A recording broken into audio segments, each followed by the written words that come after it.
All right. Should be live on the second channel and Rumble. Man, if you're a Rumble viewer, you are lucky. You just get everything all on one channel. For YouTube, different story. Gotta create separate channels for separate algorithms and separate content. Okay, looks like we have YouTube live and running. Perfect.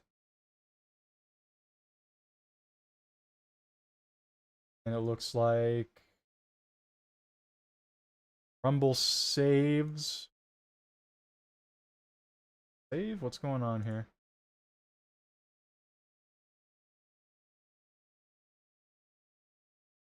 Okay, we should be live on Rumble now, too. Hopefully.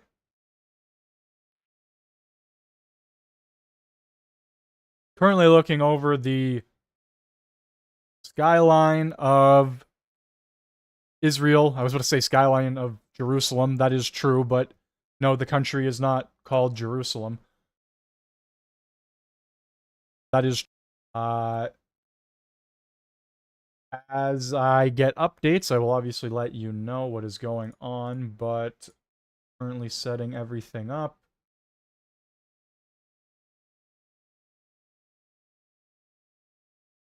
I also had the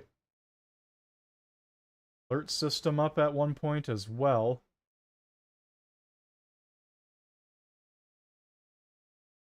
Pull that back up. I actually don't even remember what the website's called.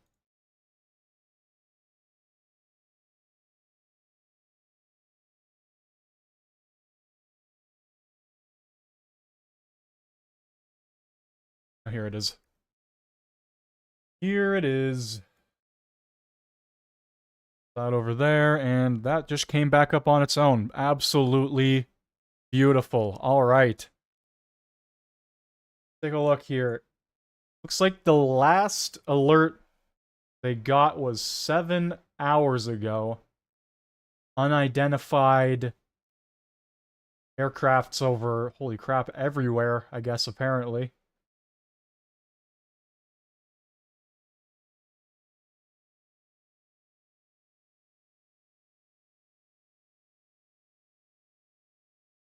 On top of that, I was covering the Iraq, not Iraq, Iraq nuclear facility. Israel attacks Iran's Iraq reactor as Iranian missiles hit Israeli hospital. Let me see here. These attacks came. These attacks literally came as I ended the stream yesterday. About an hour or so afterwards, another set of missiles came through and hit the, I guess, like main hospital or one of the main hospitals near Tel Aviv or in Tel Aviv. I'm gonna pull up the footage from Agenda Free TV. Shout out to Agenda Free TV. Let me get my headphones on here because I believe it was near, like I said, an hour after I ended my stream. He went on for like another 3 hours or so after I ended my stream. This was the attack at 7:11 a.m. for Israel and probably like midnight, around 1 a.m. ish for Eastern Standard Time. So once again, this happened yesterday. This isn't happening right now. This is a replay. Anything yet?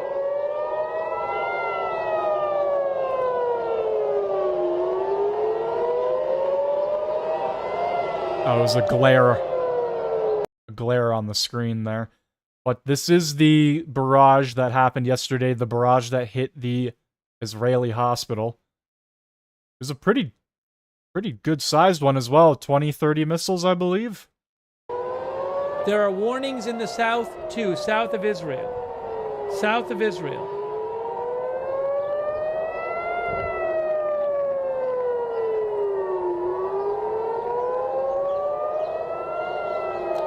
What's that right there? Stuff in the sky, stuff in the sky.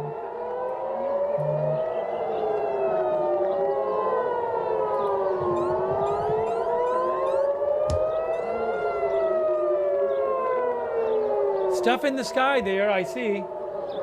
So once again, this isn't live right now. This is a replay from late yesterday, early morning today, Eastern Standard Time.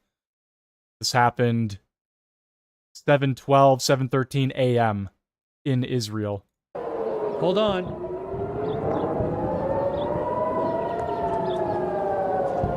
This is Tel Aviv cam.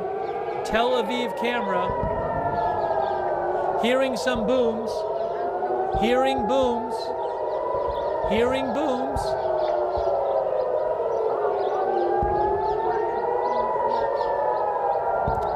Hearing booms, seeing smoke, seeing cloud or smoke or explosions or whatever.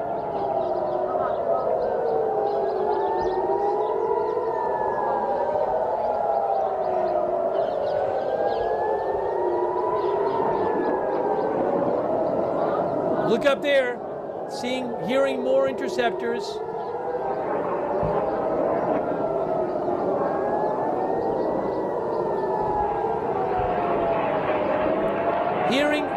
Hearing things, interceptors, I think. Oh, I just saw on Haifa camera. There's some on the Haifa cam too. Look at this though.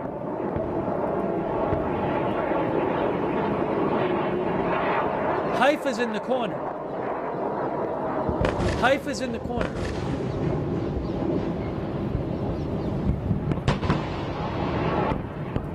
That's Haifa in the corner there.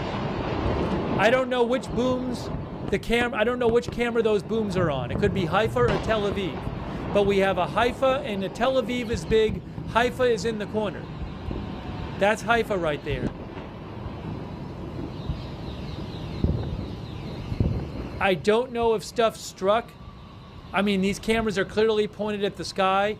It might be because the government is telling them to do that now. I don't. Oh, there's more in the Haifa, more in the north near Haifa. More alerts right now. So let me just see. I don't know. I'm kind of going back and forth here. Here, let's look at Haifa now. This is Haifa cam. Haifa camera. Haifa camera. That's the Haifa camera, right? That's live.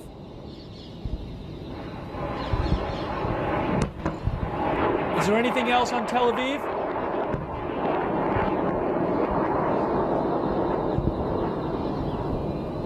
More alerts outside of Haifa and outside of Tel Aviv. More alerts right now. More alerts. Let's see if I can get this up. This is Haifa.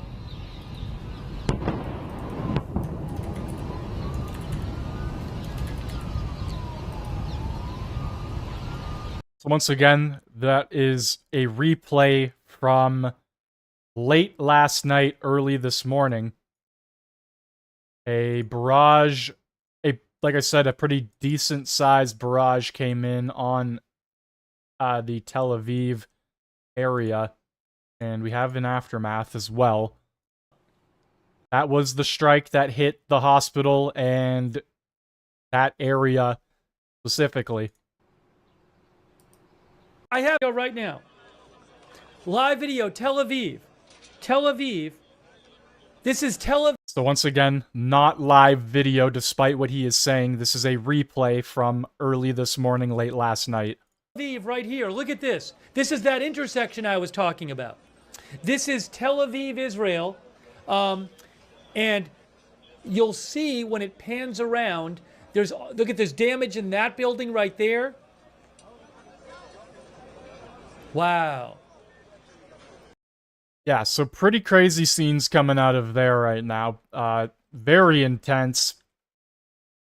The basically last stream yesterday, they sent in 1 or 2, maybe 5 missiles at the most per barrage, Iran did. And it was relatively a pretty quiet day in terms of missile strikes. And then, like I said, as soon as I ended the stream, roughly an hour or so later, this massive barrage came in. And just, yeah, the scenes, like I said, coming out of here are absolutely insane. The destruction is unreal. And I'm gonna have to, like, put it out there. It's gonna be even harder for Iran to come to the table now, just solely based off of these attacks continuing. Now, we've heard mixed reports of Iran wanting to speak with Trump to create some sort of deal, but then we've also heard reports that the leader of Iran is like, no, absolutely not. That is a lie. Once again, though, we can't trust anything coming out of Iran because it's all state propaganda and state media. So, a lot of conflicting information there. And like I said, they continue. I gotta be careful with what I show here in case there are injured people, but it's only going to make it more and more difficult for Iran to actually come to an agreement or some sort of deal here if they want to, because they just keep attacking. They just keep going.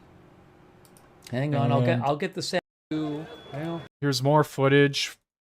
Another roughly 2 hours of footage here showing the devastating sights from, like I said, late last night, early this morning. I think it was more early this morning for Eastern Standard Time. Because I ended my, maybe not, because I ended my stream around 10-ish, 10 p.m. Eastern Standard Time. So this would probably be about midnight to the early AMs. But yeah, like I said, coming out here right now. See, we got a little bit of a fire brewing here. Sorry, give me a moment here. Give me one moment. The smoke is getting darker. Whoa. Wow. Unbelievable. Unbelievable.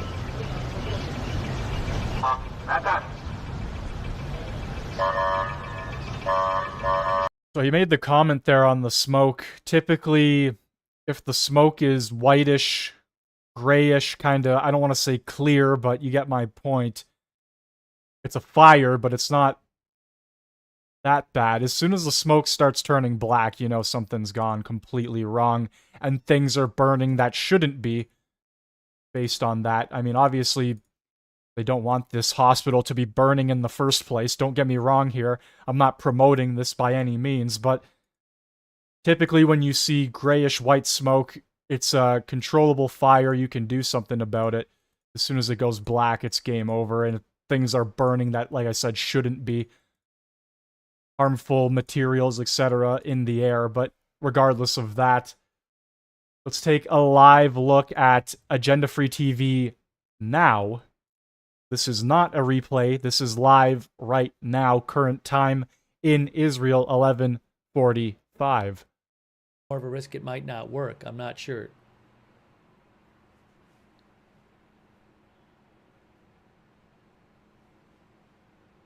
Military analysts believe Israel might need the help of the U.S. military bunker-busting bombs to destroy the Fordo fuel enrichment plant, the crown jewel of Iran's nuclear program, buried beneath a mountain near the city. We are back with a Fox News alert. President Trump is set to receive an intelligence briefing this morning as the violence in the Middle East continues to worsen.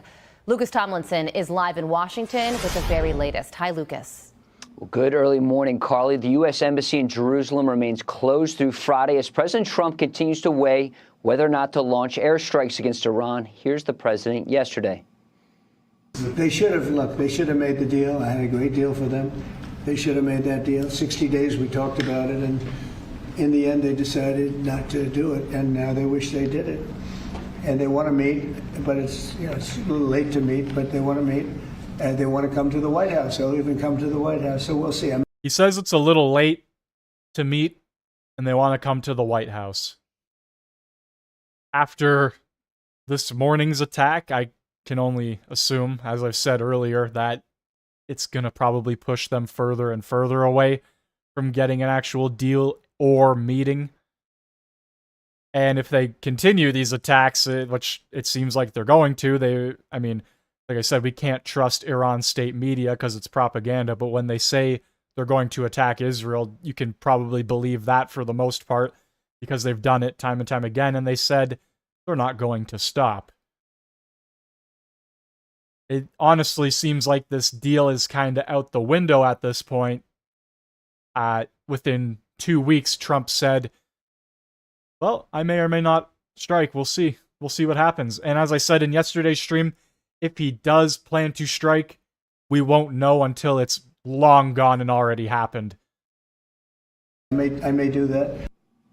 Now, the Iranians rejected that, saying they will not be coming to Washington. Its mission to the UN posting, no Iranian official has ever asked to grovel at the gates of the White House. The only thing more despicable than his lies is his cowardly threat to take out Iran's supreme leader. Iran does not negotiate under duress, shall not accept peace under duress. And minutes ago, the U.S. Embassy in Jerusalem posted a new message urging U.S. government employees and family members in Israel to continue sheltering in place after the largest hospital in the country was hit by an Iranian ballistic missile. Yesterday, Trump's ambassador to Israel, Mike Huckabee, posting on X, urgent notice. American citizens wanting to leave Israel. U.S. Embassy in Israel is working on evacuation flights and cruise ship departures.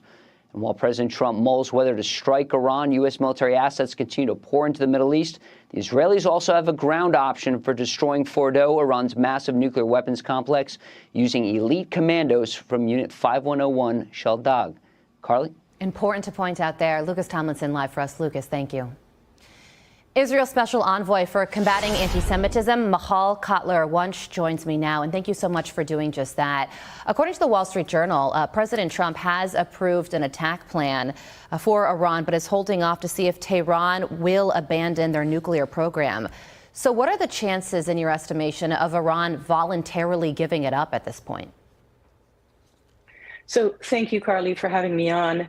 And I would say the chances are zero voluntarily giving up. And we have seen systematically this genocidal Islamic regime in Iran utilize billions of its resources, fueled by the very same anti-Semitism that saw the annihilation of Jews in a final solution before their eyes, even as the Allies were nearing. That is what we are experiencing now. As you mentioned, the largest hospital in Israel's south was targeted deliberately. And as Iran continues to target civilians, children, people sleeping in their beds, and as we said, a hospital this morning that, of course, services and employs Arabs and Jews side by side, we know that the only mission that they have continues to be not just the annihilation of the state of Israel, the small devil, but the big devil, the destruction of the United States and our shared civilization. A notable comment from President Trump yesterday on the role Russia is playing in all of this. Listen here. And I spoke to him yesterday, and I said, he actually offered to help mediate. I said, do me a favor. Mediate your own. Let's mediate Russia first, okay? I said, Vladimir, let's mediate Russia. Vladimir, do me a favor. Worry about your own wars. Come on now. First, you can worry about this later. Point taken. And also, a Telegraph is reporting that China reportedly sent mystery transport planes to Iran, and these planes often carry military weapons. So will Russia and China play a role in this? And if so, what will it be? Look, Carly, we're at this moment, we're an axis of evil, and you have mentioned many of its partners in this 2025 axis of evil that is being emboldened by the lack of moral clarity of over the past more than 20 months of a raging war waged and launched on the October 7th massacre attack of barbarism on civilization. that axis of evil and all of its proxies that they have been placed around the world begins with what we see as a showdown, as the front lines, if you will, taking place right now as we speak with this attack on the state of Israel. But as I said, and as anti-Semitism of thousands of year-old hate teaches, what begins with the Jews, and in this case, the Jew among nations, that is the state of Israel, never ends with the Jews. And so the understanding that it is that lethal anti-Semitism that we have seen a tsunami of in the past almost 21 months since that October 7th massacre, that continues raging and fueling and actually binding together that axis of evil that you have mentioned, that peddle and continue to spread blood libel that actually incites and fuels cold-blooded murder, including in Washington, including in Boulder, Colorado, is something that we all have to be paying attention to. So, kind of curious about this right here. Obviously. Options on whether the U.S. should join Israel's attacks on Iran. Yep, and this comes as Iran says that would make the U.S. and its allies legitimate targets, of course, if they join in this fight. Lucas Tomlinson joins us now from Washington with the latest. Hey, Lucas. Good morning, Ainsley. President Trump continues to weigh whether or not to launch airstrikes against Iran. He spoke yesterday at the White House. They should have made the deal. I had a great deal for them. They should have made that deal. 60 days we talked about it, and in the end they decided not to do it, and now they wish they did it. And they want to meet, but it's a little late to meet, but they want to meet, and they want to come to the White House. They'll even come to the White House, so we'll see. I may do that. The Iranians say they will not be coming to Washington's mission to the UN, posting no Iranian official has ever asked to grovel at the gates of the White House. The only thing more despicable than his lies is his cowardly threat to take out Iran's supreme leader. I wonder if... I wonder what the truth is here. If Iranian officials secretly did ask the White House to set up a meeting or whatever the case is here. Once again, I'll say it many times, you can't trust Iran state media. It's just pure state propaganda. Does not negotiate under duress, shall not accept peace under duress.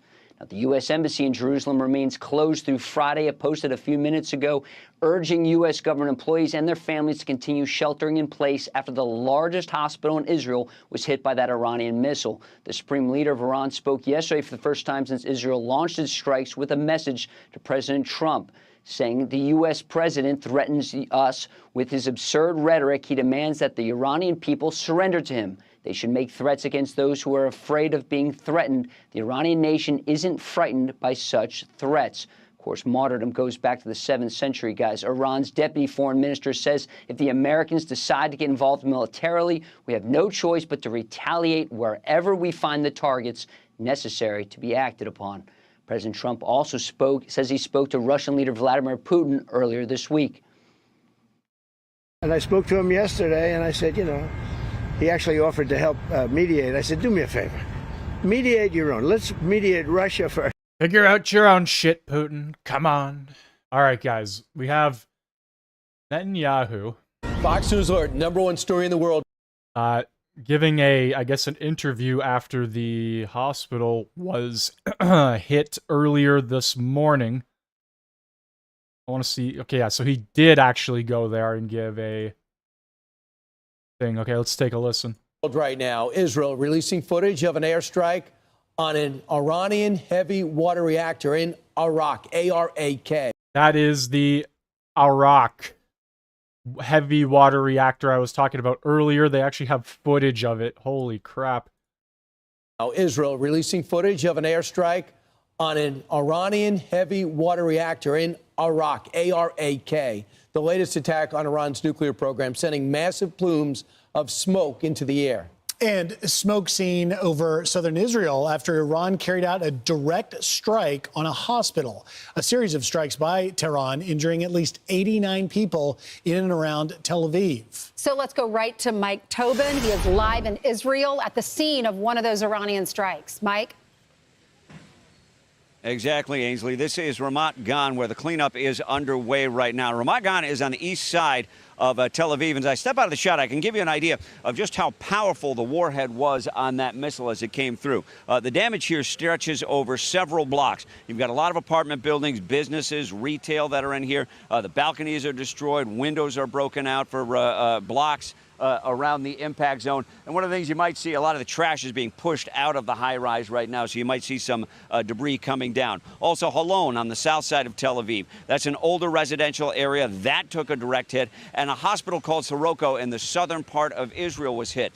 When you talk about the dozens of people who were injured, most of those injuries are light. And I spoke with a paramedic out here this morning that says the reason you don't have more serious injuries is simply because the Israeli people are listening to those sirens. The population is highly committed to the security and safety here, and we can see that even from rockets like this one, very little or few casualties because people are turning to the shelters and staying safe when the alarm sounds. Following the ballistic missile attack, Prime Minister Benjamin Netanyahu took to X and posted, "We, meaning Israel, will exact a price from the tyrants in Iran." What did he mean by that? Israeli fighter jets were active over Iran today. They hit a nuclear weapons development facility in the town of Natanz, but also hit an inactive heavy water reactor in the town of Arak. So it's still very active scene over Iran, and the Israelis say they have air superiority, so the Israeli fighter jets can pretty much pick off targets at will. Guys, back to you. You know, Mike, we're just talking, what if people have a job? Like if Brian were doing radio, would you be able to do that in one of the bunkers? Because you're interrupted in the middle of your day, and right now it's constant. Well, you often see guys who will pick up and move to the bunkers in the middle of a live broadcast. And you see that with the local television as well. As far as people working here in this business / residential area, the one thing we see them bringing out, or two things we see them bringing out as they're allowed one at a time back into their offices and apartment buildings, are their briefcases and the CPUs from their personal computers. So life still goes on. Mike, you were showing us in the building behind you and talking about specifically the warhead and the damage that it did. We've seen as each day goes by, it seems like the Iranians have fired fewer missiles, but are they using stronger warheads? Is that sort of a thing that's happening there? Well, I think in this stage of the conflict, ever since Operation Rising Lion started, they went into their arsenal and they got things like their Fajr rockets, which are considerably more powerful than the Katyusha rockets that we saw come out of South Lebanon, and dramatically more powerful than the Qassam rockets, which are made in machine shops in the Gaza Strip. All right. Thanks, Mike. Appreciate it. I think it says everything about Israel and about Iran. Israel is fighting to remove the nuclear and missile threat aimed at our annihilation. We're targeting military sites. We're targeting nuclear sites. We're targeting missile sites. They're targeting a hospital. In this hospital, there are patients who are immobile. They can't even move. Right next to it is a children's ward, a baby's ward, infants. They target it. Fox News alert now. There you saw it moments ago. The Prime Minister Netanyahu visiting the site of a bombed-out hospital, warning Iran's supreme leader, you cannot continue to exist. Wow. After overnight missile strikes killed innocent civilians and those wounded, or over 80. Our next guest knows all about the Mideast war and terror. Retired U.S. Army Lieutenant Colonel Ken Tobo joins us. He led 6 combat tours in Iraq and Afghanistan and joins us now. Your reaction to what the Prime Minister just said, Ken, about, you know what, this guy can't continue to exist.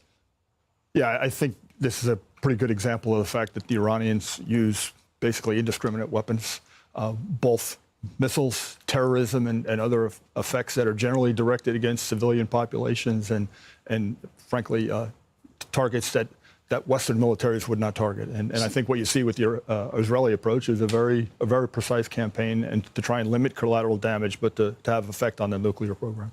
So, General, when people say, this is not our fight, America doesn't have a fight with Iran, this is Israel's problem, do you feel differently? Yeah, I'm from that generation that has watched Iranians fight against U.S. and U.S. interests really since 1979 when they took our embassy.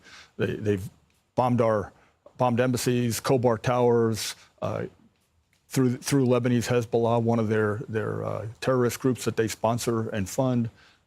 They've executed attacks on Americans really worldwide. And of course, during the Iraq War, they were a significant threat to us on the ground, and through their explosively formed penetrators that they were providing to the Shia militias, were killing Americans in large numbers. You said, we dropped the bunker busters, they'll do the job in Fordo.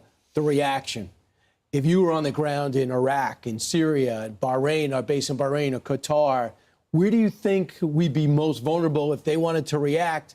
Should it be clear that we dropped the bunker busters on Fordo? I am quite sure that our military commanders globally are on alert and preparing the capability to defend our troops. I think when you look at the Middle East, the Iranian capability is largely ballistic missiles, short, medium, and long range. And so I am sure that all those bases are worried about their air defenses and paying close attention to the news. I'm sure everybody is paying close attention based on what we have seen over the past, week now? Let's take a look at Agenda Free. Considering doing that. I can't say that that's the assessment. I don't know. But I haven't seen anyone else. Although I will say this, we talked about this. The Economist had an article yesterday which said that depending on the kind of concrete used at Fordo, it could be quite difficult to destroy it with bunker busters. Because it said that there are certain types of concrete that are would be more resistant to a bunker buster. And they said that Iran has made advances in ultra high performance concrete.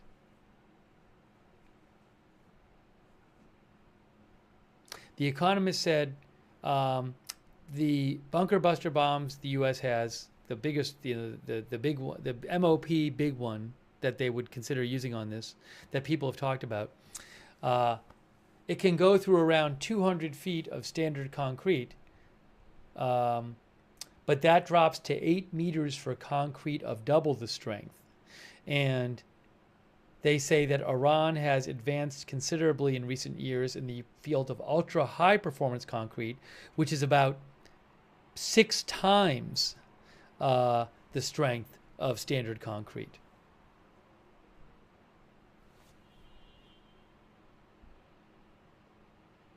They say just how strong and thick the Iranian concrete is and how much America's bomb has been upgraded may make the difference between success and failure.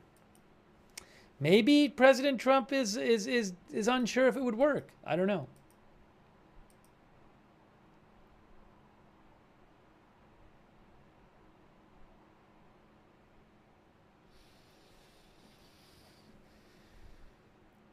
No, the bunker buster bombs are not nuclear.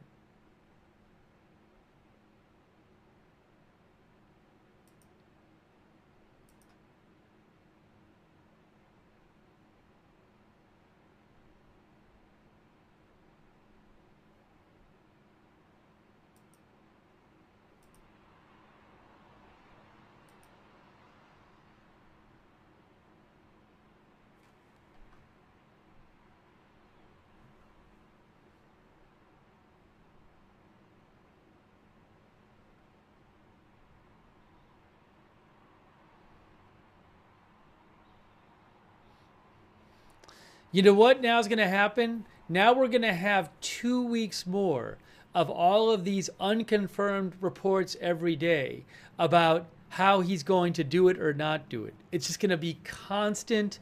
Sources say he's decided to do it. Sources say he's leaning towards not doing it. That's going to be weeks of this.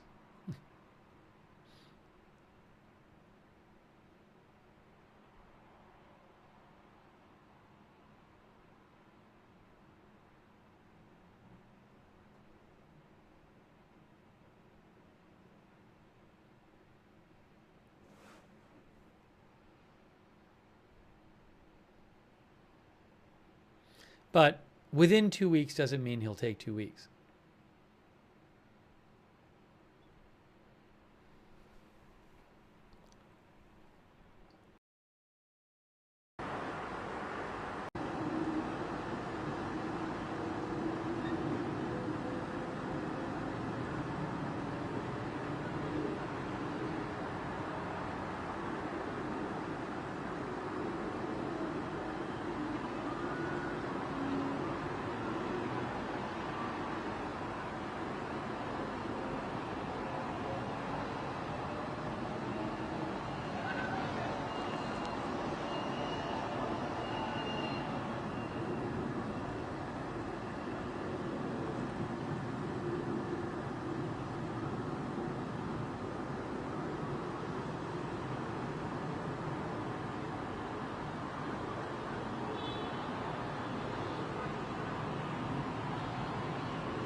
This is the latest from AP News. Israel threatens Iran's supreme leader as Iranian strikes wound over 200. I would assume this is from the latest attack that hit the hospital.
I have a report here from the Hindustan Times, but I don't think I want to report on it because I don't know if it's trustworthy or not. Let me see if anybody else has.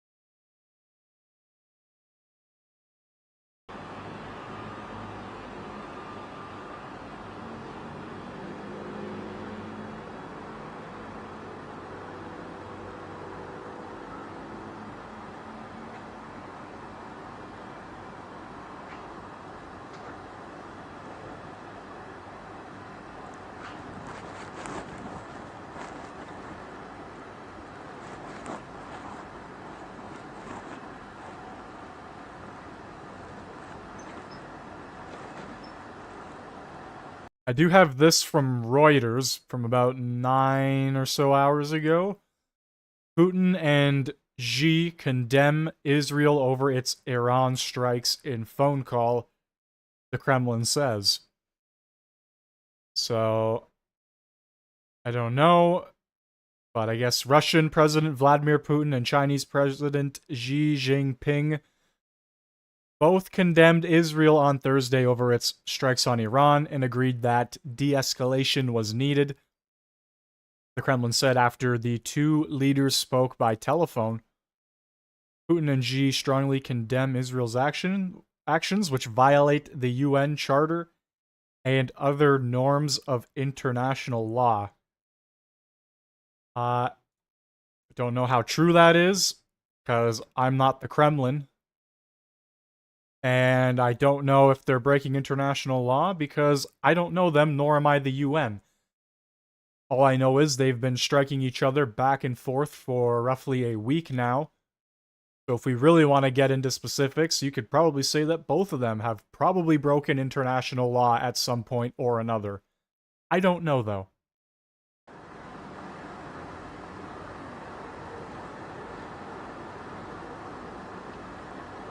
Powerhouse Sked 77, thank you. DBJ.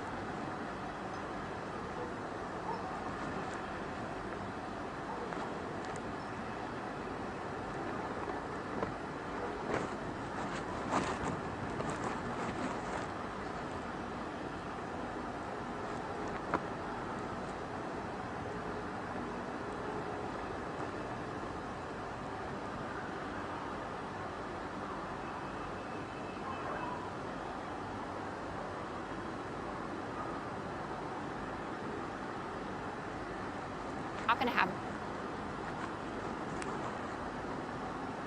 Stavridis, I always mess up pronouncing his name, and he was talking about the implications of hitting Fordo, and he said you could essentially be creating a dirty bomb. So you explode this nuclear facility, and then you have enriched uranium just flying around in the sky, and you could be poisoning people, and that's something that I hadn't heard discussed before and should be a consideration. But if Israel can essentially get rid of their missile capacity, just, wear them out, maybe that's what the 2 weeks is. We'll see what they have after 2 weeks. Can I throw in one curveball at the end here? Is it a Megillah? Yes, here's the Megillah. If Ukraine had kept their nuclear weapon, this wouldn't have happened. There wouldn't have been That's the Gaddafi right. factor. But also they were told that we would protect them if we took away their nuclear weapons. Yeah, so and we didn't. Maybe we don't do that again. I gotta say, I was away for 2 weeks. That was not the take I expected. I am going to have one heck of a commercial break. Up next, the dysfunction among Democrats is getting worse. Some are calling their party's DNC chair weak. All right, looks like we caught the tail end of the Israel-Iran stuff there on the 5. That will be a later update.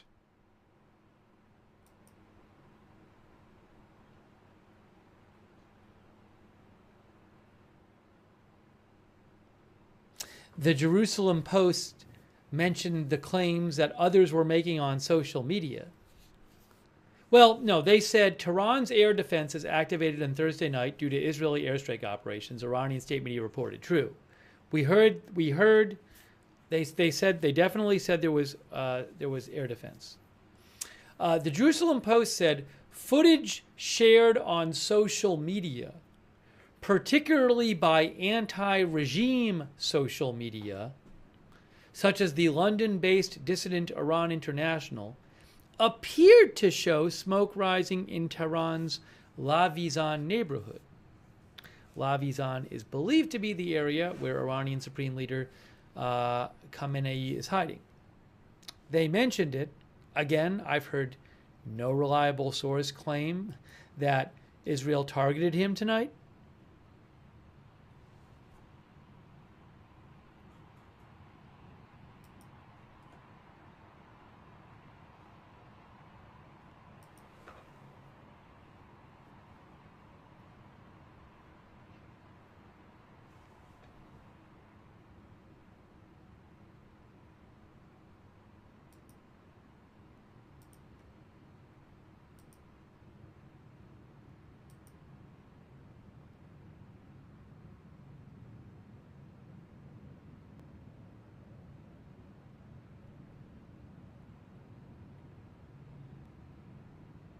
Oh, I guess there's some clarification on this Dodger Stadium story.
Meanwhile, at the White House, President Trump meeting with his National Security Council next hour as he considers possible U.S. involvement. Here is what he had to say and many appearances that he had at the White House. Here's one of them. Watch.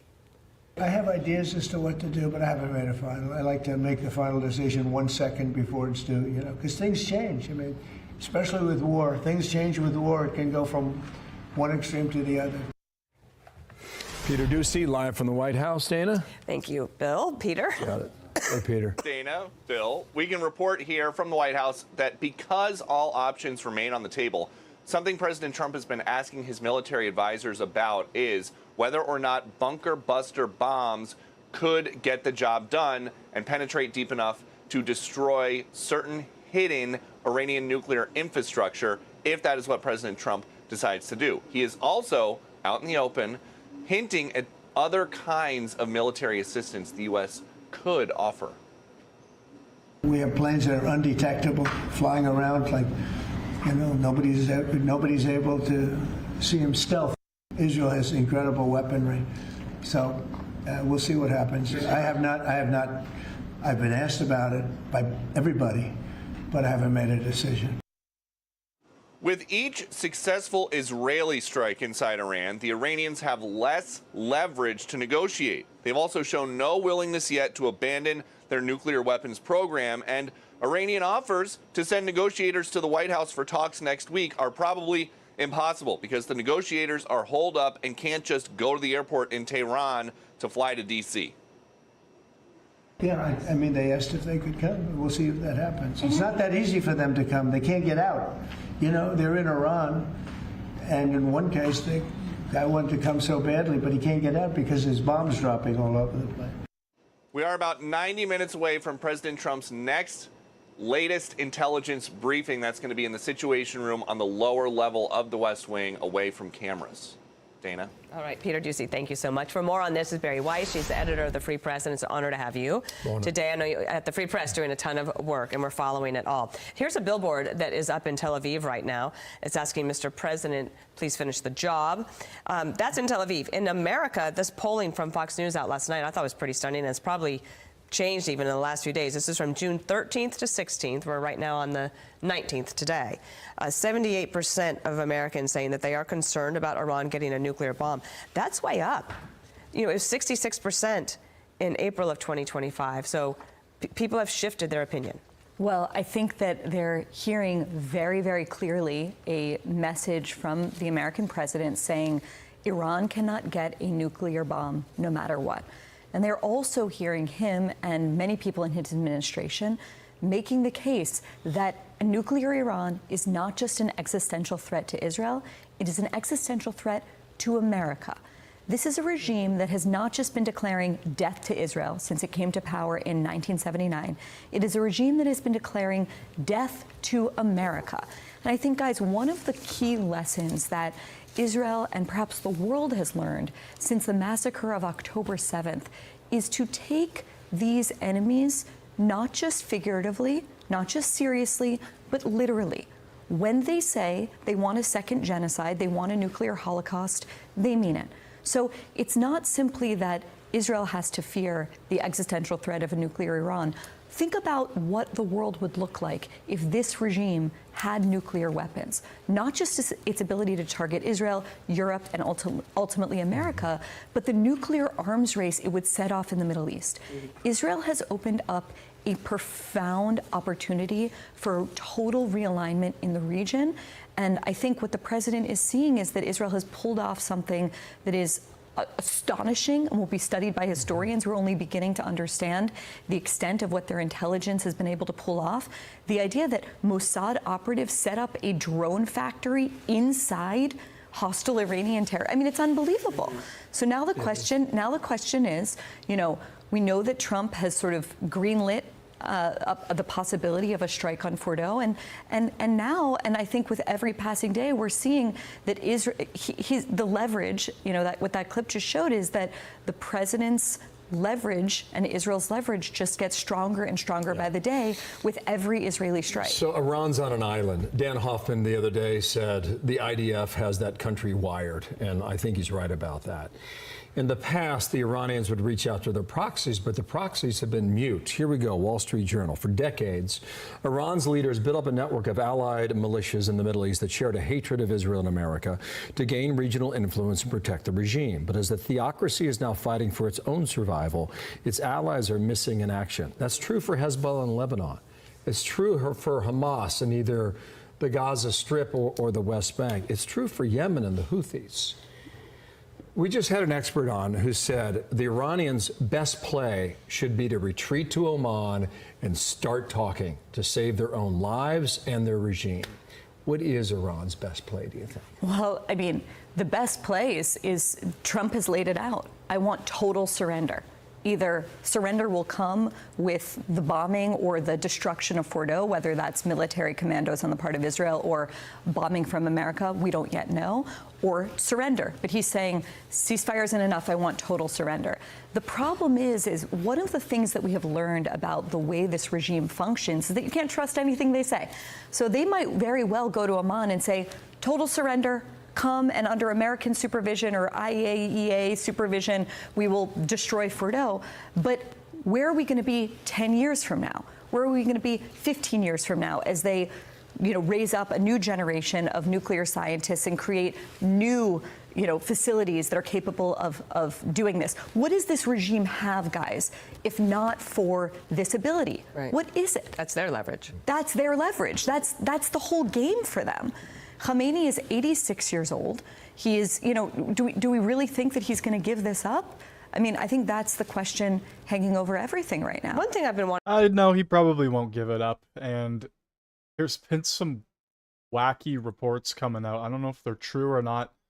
So I'm not going to say anything based on the leader of Iran's status. Is I can't confirm anything, and I don't think anybody realistically can until we get a confirmation from, I guess, like the White House or something. Or Israel, one of the two, I guess. I have no idea, though. It looks like we have potential drones being intercepted over Haifa, or missiles intercepted over Haifa. Take a listen here.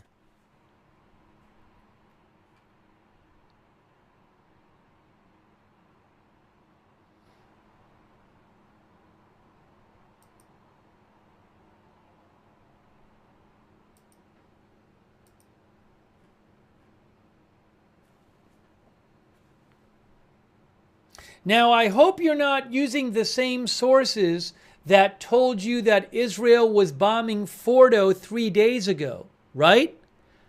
I assume that when all these online accounts were screaming that Israel had bombed Fordo 3 days ago, and you were posting it in the chat, then when you realized it was false, you said, wow, I better not listen to those accounts anymore. So I'm just going to assume you're not listening to the same accounts, right? It's different accounts? Because you wouldn't just listen to the same account that was shown a few days ago to be completely unreliable. I'm sure you wouldn't be doing that. It looks like he's calling somebody out in the chat for misinformation or fake news. I don't think I saw anything about Israel bombing Fordo or anything of that sort. I'm not going to say people didn't post it, but I did not personally see anything about that.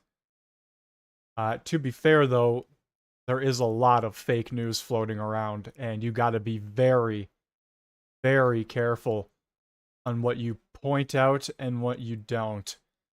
And there's a lot of things I've kept my mouth shut on because I just simply don't know. Even the mainstream legacy media, you can't trust them. You just simply can't trust biased reporting. And you simply can't trust state propaganda or state media that comes from Iran or wherever. Or any of these random Twitter accounts that just have a blue check mark or don't. These random alert Twitter accounts and stuff, you got to be very careful. Don't know what is and what isn't real. I remember when the India-Pakistan conflict happened for a few days, people were posting footage of like Arma 3 video game footage. And they were posting that as if it was real, happening in real time. Yeah, people buy just about anything now. And with AI getting better, it's only going to get worse.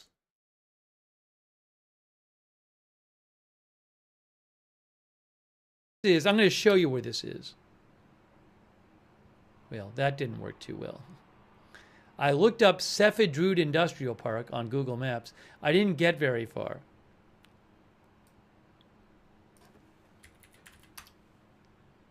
There's a Sefidrud Dam, okay. I see Kalashtar.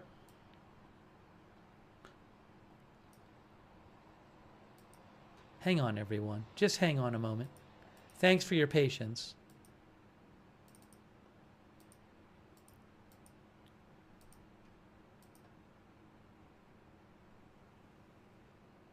Kalash Talishan.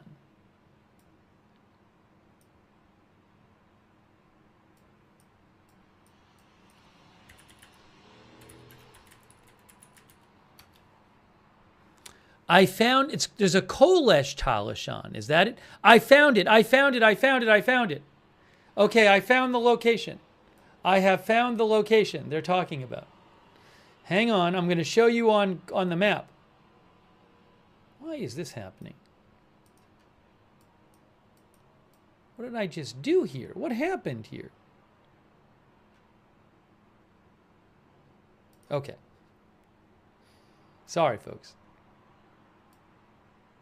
Okay, let's find this thing.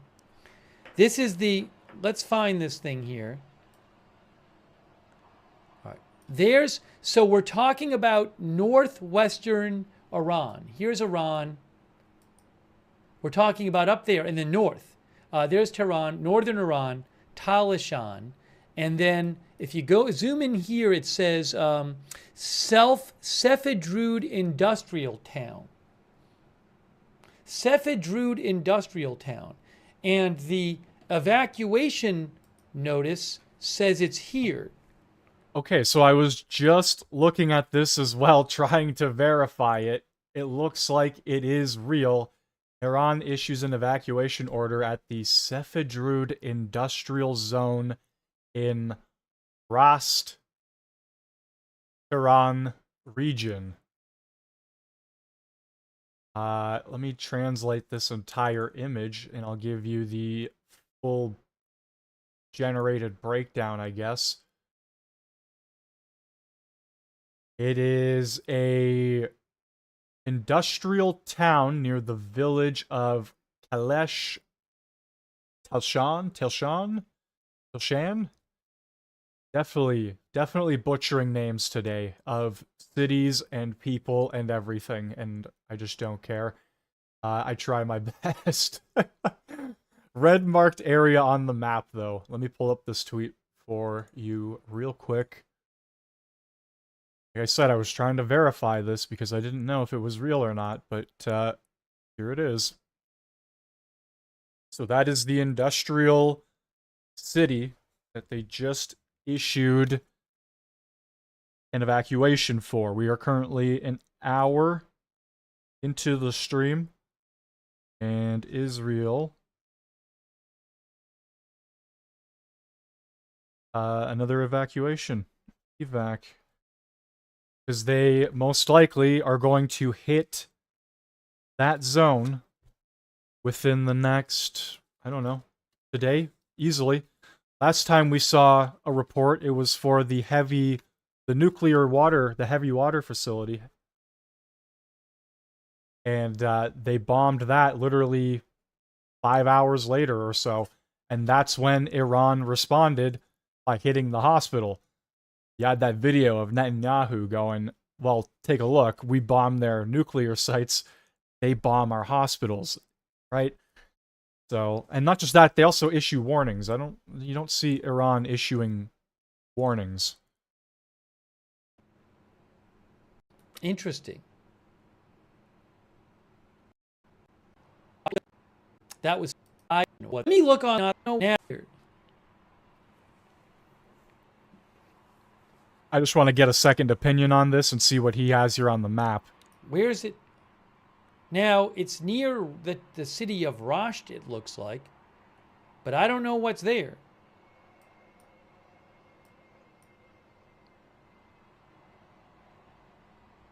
That's a big target they want to hit too. Let me go back. There we go. Yeah, that's a big, they call it an industrial city or industrial town.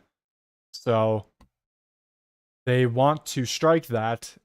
and Israel just ordered an evacuation of Sefedrud or Drud industrial town.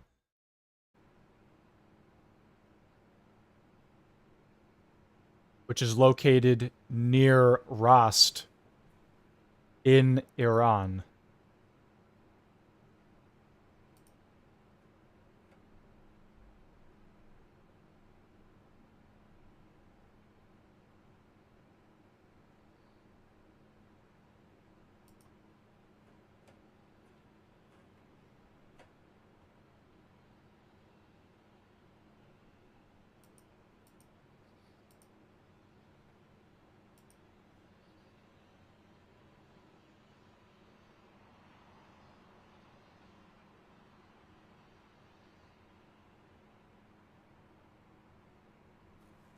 Now, I do wonder why they issued the evacuation warning for there.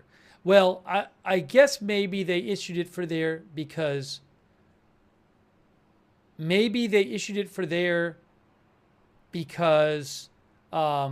it's a populated area, right? Well, they called it a town, so I would assume there's probably residential buildings or places for the workers to stay, right? Unless they have to travel back and forth from Rast, or what was that town called? Rasht? Anyway, they ordered an evacuation for the nuclear facility, the heavy water one, in Arak, A-R-A-K, not Iraq, not to be confused. They issued a evac there, and then they hit that facility. So I could only assume, based on what we've seen, issuing a warning, issuing an evacuation with a radius and a red zone, that they are going to strike this industrial town, which probably builds a lot of things for Iran. This looks like it would be their main, or one of their main industrial areas. So Israel potentially planning to strike this industrial town here. Once again, thank you to Agenda Free TV. Shout out to Agenda Free TV. Fantastic 11 out of 10 coverage. We also have DD Cypress Click with the amazing skylines here, skyline cameras that are constantly running. So I've been hopping back and forth from those two channels, and whenever I get updates, I will let you guys know. Here's the skyline.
So the last red alert we had was easily over 8 hours ago now.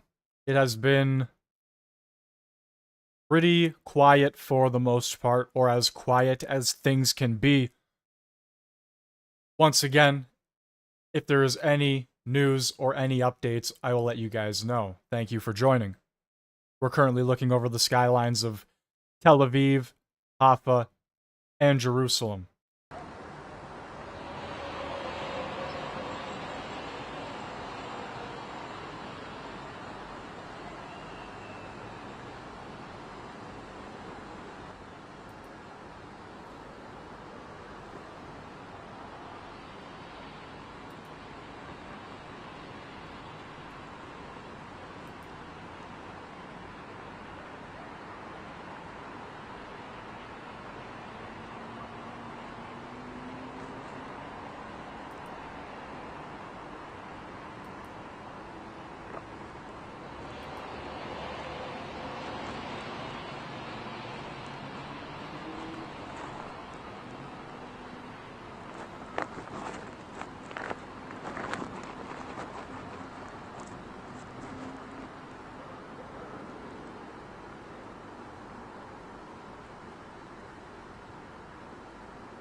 I'm just checking here.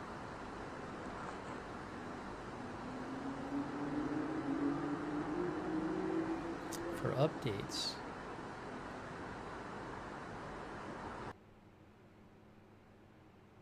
Yeah, there's definitely way less stuff the last couple days coming out of Iran.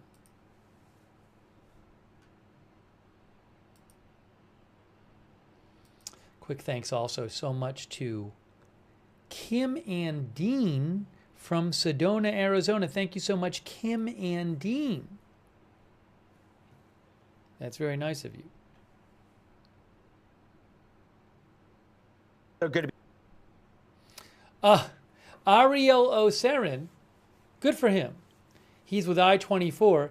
He says, so Ariel Oserin, a little while ago tonight, who's an Israeli reporter, had posted a large explosion rocks the Lavazan area in Tehran, home to high-level Iranian officials, and reportedly where the supreme leader is hiding. And then he just posted, I deleted a post with a video of a strike on Tehran as it was 2 days old. I think I've seen other people post that video too. I'll post the link for you in the chat.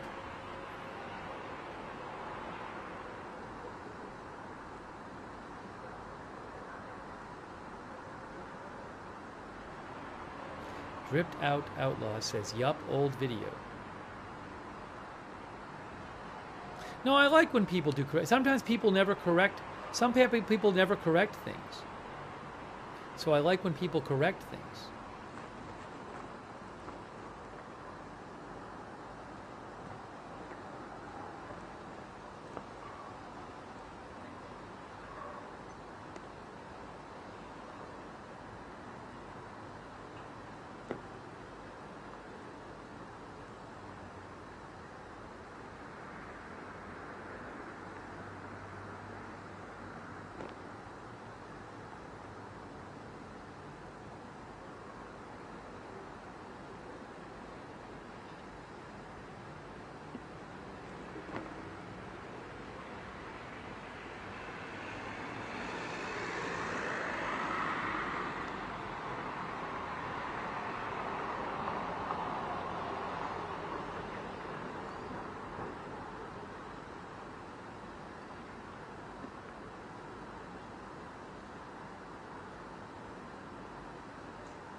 The U.S. bunker buster is the GBU-57ABMOP.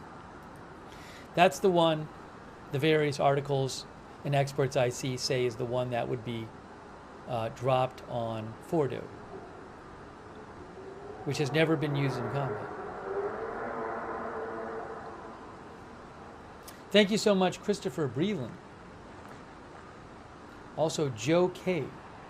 Joe thinks Israel needs help with defense and interceptors, and the U.S. is on standby.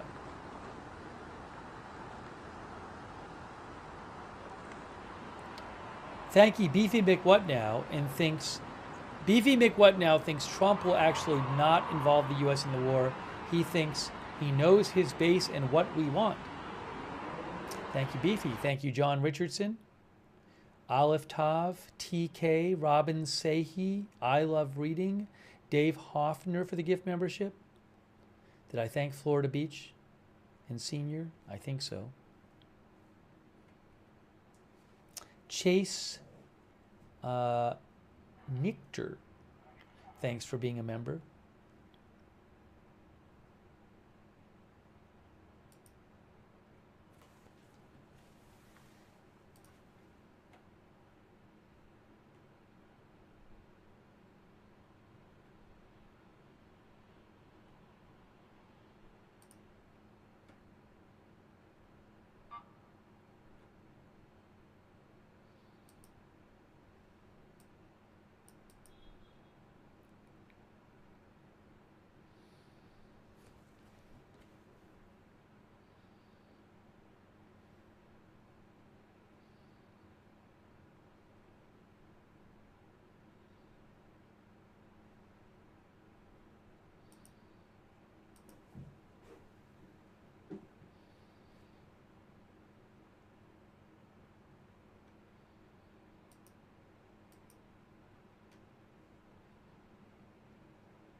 Tonight, President Trump's press secretary saying he will make a decision on whether to attack Iran within 2 weeks.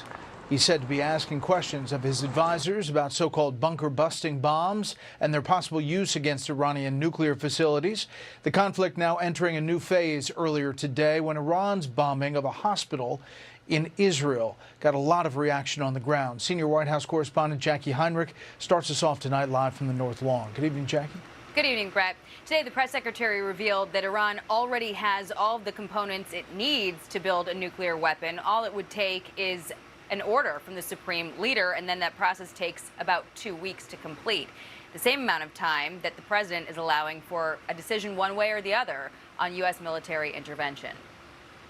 I have a message directly from the president, and I quote, "Based on the fact that there's a substantial chance of negotiations that may or may not take place with Iran in the near future, I will make my decision whether or not to go within the next 2 weeks." President Trump allowing room for diplomacy before making a call, as the White House makes clear his decision does not hinge on any question of whether the U.S. military could eliminate the site at Fordo with bunker buster bombs. An official also telling Fox no options have been taken off the table after reports of mixed assessments on bunker buster efficacy at the Pentagon and a report in The Guardian that the only surefire option, a tactical nuke, was not being considered.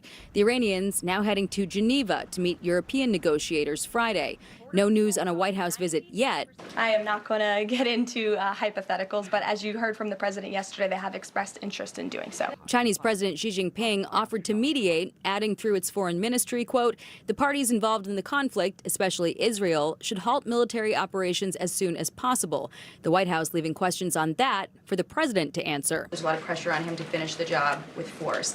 How is he balancing the concern that if he doesn't choose to do that, that it would send a message to Xi Jinping about the U.S. commitment to Taiwan? The president is balancing a lot of viewpoints, and he is listening not just to other world leaders, but to his advisors and to people here in the country and the American people too. And I think that's what makes this president such a great leader, is his ability to listen. Meantime, Democrats joining a pressure campaign to try to stop intervention.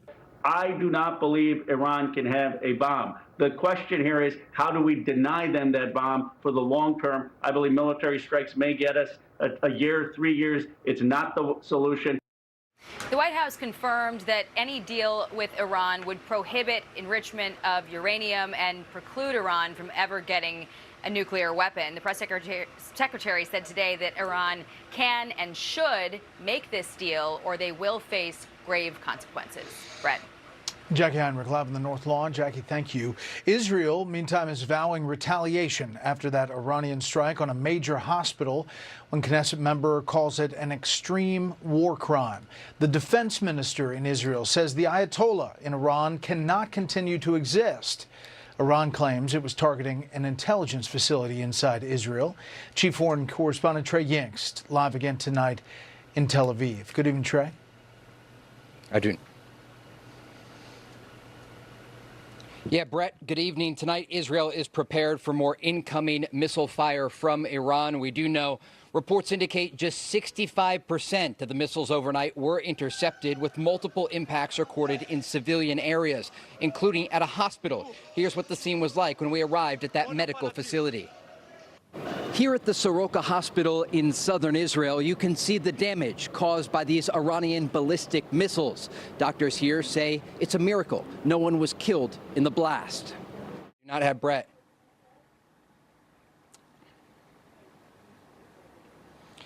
Israel's prime minister arrived on the scene later, promising a strong response to the strike and answering questions about the possibility of American involvement in the war.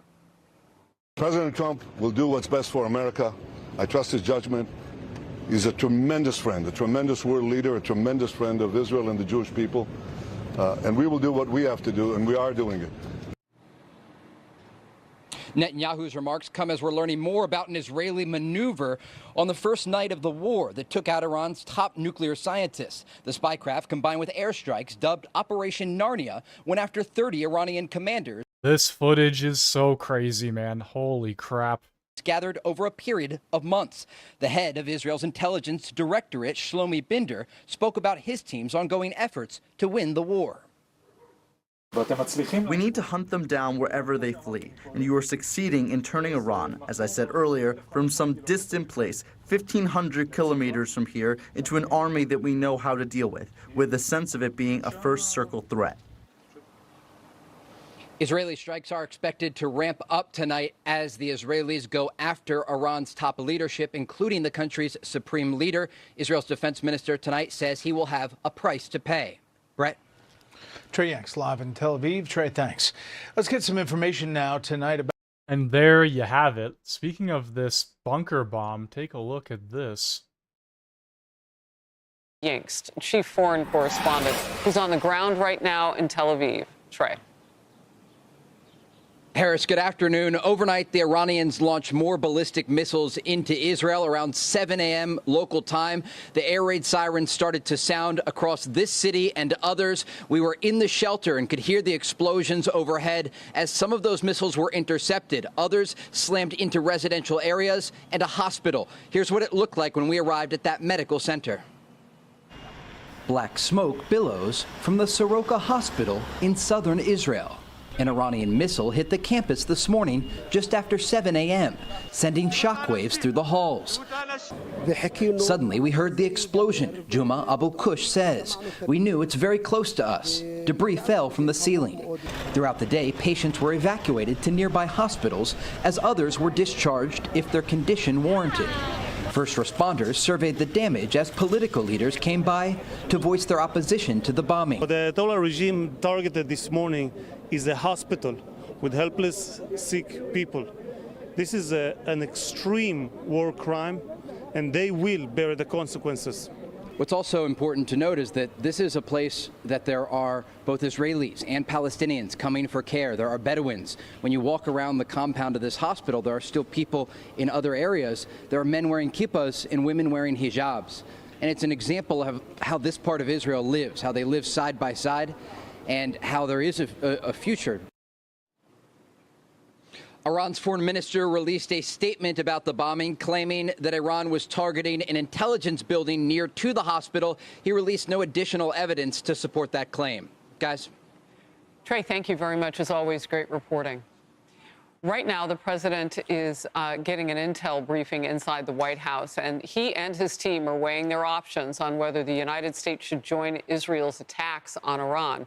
One U.S. official has already told Fox the president has been asking questions to his aides about bunker-busting bombs. Exactly what are they? What do they do? Get into it. How many would you need? Iran says it would make the U.S. and its allies legitimate targets.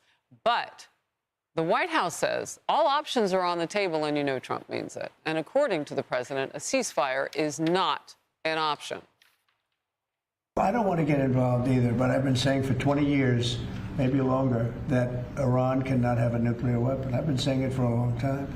And I think they were a few weeks away from having one. And they had to sign a document. I think they wish they signed it now. It was a fair deal. And now it's a harder thing to sign, you know. It's a lot of water over the dam. But, you know, it's very, I say it very simply, Iran can't have a nuclear weapon. So the president meeting now, we knew all morning long that he would meet and really work on this attack. We'll get to more of that in a moment, but you were able to obtain that incredible video that we saw, the close-up. Tell me about how that came about and what you know about that situation of the hospital getting hit. I know one of their top orthopedists in that hospital, who's a great doctor. That hospital, 25 miles from Gaza, actually at October 7th, they got almost 1,000 people that were injured in the attacks, and they saved most of them. It's a great hospital. The only level 1 trauma hospital in Beersheba in southern Israel. And what they actually did that was really interesting is Moshe Bar Simon Tov, who's the health ministry director general, the day before had a premonition that something was going to happen, not inside information. And he said, let's evacuate the surgical floor. They emptied the surgical floor, which got hit with the first bomb, saving hundreds of lives. A premonition, the good Lord, right there. Look, I want to ask one more question about that, though, because that area in particular has Muslims. You heard Trey Yingst reporting about that. You know, who's on the ground in that area. And Beersheba is also the Bedouin. I mean, if Iran was trying to knock out someplace that's going to get everybody's attention, that's what they did. Plus, it was a hospital. Great point, Harris. And I want to say something else about this. I've interviewed people, doctors throughout Israel at different hospitals. Everyone says the same thing. We take care of Arabs. We take care of Jews. We take care of Israelis. We take care of terrorists. In my own training at Bellevue, I took care of us people committing assaults, handcuffed on stretchers next to victims. That's the way doctors look at it. So it's beyond the disgrace to attack an undefended hospital. Kennedy, at this point, we know that the president has a lot on his plate in terms of whether we get involved. What are the political ramifications of that right now? I know that the U.S. senators are going to be called in a bipartisan meeting next week to be briefed again. Yes. And, you know, if there is a strike, I think it should, and it requires congressional support. He's in a very tricky situation because, as you know, he ran on being a non-interventionist, and he ran completely opposed to forever wars. We've been in this position before. In 2003, as a good friend of mine who is a lawmaker pointed out, it feels like deja vu because we were told some of these conflicts would be quick, they would be surgical, and they would not extend beyond the boundaries of what we were sold. I don't think the president wants to get into a protracted war. I know his vice president doesn't. We have all worked with Pete Hegseth, and he has been very, very vocal about not committing troops to theaters like Afghanistan and Iraq again, because he knows firsthand what it means to be a combat veteran in this country when leadership forgets about you. And for that, I'm grateful that he's the Secretary of Defense. I know he is seeking wise counsel. I personally am on the side of those who are no longer hawkish in the Republican Party. I think there are a lot of Democrats, as they have shown with Ukraine.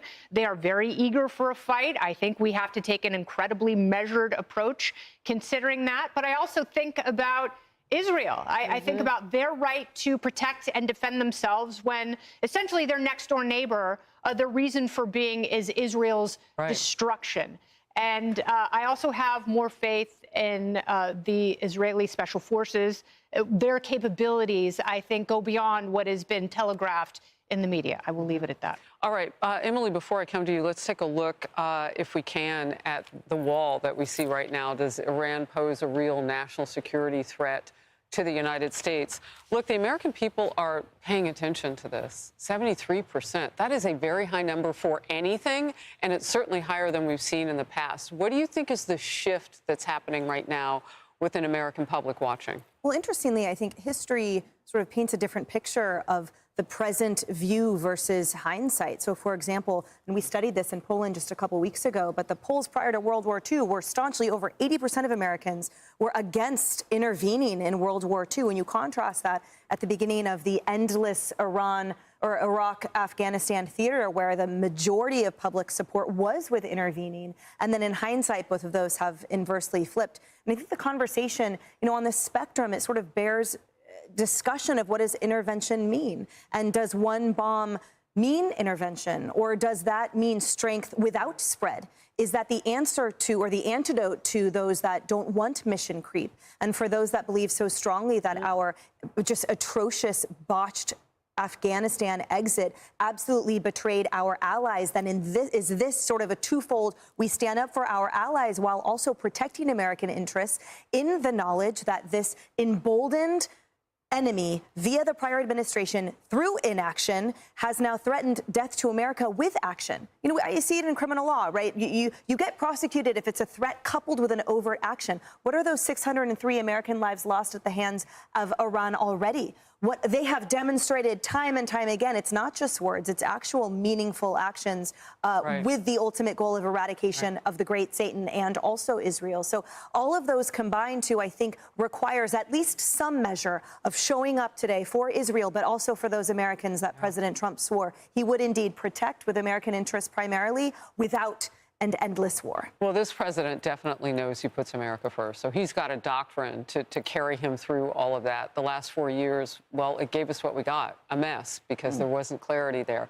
You mentioned this, and I want to go deeper on the bunker buster bomb and how it works. Let's take a look now. First, it requires the use of a BT stealth bomber. It's the only aircraft currently programmed to carry that 30,000-pound payload that they are considering. Once in position, the B-2 drops 2 bombs, which are guided to target with GPS and internal navigation systems. The first bomb burrows into the ground and explodes, creating a hole up to 200 feet below the surface. The second bomb follows into that same hole, further burrowing into the ground and exploding well below the 200-foot mark. So they got to drill into that mountain where the Fordo nuclear site is. And I know you have a reaction to that in a little bit.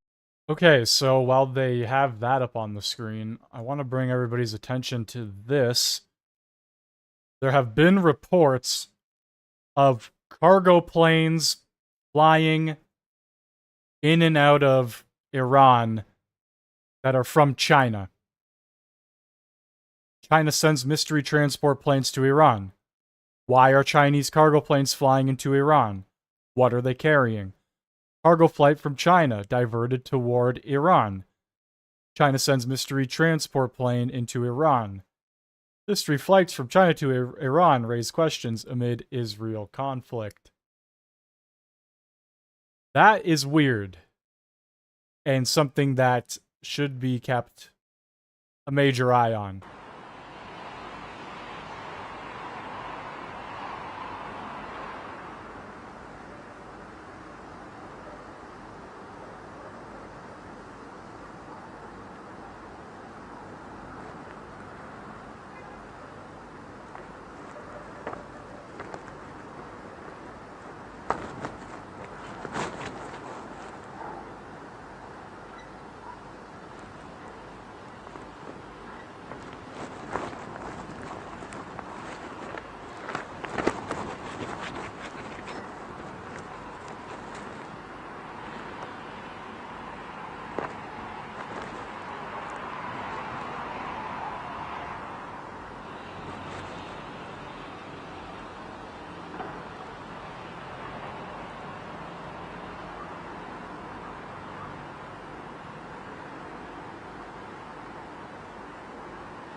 I also got this article from The Guardian. Trump caution on Iran strike linked to doubts over bunker buster bomb, officials say. They're talking about the likelihood of a successful U.S. strike on the nuclear facility in Iran buried deep underground at Fordow.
Let me show you this video from Reuters that goes with that article.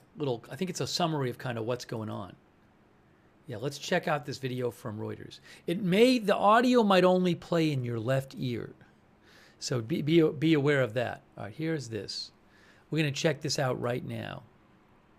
But again, beware, the audio might only play in your left ear. So be ready for that. Israel bombed nuclear targets in Iran on Thursday, and Iranian missiles hit an Israeli hospital overnight as the week-old air war continued to escalate. US President Donald Trump, meanwhile, has kept the world guessing about whether Israel's superpower ally would join it in airstrikes. Trump has veered from proposing a swift diplomatic end to the war to suggesting the United States might join it. The Israeli military released a graphic as well as video footage it said shows an aerial strike on the Kondab nuclear site in the central city of Iraq. It also said it had struck Iran's Natanz and Isfahan nuclear sites and the Bushehr nuclear power plant, though a spokesperson later retracted the last claim. Any attack on the Bushehr plant near Arab neighbors and housing Russian technicians is viewed as risking nuclear disaster. On Monday, Israel struck Iran's state TV headquarters. On Thursday, the building was a severely damaged shell in the aftermath. Video footage from inside Iran is hard to come by, with the internet almost completely shut down. The public has also been banned from filming, with the authorities citing a risk of espionage. Iran has stopped giving updates on the death toll and airing widespread images of destruction, apparently seeking to prevent panic. Israeli, Western and regional officials say Israel's campaign seeks to shatter the foundations of Supreme Leader Ali Khamenei's government and leave it near collapse. In southern Israel, black smoke billowed from Soroka Medical University Center. The Director General of the hospital told reporters a missile strike had destroyed several wards and wounded 40 people, mostly staff and patients. Iran's Revolutionary Guards said they were targeting Israeli military and intelligence headquarters located near the hospital. Speaking at the hospital site, Prime Minister Benjamin Netanyahu said Tehran's tyrants would pay the full price. Missiles also hit a residential building in the east of Tel Aviv. Israel bombed nuclear. It was interesting. So you heard in that report from Reuters, they said that the regime has banned people from filming. You're not allowed to film stuff in Iran, and also I guess publicly, and also you're not allowed to, they said that the regime, that the media there has stopped posting images of destruction in Iran. So, you know, that along with you can imagine that along with the internet being down would severely restrict the reporting coming out of Iran. And also, there is the, what was I going to mention? Oh, they talked about that other nuclear plant, which is interesting. What was the name of that nuclear plant?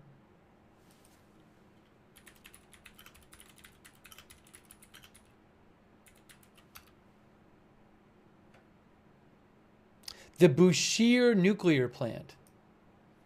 Worth keeping an eye on this. So that's an operational plant. That's actually in operation.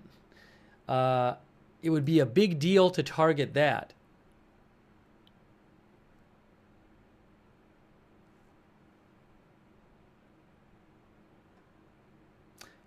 Let me just show you that on Google Maps.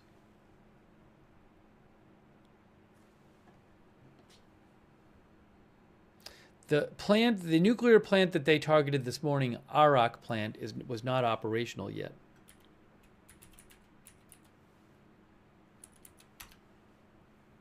So here's the Bushehr nuclear power plant. That's operational, and also it is across the Persian Gulf from Kuwait, and Bahrain is right there, and Qatar is right there. And Iraq is right there, and UAE is right here. So that would be a big deal.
We begin with Peter Doocy. He's live from the North Lawn for us. Hello, Peter.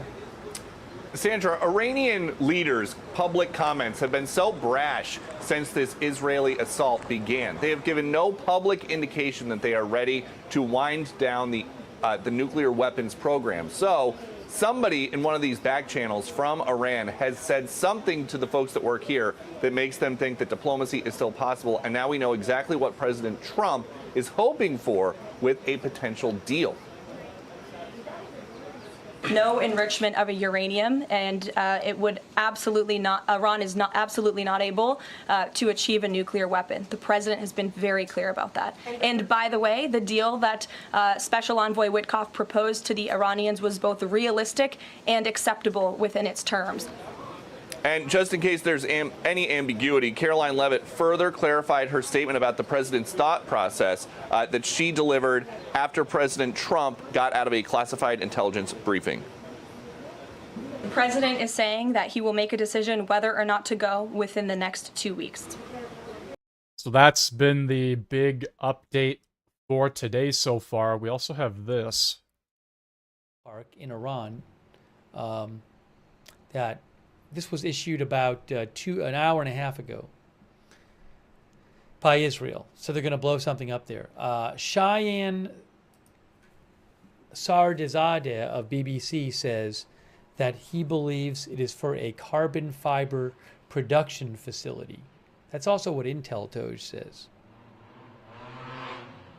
See, and he, by the way, Cheyenne said a near total internet shutdown is currently being imposed in Iran, making it unlikely that most Iranians will be able to see these orders in time to evacuate. I don't know if Israel is doing a thing where they text people or call people or what.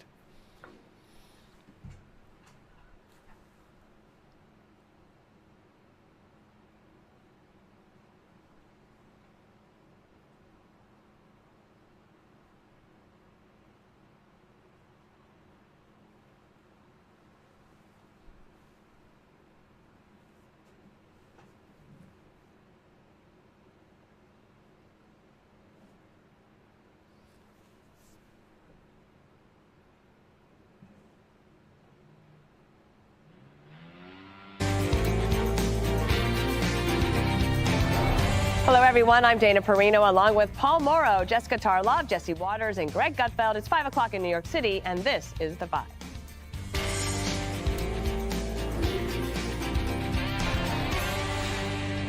President Trump is keeping them guessing and giving a big deadline on whether the U.S. military is going to get involved in the deadly conflict between Israel and Iran.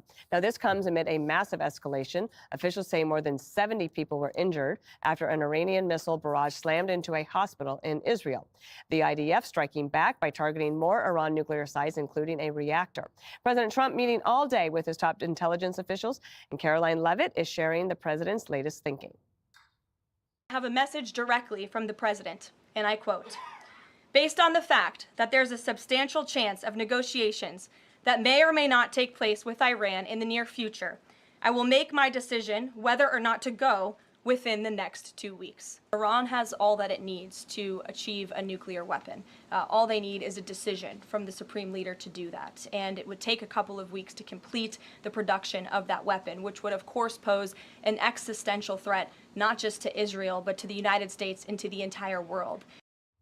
The conflict between Israel and Iran causing The View to make some pretty outrageous comments and comparisons. Whoopi Goldberg just stepped in it. I'm sorry, but where the Iranian regime is today in 2025 is nothing compared to the United States. Hanging black people. So it is not even. Yeah, I think it's very different to live in the United States in 2025 than it is to live in Iran. Not if you're black. Not for everybody. Not if you're black. Earlier today, I imagined what it would have been like if you had been on the set and what you would have said to Whoopi when she said that. Well, her reaction is born of identity politics. If you help these Jews, you're going to hurt the blacks, which is weird coming from a lady named Goldberg. But I believe on The View, they have a rule. One panelist has to say something so crazy every day that everybody else looks sane. And that day was Whoopi's, and Joy Behar and Sunny Huston suddenly don't look totally bat poop nuts. But I think she's like, it seems to me since Trump, 2015, 2016, She's now just operating on non-conscious thinking. Everything is a reflex, and she says what's easily retrievable.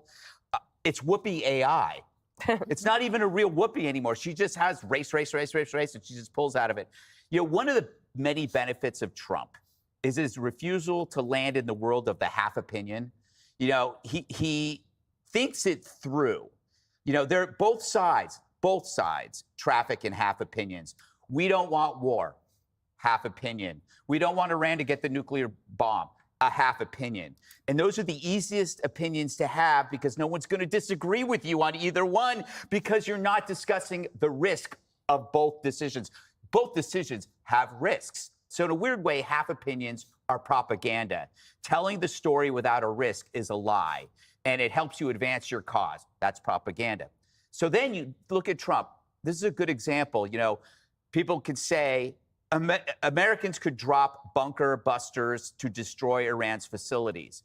That's a half opinion. What does Trump do? He says, do they work? You know, he thinks it through by asking the question that bureaucrats don't ask because they don't want to sound stupid, but he's actually asking, does it work? And I think that's why we elected him. One of the reasons is that he isn't going to do anything where he's going to lose. That's why I didn't believe that he lost in 2020. And he's right. But he won't step in until he knows it's going to work. And so you voted for him, you got to trust him.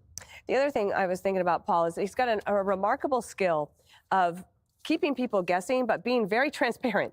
Yeah. And it must be very confounding to people in Iran who are like trying to figure this guy out. But he's basically showing you his work, but also keeping it a secret. Yeah, and when you think about it, he's talking about a deal, right? And they're sitting in Tehran saying, "Deal? What deal? What is the what are the options that we have here?" Because if you think about it, where do we stand? Our red line is absolutely no enrichment, right? And we're supposed to have unfettered access to all the enrichment uranium enrichment sites. That's the deal we got now. That's what the AIEI is supposed to be doing right now, and they told us to go pound sand. I think really what's going on, I'm not advocating for any of the positions here, because at the end of the day, you have to remember something. They have a lot more facts than we do up on Capitol Hill. Trump is operating off of far more facts than we are. So at the end of the day, as Craig said, we elected him, we got to trust him, right? But the immediate issue is Ferdow. I mean, that's just it. So you don't have to go all the way. People talk about regime change, everything else. You just got to mitigate the immediate issue. If you do that, and like I said, take the deal off the table. If you get rid of the immediate threat, well, then you bought some time. Now, ultimately, regime change is where this thing has to devolve to. At the end of the day, whether you like it or not, you have an adversary who cannot exist without that bomb. The mullahs cannot last long-term without that bomb. They learned the lessons of Gaddafi. We need this thing. They're going to keep trying. That's just all there is to it. So you got this adversary. They say they want to kill you. They're trying to get the bomb. At the end of the day, at some point, they got to go. But you don't need that right now. You just got to mitigate the immediate problem, which is Ferdow. What I think he's doing is, and that's why I think you can see this 2-week window. The last thing he wants is any American blood here. And right now, the Iranians still do have some offensive capacity. They do have the ability to fire missiles, maybe hit some American assets, and in many ways, almost worst, is hitting some of our adversaries, some of our allies. You get some dead Europeans and et cetera in some place inside the red zone in Iraq. We got an international Megillah.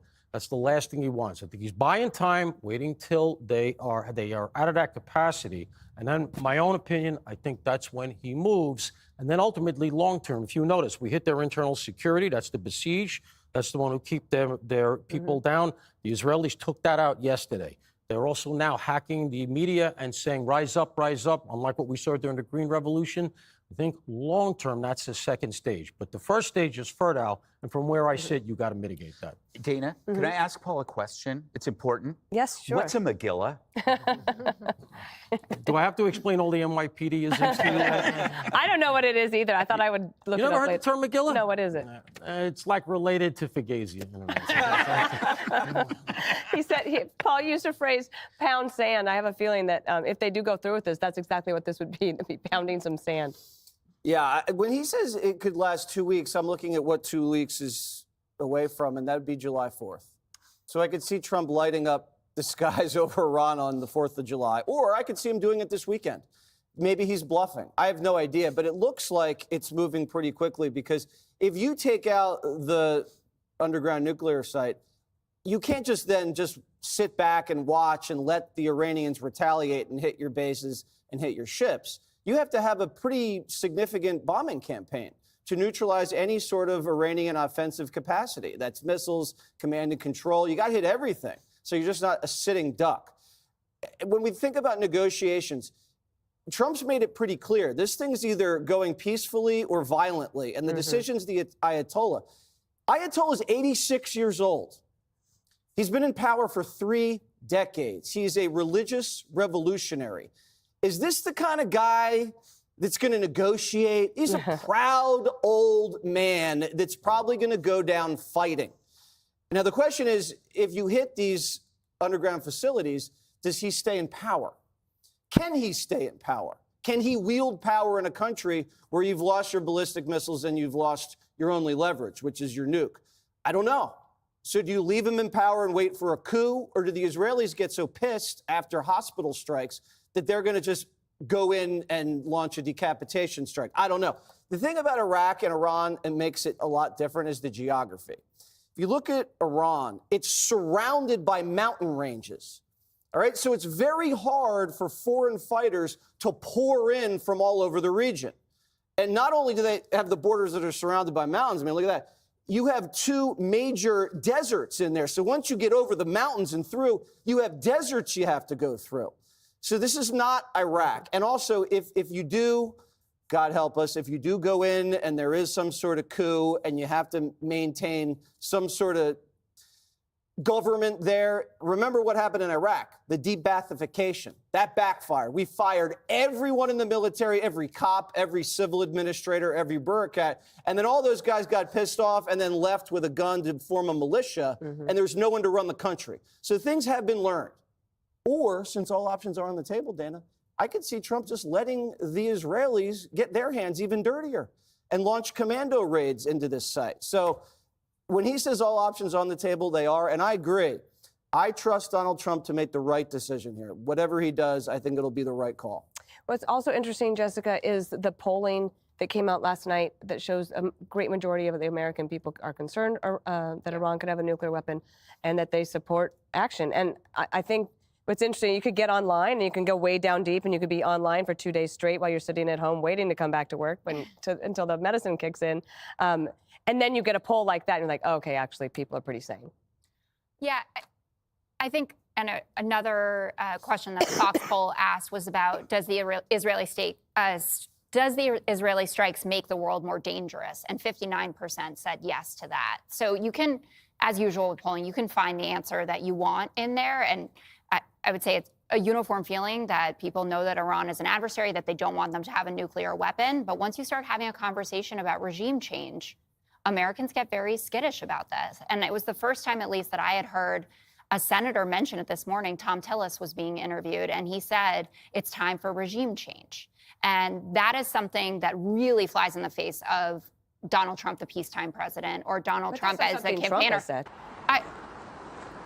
I think that if this is packaged as we are going to take out their nuclear weapons, but we are not trying to take over their country, and we're not going to get engaged in decades-long wars that we have no business being in. People remember what that was like, and they don't enjoy it.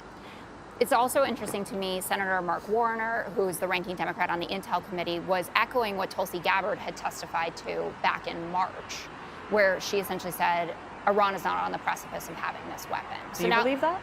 I don't know. I don't think Mark Warner has any reason to back up Tulsi Gabbard for fun, right? He didn't vote for her. He doesn't think that highly of her. And so I believe that Bibi Netanyahu is taking advantage of the situation, and he knows that Trump is going to back him up, and that Trump believes that the Israelis have earned this. I'm going to use the point, Greg, that I...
You're home tonight. That's it for this.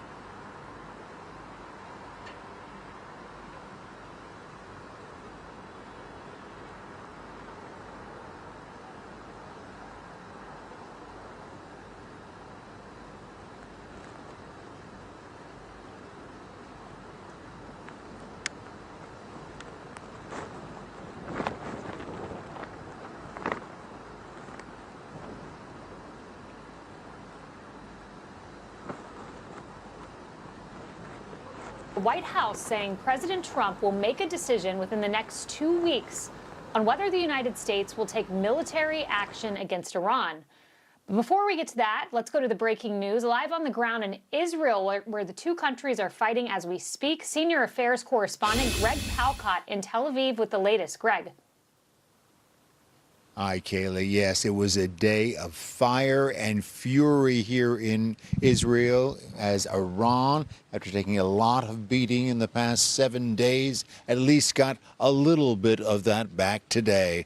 We were eyewitnesses early Thursday morning to the onslaught of some 30 Iranian ballistic missiles fired at Israel. Most were shot down, but it's believed 6 or 7 got through, making an urban mess of an area that contains Tel Aviv's stock exchange.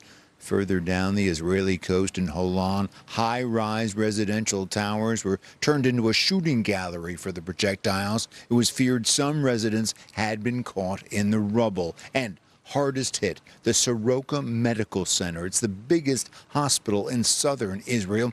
The hospital building was extensively damaged. Remarkably, though, all of its wards had been cleared prior to the attack. Iran claimed there was an Israeli military installation nearby. Israel flatly rejected that. As Prime Minister Netanyahu toured the rubble, Israeli officials claimed that some of the Iranian missiles contained cluster bombs, which spread the danger, banned in some quarters, contributed to the 240 overall injured. Netanyahu called the Iranians war tyrants. The Prime Minister also called for revenge. The IDF already on that mission, continuing today to pound Iran's nuclear and military infrastructure, including a water-cooled nuclear plant not currently in use. Israeli military intends to keep it that way. Kaylee, as for the task of getting rid of all of Iran's nuclear program, its nuclear infrastructure, according to Netanyahu today, while appreciative of the United States' help, he asserted Israel can get that job done on its own. Tall order. Back to you. What's up, Spider-Man? How's it going? And out in due time, Greg Palkot, thank you. Well, President Trump, meanwhile, signaling he's still willing to cut a deal with Iran. I have a message directly from the president, and I quote, "Based on the fact that there's a substantial chance of negotiations that may or may not take place with Iran in the near future, I will make my decision whether or not to go within the next 2 weeks." But while the president is still willing to talk, the White House is revealing that the Iranian nuclear threat is very real. Iran has all that it needs to achieve a nuclear weapon. All they need is a decision from the supreme leader to do that. And it would take a couple of weeks to complete the production of that weapon, which would, of course, pose an existential threat, not just to Israel, but to the United States and to the entire world. Mark Dubowitz, chief executive of the Foundation for Defense Democracies, joins me now. Mark, I'm very curious about what is going on here. You know, you have Caroline Leavitt saying 2 weeks, within 2 weeks. So theoretically, that could mean we still strike Fordo tomorrow. At the same time, President Trump has always been loath to broadcast plans ahead of time. I think there could be some strategy here, but what do you think is going on with the broadcasting of the 2 weeks timeline? Yeah, Kaylee, I agree with you. I mean, I think the president last week ran one of the greatest deception operations since Operation Overlord, when the United States fooled the Nazis into thinking that we were not going to invade at Normandy.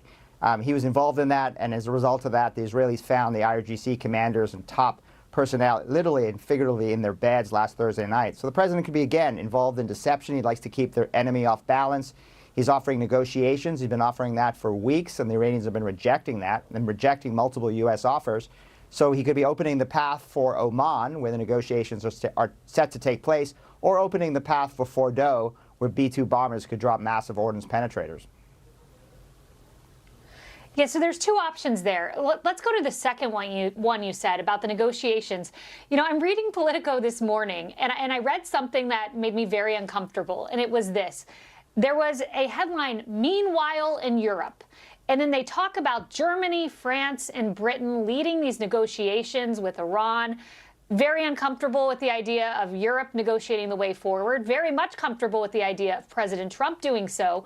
In your opinion, what would an acceptable negotiation or end agreement look like? Because in my mind, nothing short of Americans watching Fordo being dismantled would be sufficient. That's exactly right. I'll use President Trump's own words from 2 months ago. He said to the Iranians, you can either blow up your facilities under U.S. supervision or someone's going to blow it up for you. And I think the president has been consistent and clear for a long time. Iran cannot have a nuclear weapon, and they cannot have the key capabilities to develop a nuclear weapon. So their program must be fully and permanently dismantled. They can have no enrichment capability or reprocessing capability that President Obama gave them and Joe Biden gave them. And the president has an historic opportunity. His predecessors couldn't do it. His successors may not do it, but the president knows that he has to fully dismantle this program to stop a nuclear weapon. You know, And there we have it from Fox News at the top of the hour. Still waiting for any sort of updates. The latest thing we had was the industrial town, an evacuation in an Iranian industrial town. Now, the last time Israel sent out an evacuation for a Iranian structure or facility or whatever, it's because they were going to hit it.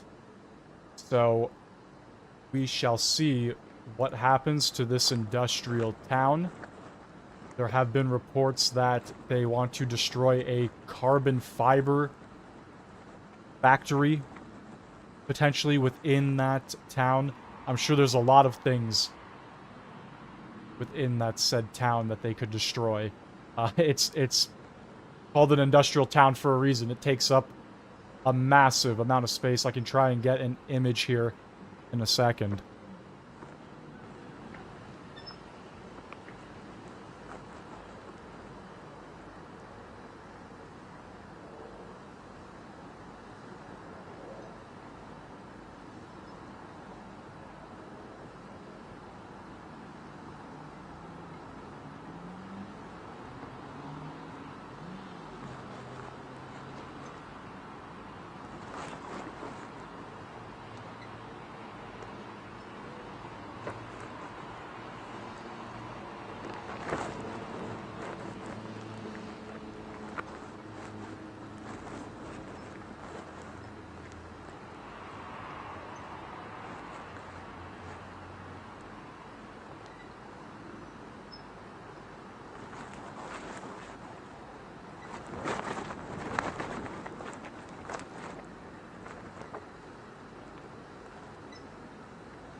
Now, I haven't seen any UFOs, but we haven't seen really much of anything over the past 2 hours and 40 minutes now.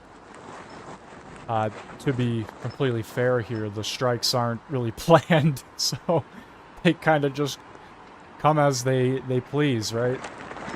But Israel has destroyed a good amount of their rocket supply, and their ability to launch said rockets has been destroyed. Not all of them, but a good amount. In the first, I don't know, 3 days, you could say 72 hours, it felt like they were launching them consistently. It was like every other hour. I would assume they've probably run out, or are very few missiles remain, if I had to assume at this point, based on Israel destroying everything, the constant strikes of their major infrastructure, and then rocket sites or trucks, facilities, areas, whatever you want to call them. But the last barrage of missiles was about 30 missiles, and it was very devastating, based on the footage shown. I can actually pull up some of that footage right now. Let's see, this would be much, much earlier in the day, like the morning. Where is it? This one here? It's amazing. Their axis of resistance has been very quiet. Fox News Alert, #1 story in the world right now. Israel releasing footage of an airstrike on an Iranian heavy water reactor in Arak, A-R-A-K. The latest attack on Iran's nuclear program, sending massive plumes of smoke into the air. And smoke seen over southern Israel after Iran carried out a direct strike on a hospital. A series of strikes by Tehran, injuring at least 89 people in and around Tel Aviv.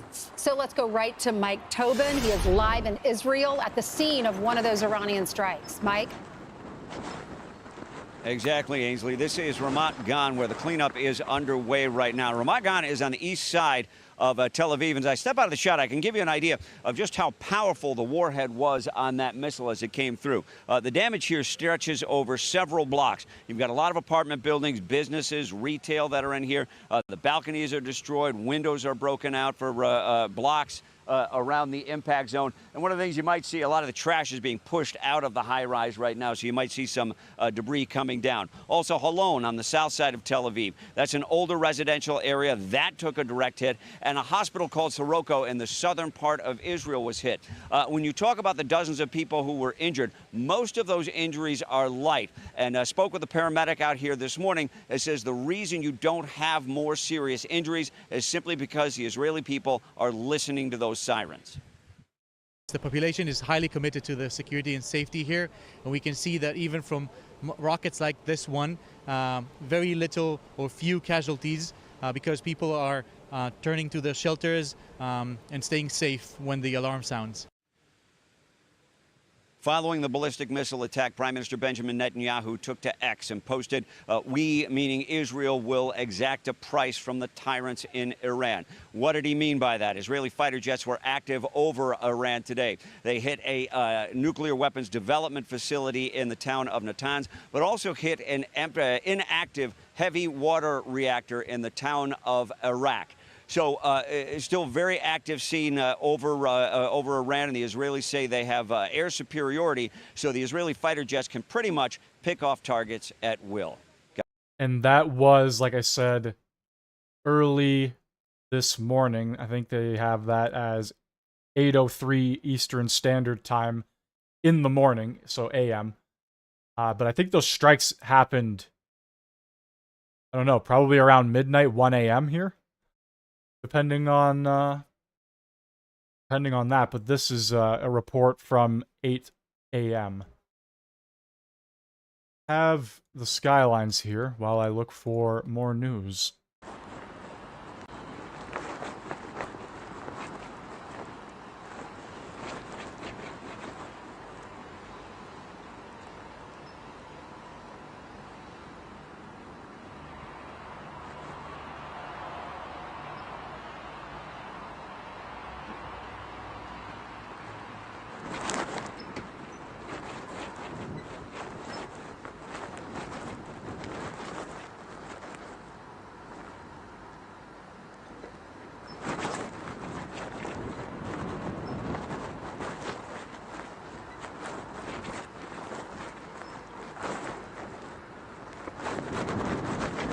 yeah, we don't have to deal with this. We just have to, for some reason, send our money to it, along with the United States.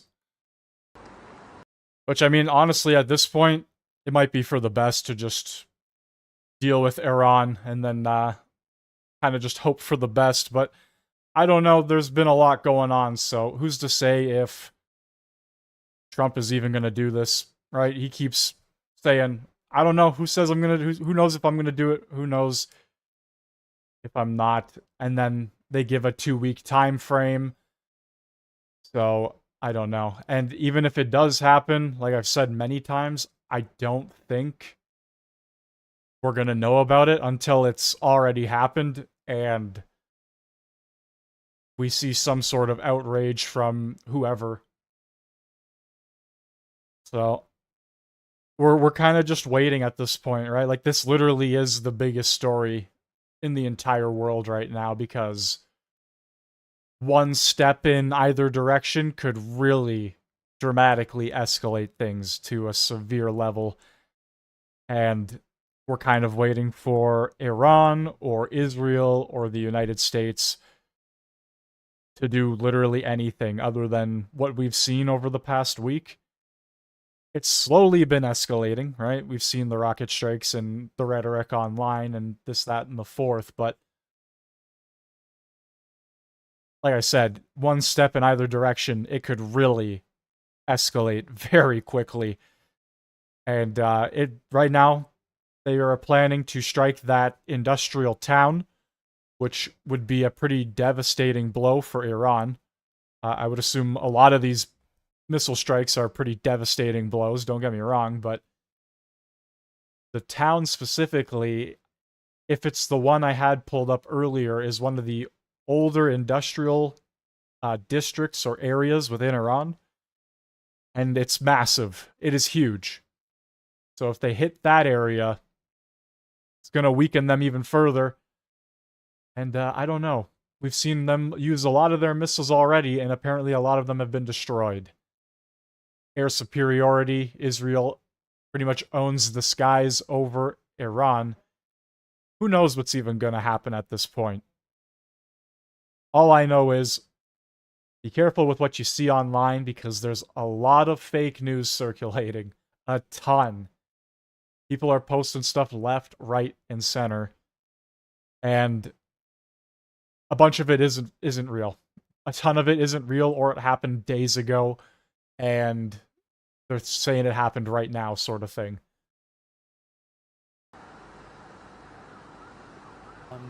And I saw that a report that there had been explosions there. Ariel Oserin with I-24 reported that an explosion occurred. Oh, he said an explosion occurred in the industrial park where the evacuation warning had happened. So maybe they've actually attacked that area. Well, that's what I was just talking about, the industrial town. Earlier claimed it might be a carbon fiber plant they're attacking. This was that warning they gave. Cephedrud Industrial Park. Cephedrud Industrial Park, that's what it's called. And you can see in the photo here the size of it. It's like acres and acres and acres of land. Tonight, there have not been. By the way, I'm hearing myself. I'll take care of that in a second. I'm hearing slightly hearing another one of myself repeating. I will fix that in a second. But yeah, there have not been any. I mean, I think possibly I might be wrong about this. Maybe correct me if I'm wrong. So there were the missile strikes this morning by Iran, and then I want to say a couple hours after there was a smaller missile launch by them. I don't know if Iran has launched missiles at Israel since this morning. I'm going to check here.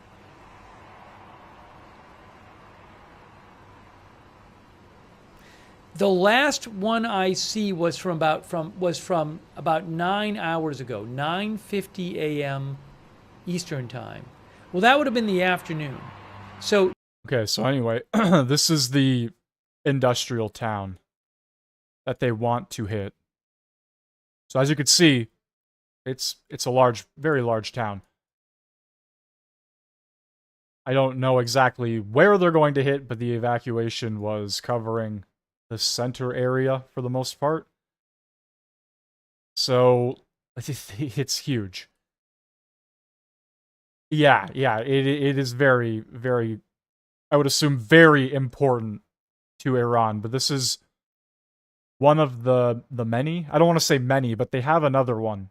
There's another industrial city like this in Iran, but this one is pretty large as well. So it'll be interesting to see exactly what happens here. This is right outside of Rasht. So this is that industrial town that apparently they might have just hit. Potentially, allegedly, reportedly, whateverly. I don't know until we get an update, which might come in the next 24 hours, could come in the next hour. I don't know yet. This is their next target, though. This is what Israel wants to strike next.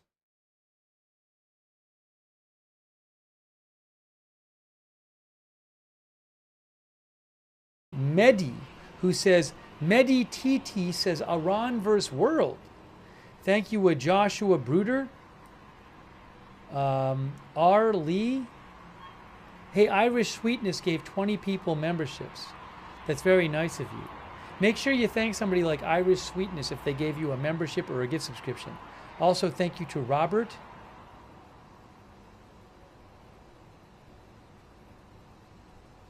Robert thinks that the bunker bomb is already in the air over Iran, so Trump's decision is immediately followed by the drop. Or maybe you think that's what will happen, Robert. Thank you, Robert. Thanks, CC, our member. Shout out on Twitch to Buff for Eyes, Dark Crypto 800, Mistress Vampy. Thank you. Kcock 17, J Frank G. Correspondent Trey Yanks, live on the ground in Tel Aviv. Hi, Trey. Martha, good afternoon. Early this morning, Iran launched yet another barrage of ballistic missiles into Israel, targeting both residential areas and a hospital. Here's what it looked like when we arrived at that medical facility. Black smoke billows from the Soroka Hospital in southern Israel. An Iranian missile hit the campus this morning just after 7 a.m., sending shockwaves through the halls. Suddenly, we heard the explosion, Juma Abu Kush says. We knew it's very close to us. Debris fell from the ceiling. Throughout the day, patients were evacuated to nearby hospitals as others were discharged if their condition warranted. First responders surveyed the damage as political leaders came by to voice their opposition to the bombing. What the Ayatollah regime targeted this morning is a hospital with helpless, sick people. This is an extreme war crime, and they will bear the consequences. What's also important to note is that this is a place that there are both Israelis and Palestinians coming for care. There are Bedouins. When you walk around the compound of this hospital, there are still people in other areas. There are men wearing kippahs and women wearing hijabs. And it's an example of how this part of Israel lives, how they live side by side, and how there is a future. That's the latest from Israel in terms of the strikes. Like you could see the damage in the hospital there. And it's crazy to me that Israel I guess, apparently the hospital takes everybody, doesn't matter who it is. And they just straight up hit the hospital. Iran was like, yup. Sounds good. We were trying to hit something else, but I guess we'll just hit that as well. Yeah, okay. Interesting. Take out the Supreme Leader tonight. If I hear something different, I'll let you know. I'm gonna have to go back on that one. They're weeks from now.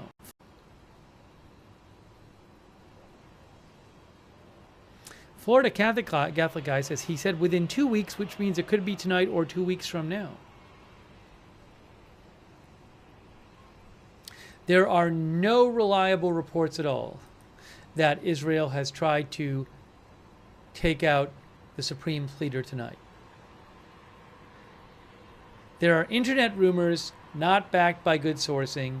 There are no reliable reports I have seen that Israel has attempted to take out the Supreme Leader tonight.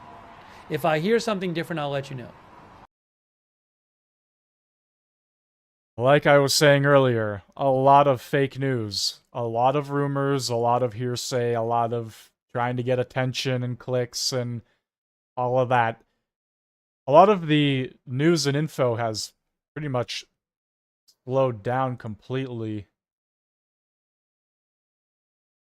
It's essentially at this point, whenever a strike happens, if successful, the aftermath, and then a response from everybody.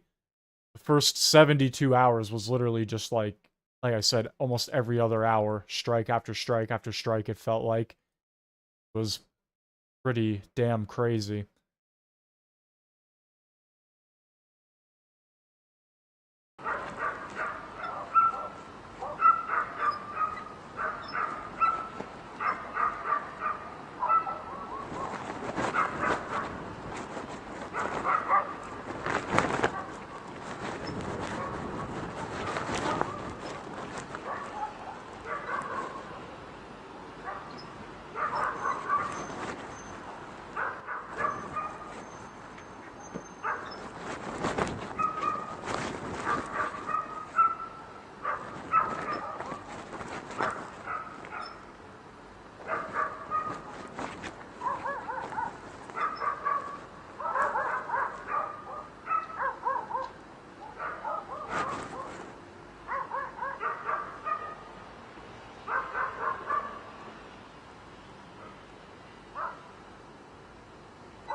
Really take a look at this headline here. Absolutely crazy. I said, keep this in mind as well. This is from earlier today. AP, Israel's defense minister says Iran's supreme leader cannot continue to exist after latest Iranian missile attack. Just something to keep in mind. Hey, thanks to J Rock Brooklyn. So nice of you. Also, I Hate Mondays. Thank you. Thank you. I Hate Mondays. Thank you, Happening Hapner. Thank you. And I Am Buster. Thank you. And Diane Rutherford. Thank you. Just like liberals, fake and liars. Exactly. Just like the House of Commons in Canada, specifically the liberal side, from what I've seen over the past 10 years and now leading onward. My God, what a nightmare. What a nightmare. And a nightmare voice crack. Okay. I don't have any news or new news in terms of Trump specifically. The only thing I have is that evacuation on the industrial town and the chance that strikes landed there, based on what Agenda Free TV said. I am trying to see if there's anything confirming that.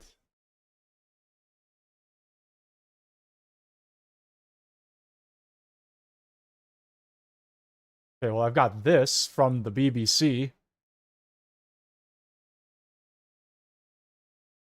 U.S. joining Israeli strikes would cause hell, Iranian minister tells the BBC. So there you have that. Strikes. This I have no idea. I have absolutely no idea.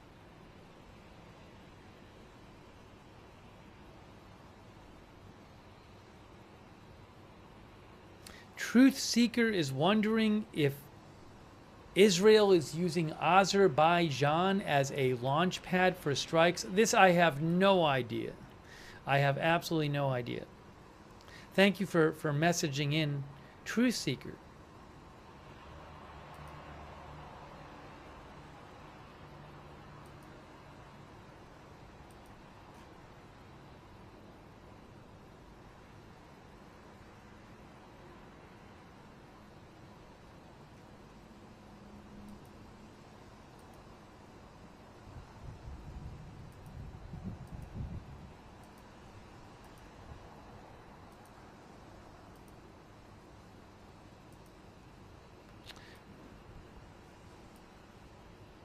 Brandon Hill said, any missile strikes from Iran today? Well, there were 3 of them this morning. We actually covered it. We have a stream on it.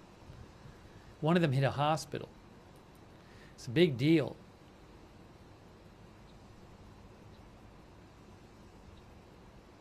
But no missile launches for about 10 hours that I'm aware of.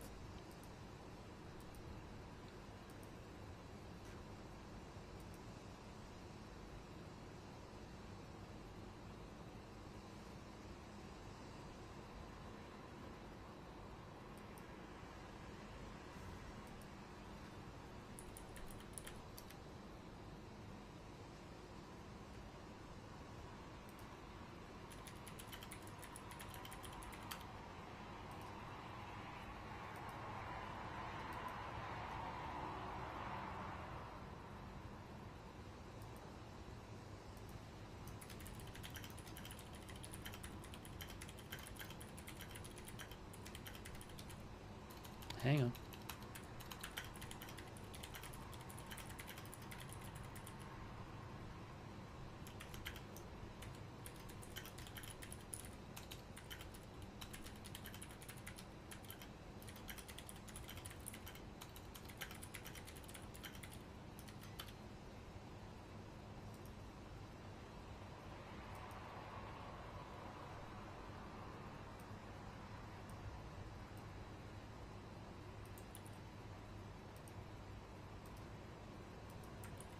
I'm going to eat in a moment, and then we're going to keep doing the stream.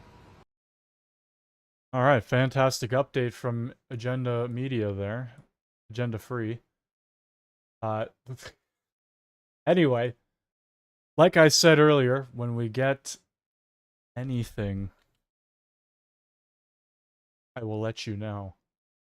But right now, I have an article I'm kind of debating. I'll show it, why not?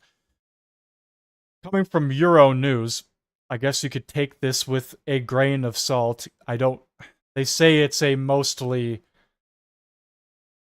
credible news station, but they have extreme EU bias, which that doesn't really shock me.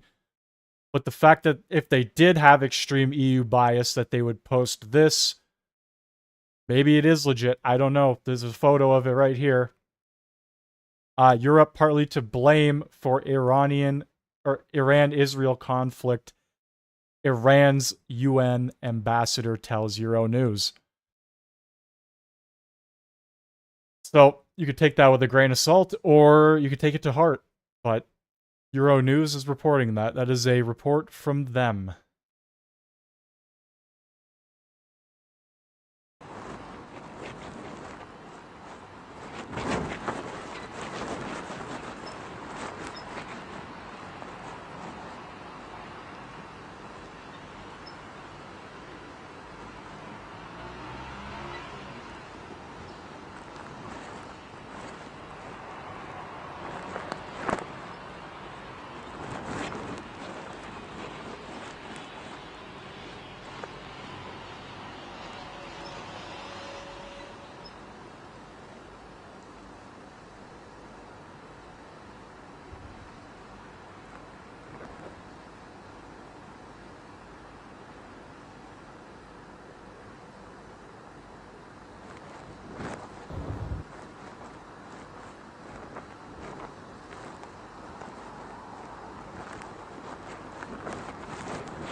All right. We are almost coming up to 8 p.m., meaning we will get another major update, at least, or story update from Fox. A live one, not just a replay. It's been a pretty dry night so far, guys, and I think that is a good thing. Potentially signs of the overall conflict slowing would be a good sign.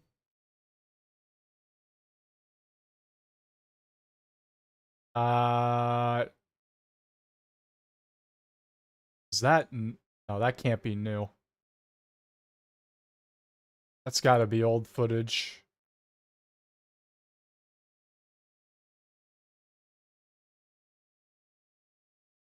That's gotta be old footage. I'm not showing that.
Okay, so I got this article right here, just found it, from the CBS News.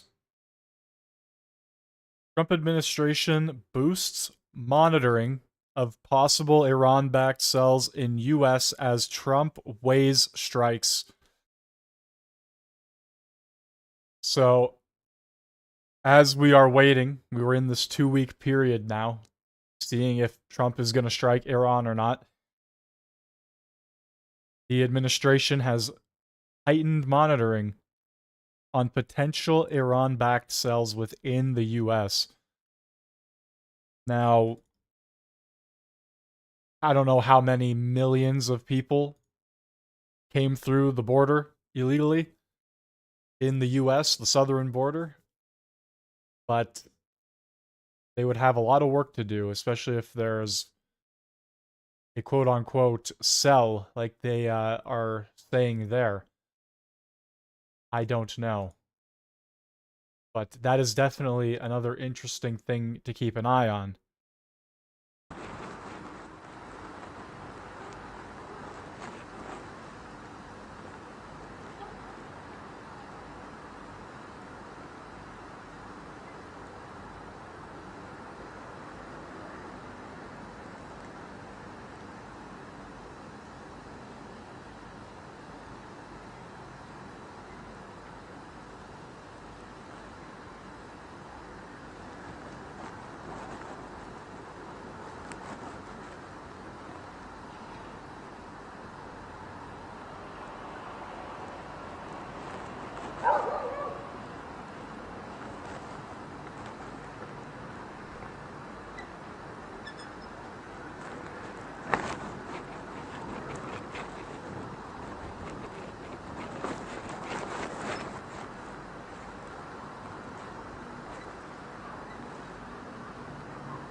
All right, guys, we got a video here. Hold on.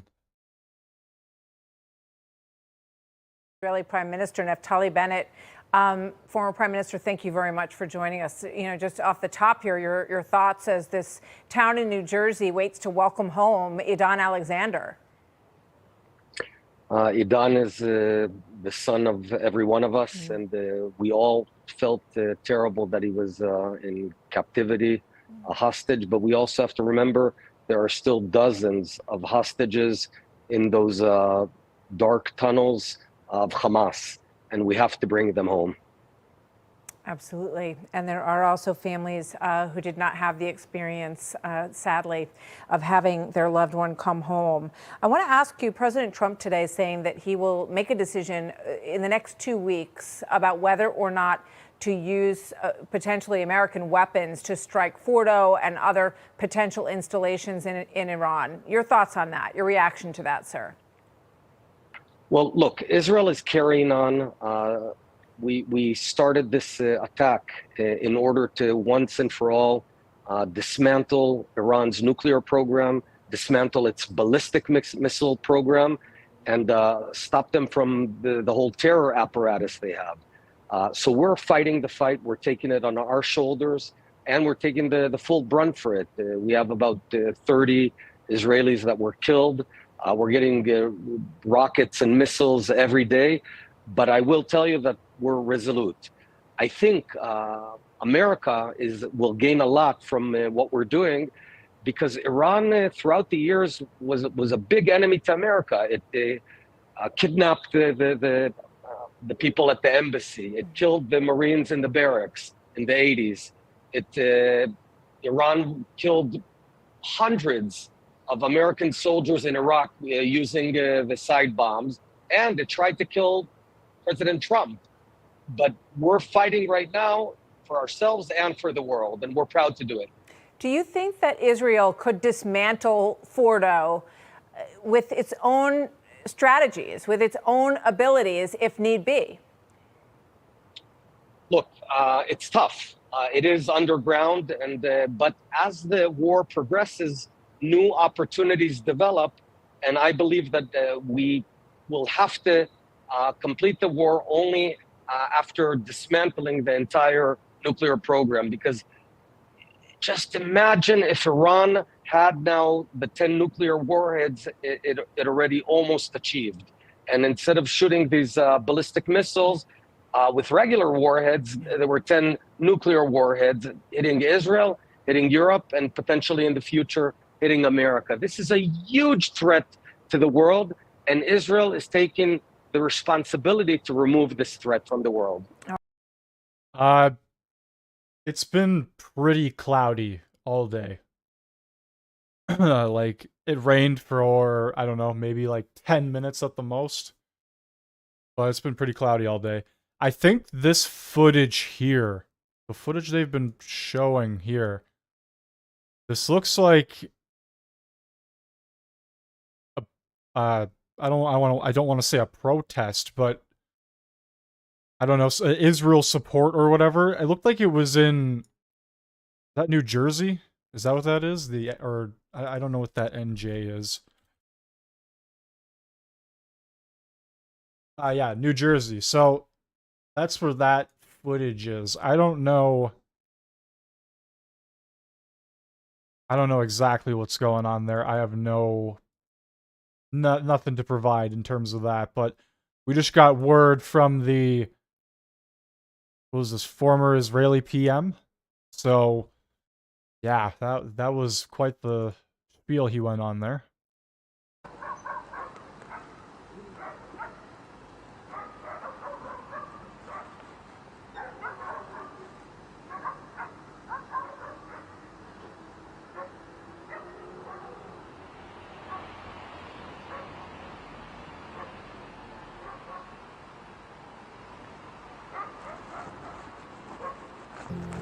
Eric's come along.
Yeah, somebody needs to shut that dog up.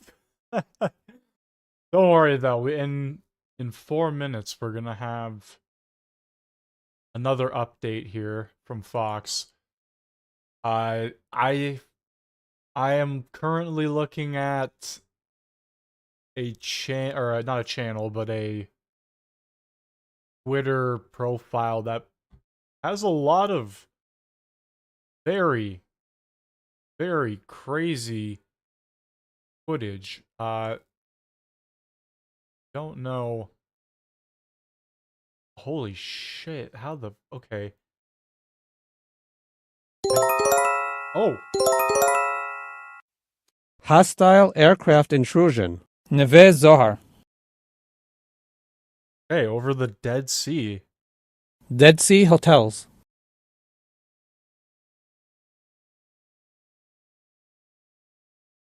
Dead Sea Hotels Center. Okay, this might go on for a while, depending on...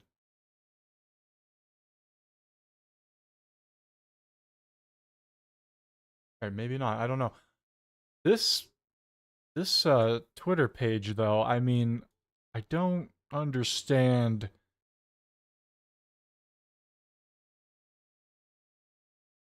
I don't want to show... Okay, he's up in a room. Okay, I'm like, how is he on top of the building? What is going on here? It looks like that's apparently their stock exchange. The Israel Stock Exchange got hit, as well as the hospital. So I don't know if that's the stock exchange street or if that's... I mean, the hospital very well could be in that same area, but that's a really crazy shot there. This is the channel or the profile. I'll put a link in that.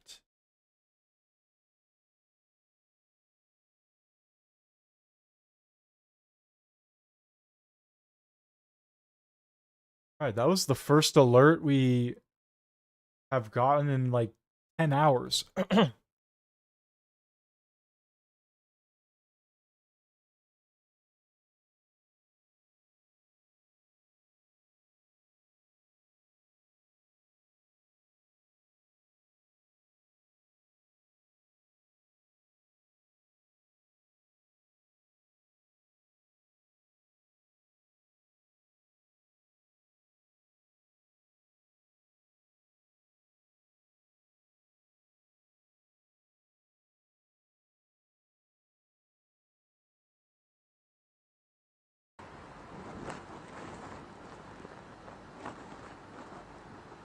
Yeah, that was insanely far up.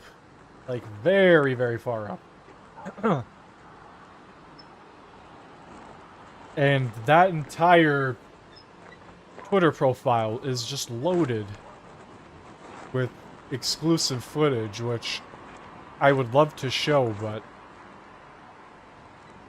I don't want to... I don't know how much of it is legit and how much of it isn't. And he's still posting stuff right now, too. So I can't confirm if any of it is real or not.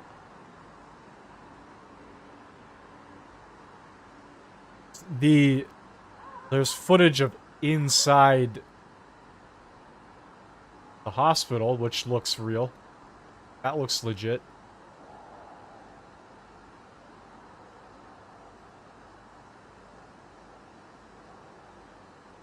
And the building's all destroyed around. That's the exact same area I've seen other reporters in.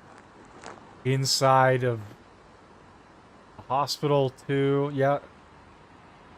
Yeah, that looks legit.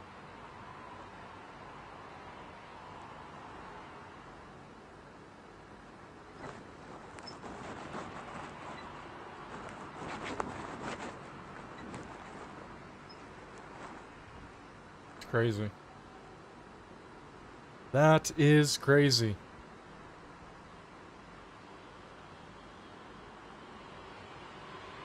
directly from the president. I will make my decision within the next 2 weeks. Iran's got a fortnight to figure it out. Or is Trump bluffing?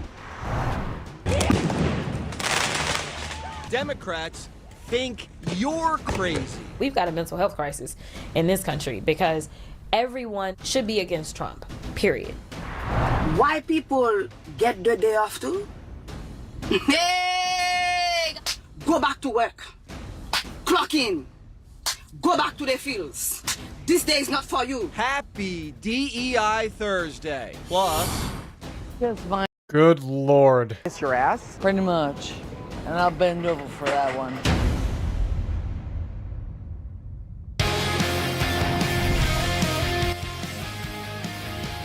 Oh, it's a good thing. The only thing I want to see is the Israel-Iran stuff. Holy shit, that was brutal. Trump making it very clear that if America has to get involved in Iran, it'll end on our terms. And it looks like he's preparing for any scenario. The E-4B Doomsday plane just made an unexpected flight to D.C.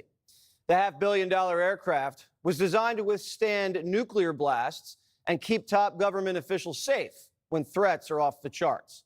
And it landed at Joint Base Andrews under the cover of night on Tuesday. Right now, the United States has 2 destroyers anchored in the Mediterranean, the USS Sullivans and the USS Thomas Hudner. Both of these $100 million platforms have been shooting down Iranian missiles. To the south is a carrier strike group, the USS Carl Vinson in the Arabian Sea just off the coast of Iran, flanked by 4 warships providing security to U.S. bases in the region, and a super carrier, the USS Gerald Ford. It's on its way and should be on the scene soon.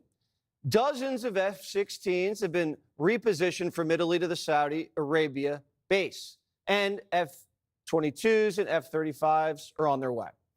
Now, if we're going to drop bunker busters on the Iranian nuke site, it'll be done by B-2 stealth bombers. These aren't officially in the region, but sources tell Primetime they've seen tactical movement in the last 24 hours. This is a major moment for Trump, and he's aware that his legacy is on the line. Quote, he is in his last term of his presidency. He may or may not see a window to do something that is something he's always believed is right and is important for the world, and has the added benefit of being legacy building. And this is a window.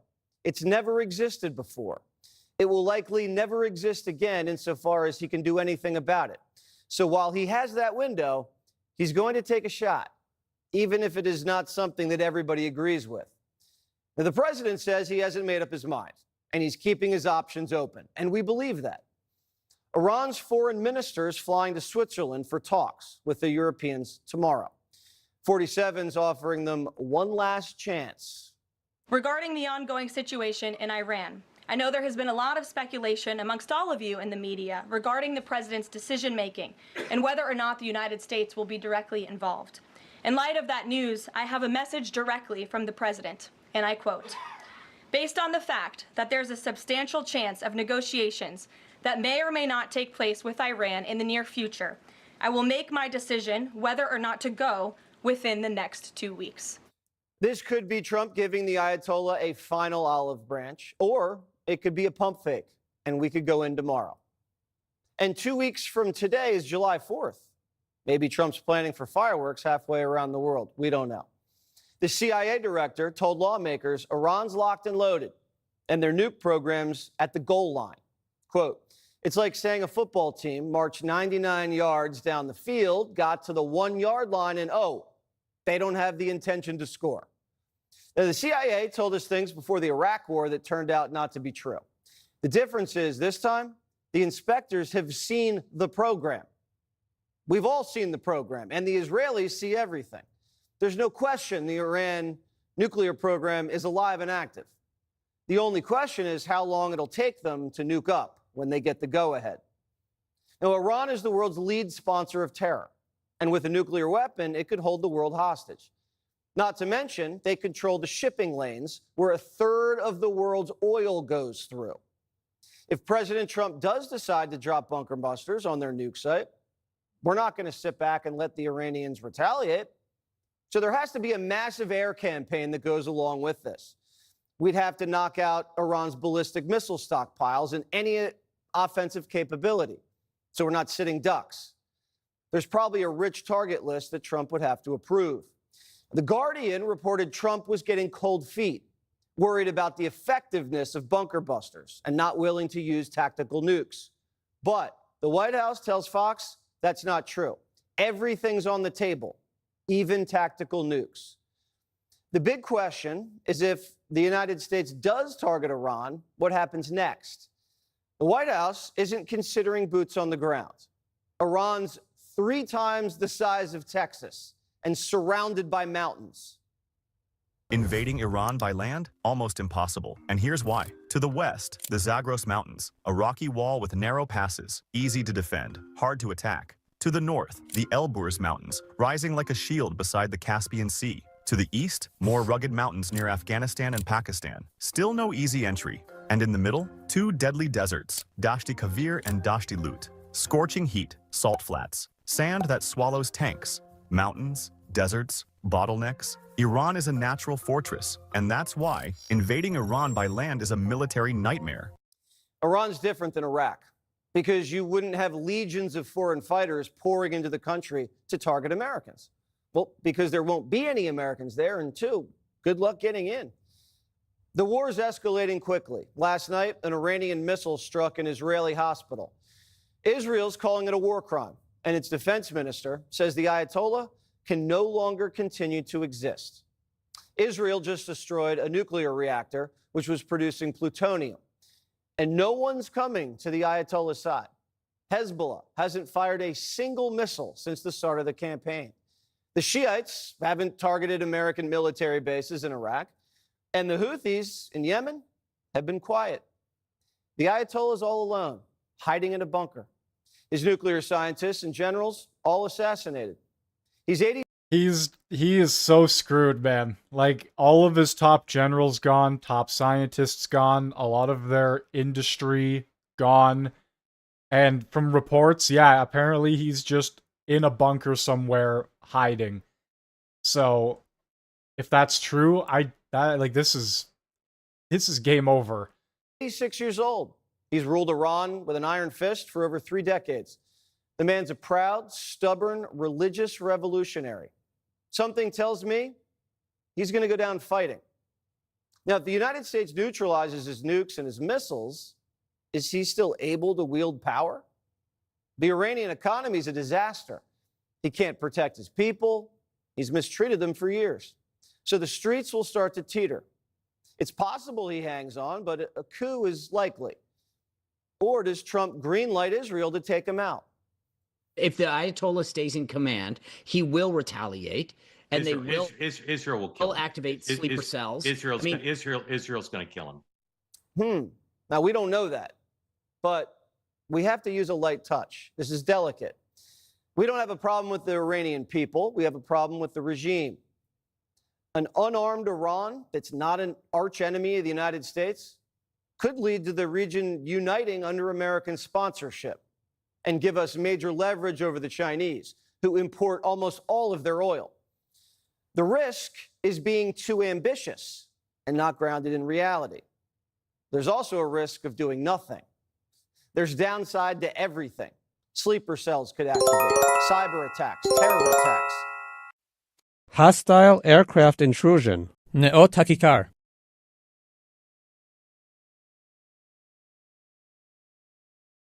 Okay, guys. Got a hostile aircraft intrusion. Ein Tamar.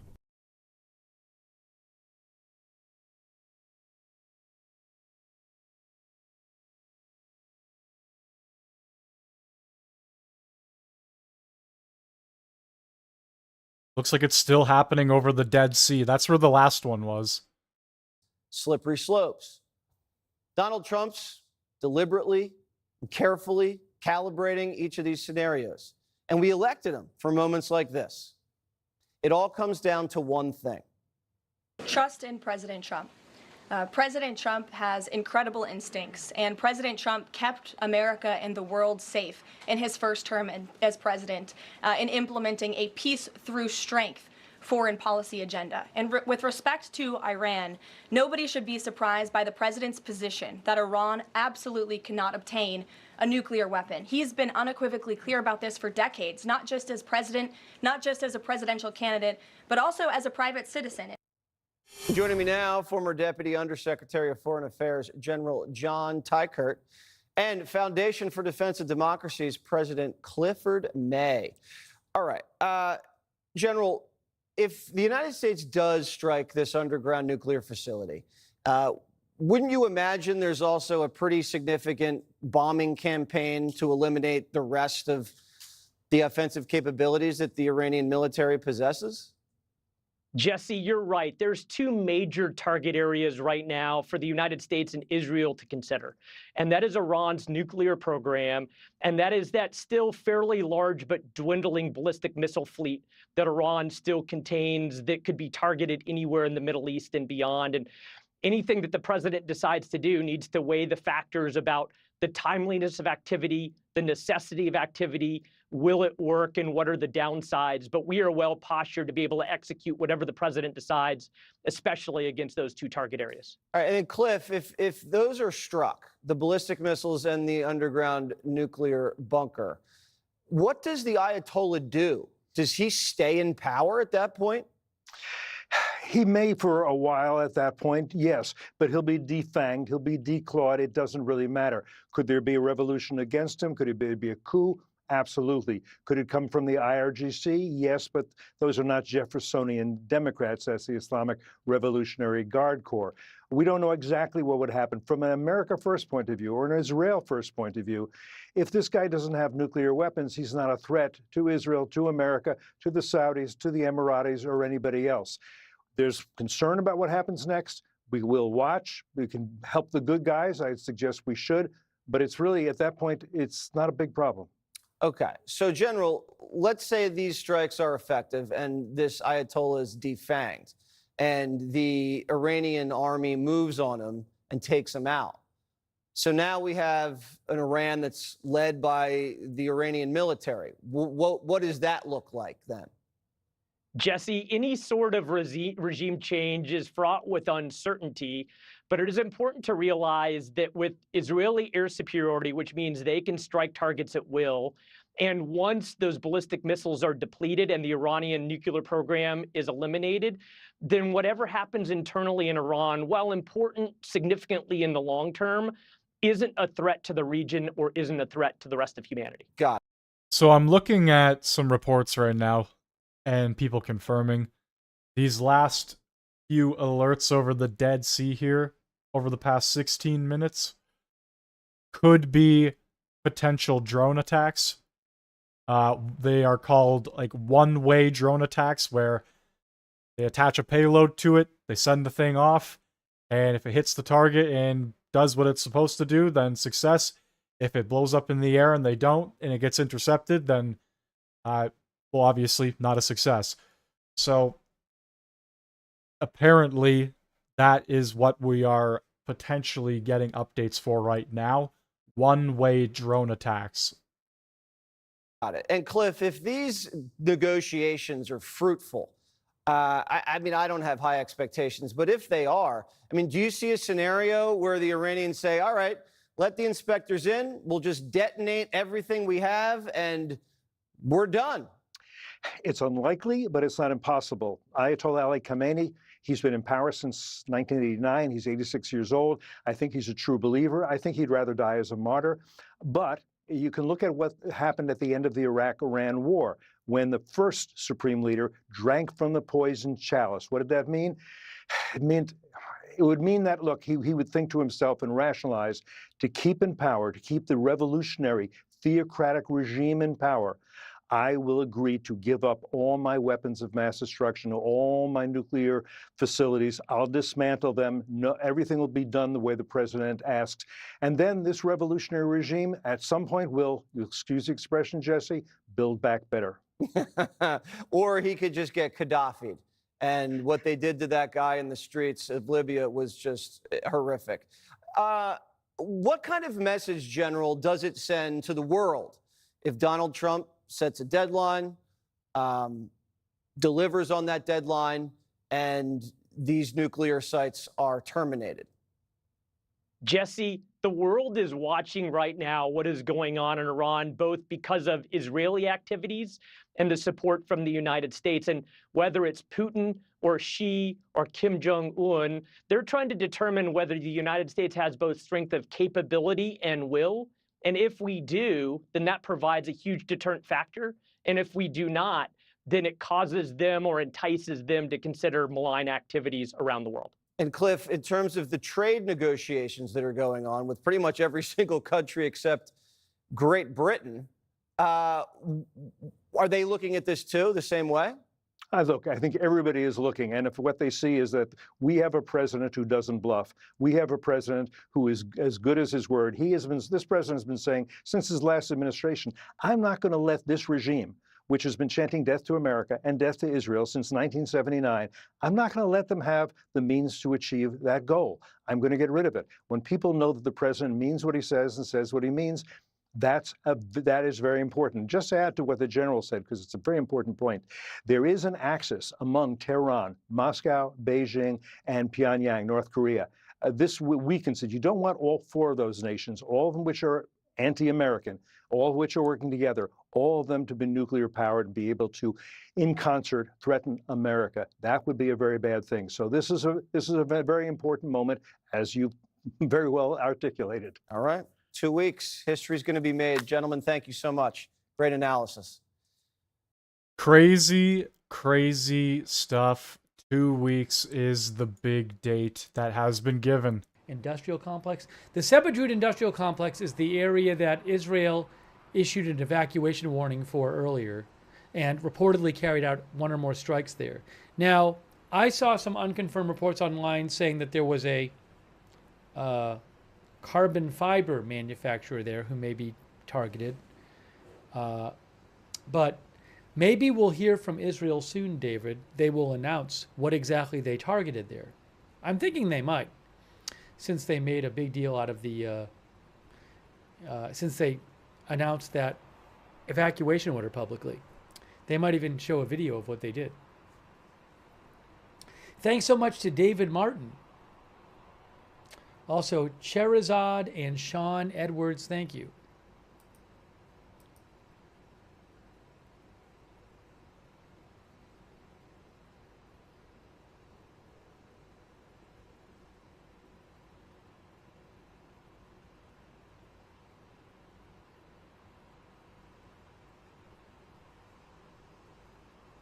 Oh yeah, I'm all good. Don't worry about me.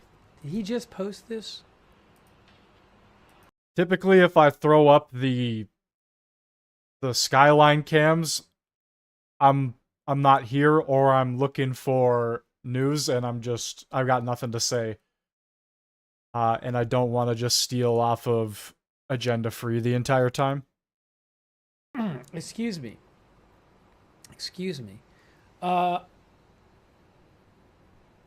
I believe the last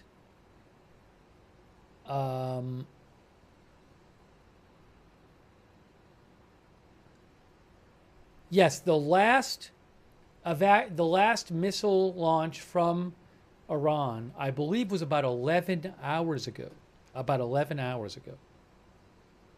Interesting.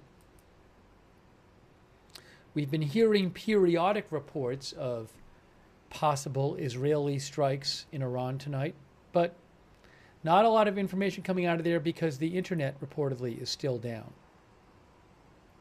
The internet is still down.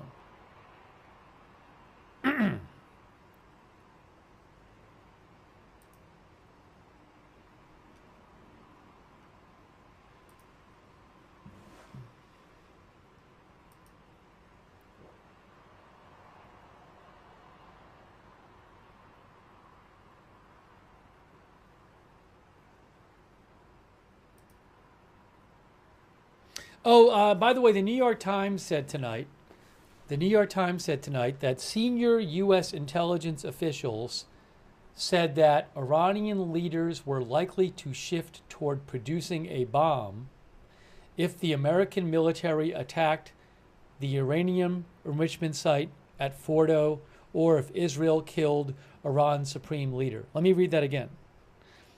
Senior U.S. intelligence officials said, according to the New York Times, that if Israel kills the supreme leader, or if the U.S.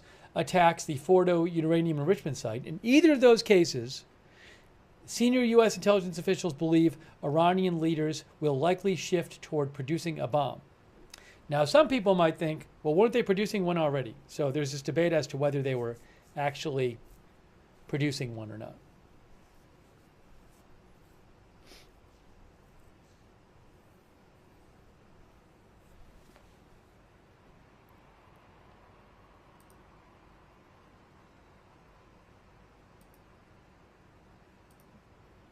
I mean, they were doing things that would be useful if they wanted a bomb. There's this question about how set were they on actually making a bomb.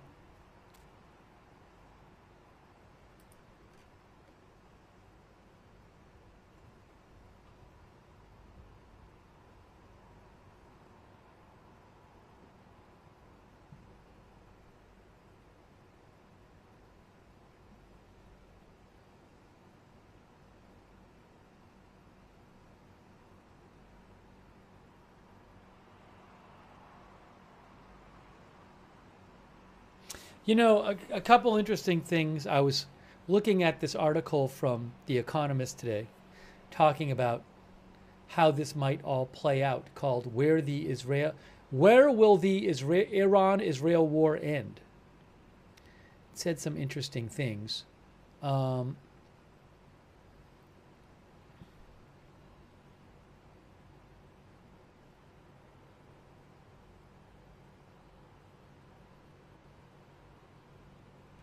So one thing that The Economist claims is they say that they don't think it's realistic to think that Israel can eliminate Iran's nuclear program. They say basically no matter what Israel does, Iran can still afterwards work on a nuclear weapon. They could slow it down. They could greatly lengthen the amount of time it might take. But they don't think Israel would be able to eliminate the nuclear program. You might say, well, now if the United States stepped in, that would be probably a completely different story. And that's why we keep getting this whole bunker buster thing, because apparently some of these things are under mountains, right? So for the United States to step in like that, I mean, we're kind of waiting. That's what it comes down to. It's this 2-week time frame, and it can really escalate to an extreme amount depending on what happens within these 2 weeks, because they have said Iran has the material to build said weapon. The Ayatollah just needs to give the go-ahead. So I don't know. Nobody really knows. That's what's coming out now, though. And on top of that, we have this whole bunker buster situation going on, right? So they want to wipe out as many of these nuclear facilities as possible so it doesn't happen. And I don't know if we're getting any updates on that industrial town, but that was the latest target. It was an industrial town. Say, well, couldn't this cause a regime change in Iran? In theory, it could. An interesting point they make is that Iran's nuclear program dates back before the Iranian Revolution, to the time of the Shah.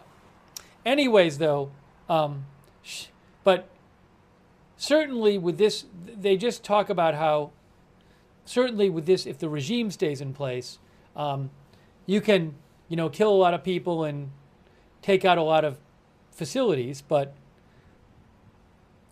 that knowledge is dispersed, they say, and it's you can't count on just eliminating the program for good.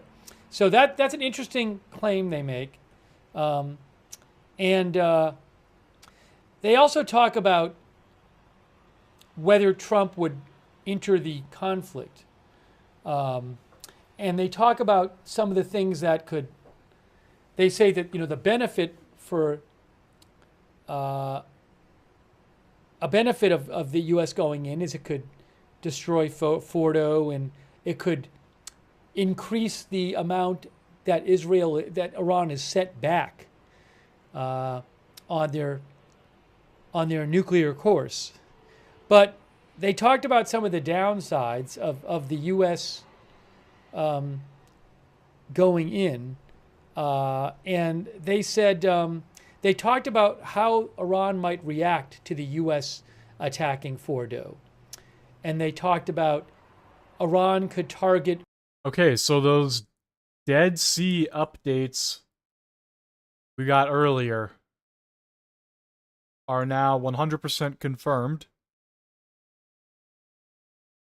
The Israeli Air Force intercepted a hostile UAV launched from Iran over the Dead Sea. Alerts were triggered as per policy due to the intrusion situation under control. That was the update we got 30 minutes ago and 17 minutes ago. They intercepted an unmanned aerial vehicle launched from Iran.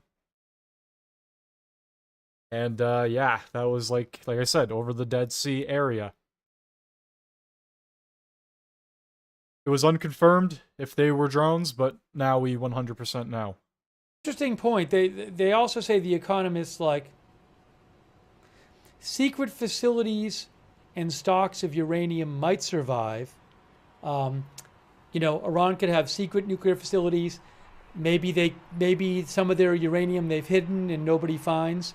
And they say the know-how definitely would. Some people who know how to do this stuff would survive. So you could have a situation where you go in now, and then a few years later you got to do it again. But it's interesting. It's an interesting perspective. The article is called "Where Will the Iran-Israel War End?" It's in The Economist. They actually argue that they think if you want to prevent Iran from ultimately getting nuclear weapons, they think the least bad path is to do talks, because I assume that's because you reach an agreement and then you just have some kind of verification system in place where they can be checked on. And you might say, talks in an agreement with Iran, how's that ever going to work? But what they're saying is all the options are bad. They're not saying it's a great option. They're saying if you think you can just go in there and bomb some stuff and their nuclear program is over, they say that's not true.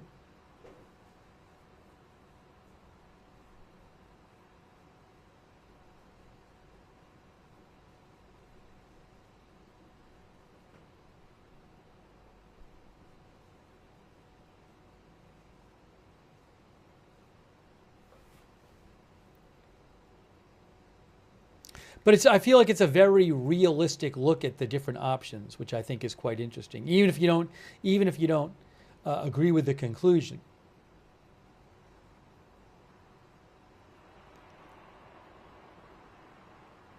You know what it reminds me of? It reminds me of when Israel was attacked by Hamas, and then Israel said, and I remember they said it again and again and again, we're gonna make it so that Hamas can never threaten us again. And didn't they say they were going to eliminate Hamas, right? And it's like, it just seemed like an unrealistic goal. Like, how are you going to do that? I mean, you could severely degrade them. It kind of reminds me, if Israel goes in and says, we're going to eliminate, their nuclear program. Well, as long as there's people there who know how to do it, you haven't really, and a desire to do it, you haven't really, and if you go in and then you leave and you're not going to stay there, they're not even in there.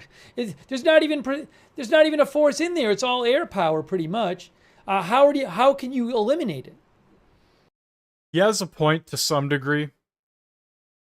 But as we've seen, and they've been very effective, they've gone after specific head scientists. Now, yes, they can be replaced. People can learn. People can replace those replacements, right? That's kind of just how it goes. But intel, computers, data, papers, however they want to transfer this info to build whatever it is, it can all be destroyed. These leaders can be taken out, as we've already seen. But like he has said, if there is the will to continue it and to do it, there is always going to be somebody else, right? So yeah, I agree to some extent. You can't, like, obviously 1000% eliminate it, but you can hinder it to the point where they're just a bunch of nobodies.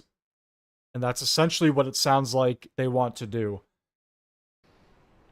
So there's the rhetoric and then what you've actually accomplished.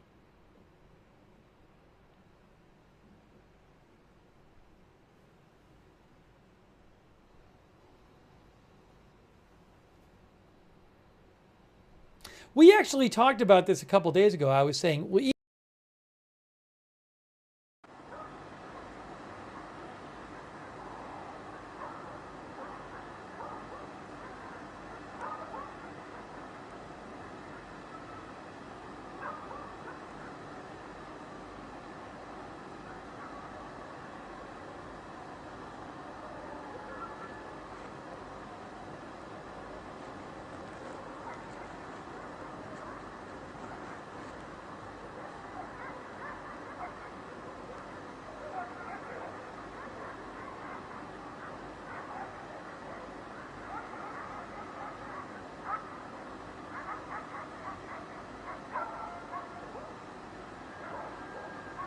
An analysis from The Guardian.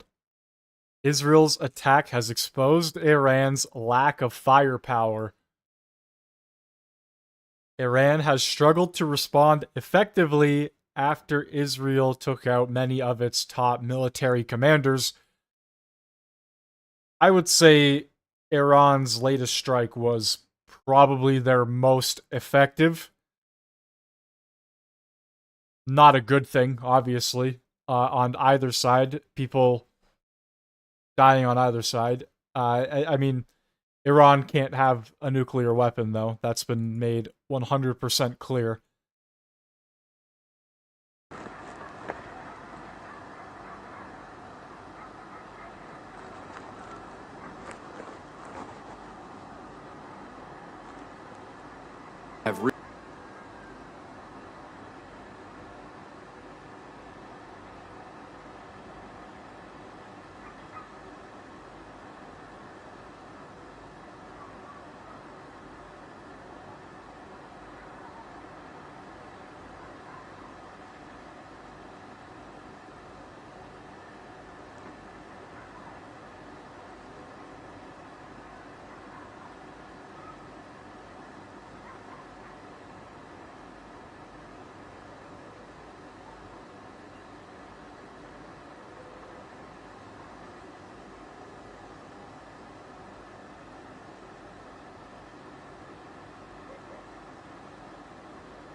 maybe longer, that Iran cannot have a nuclear weapon. And they'd use it. You know, I believe they'd use it. Bombs continue to drop over Israel, and the president issues an ultimatum. Welcome to the Big Money Show. I'm Jackie DeAngelis. Joining me, my co-host, Taylor Riggs. Lou Bassanese is in for Dagan McDowell, Brian Bremberg, and with us for the entire hour, Slatestone Wealth Chief Market Strategist, Kenny Polcari. Great to have you. Thank you for having me. According to new reporting, Trump has privately approved U.S. attack plans targeting Iran, but so far has held back on giving the final order. The pressure is building fast. Trump briefing with his national security team as we speak. Meanwhile, the U.S. just moved its newest supercarrier, the USS Gerald Ford, into the Mediterranean with a massive military buildup underway. Overnight, an Israeli hospital hit directly in a major Iranian missile attack, and the Israelis are now threatening to eliminate the Ayatollah. And according to a new Fox poll, voters do see Iran as a real threat, but remain split on Israel's strikes. Kenny, I want to talk to you because we've been watching the market take this pretty much in stride so far. Today, you're seeing a more substantial move to the downside on the Dow, 400 points. This is as President Trump has said he's weighing all his options, but it seems he's tilting the scale a little with respect to how he's weighing them. He has also said that he will wait till the last second. It's a fluid situation. It is developing quickly. He doesn't need to make a decision now, but it seems like smart money is saying something could happen here. Listen, I think at some point something has to happen because you can't be half pregnant, right? They've already started this problem. They've already started this issue. You can't leave it. They have to finish it, whether it's the Israelis, whether it's anybody else. I think most of the world is in agreement that Iran should not have or could not have access to a nuclear bomb. And now that they've come this far, we've been talking about this for how long? I've been talking about for 50 years. It was 1979 when they got taken over. I was 19 years old, right? So for 50 years, we've been talking about this regime in Iran, and it cannot happen. So I know he's in a tough place, right? So Trump is in a tough spot right now, but I think something has to happen. I have said I don't envy him. He's weighing these decisions very carefully, understanding the implications and the impact that it could have not only on the region in the Middle East, but globally as well. There could be repercussions. Meantime, overnight, the Israeli hospital that was directly hit from a major missile attack from Iran is in the news today. This is as the Iranians are basically showing that, you know, they give very little consideration to the targets that they're hitting. They're hitting civilian targets. They're hitting hospitals.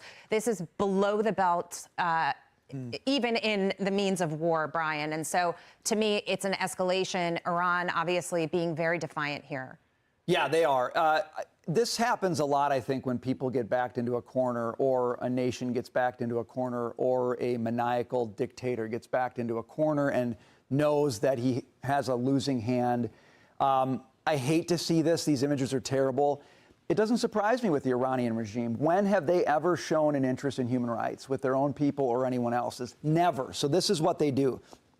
What I like is President Trump continues to be so calculated and measured here.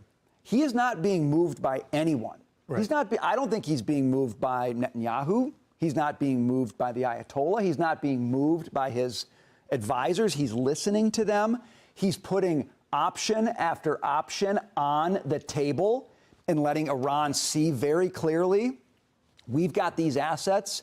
You don't want to know what they could do to you. But he's not being moved by anybody. And his focus, I think, has remained so crystal clear. And the right is even divided on this, which is interesting to me. But his focus has been so crystal clear. He is talking about the presenting threat of nuclear weaponry, and that's it. And that's what I want to see out of my leader, a strong hand and a very clear focus, and that's what we're getting out of the president right now. Lou, Ted Cruz says that the Buster bunker strike is possible in Iran, but he says no boots on the ground, and there is not any appetite here in America for our troops to be on the ground. But you think of what the implications of the bunker buster situation could potentially be. Yes, you finish the job. Yes, you go underground and take out the nucleus of what they've been trying to develop. But at the same time, they're not going to take it lying down. If they retaliate in some way on U.S. assets, whether it's in the region or I keep talking about the sleeper cells because I'm worried about that around the globe, then all of a sudden you might have a situation where the U.S. has no option but to respond accordingly. And I'll just add to this, the Israeli defense minister is saying the Ayatollah cannot continue to exist. Trump supposedly had said, don't take out the supreme leader because of the escalation that could cause. But if Israel goes ahead and does something like that, now we're talking about Yeah, I mean, I think you're very well summing up the delicate nature of this situation. Ted Cruz, it's a great aspiration not to escalate this to boots on the ground. I just don't know that that's a reality of war, right? I think, and here we're dealing with, as Brian pointed out, a leader that in a time of crisis, a great leader communicates. President Trump is doing that. He's doing it very meticulously, methodically. He's staying in front of the options to make sure front and center we know what could happen. That's one side of it. Then the market event, right? Markets traditionally respond pretty well to any type of geopolitical events. I mean, if you go back 40 plus years, 40 rough odd events, the drawdown usually lasts an average of 17 days and you recover within 16. So again, I don't want to mix investing with war, but it's just the reality we're talking about. This is the markets. It sends a signal. I think if you're looking at investments, this is not the time to panic.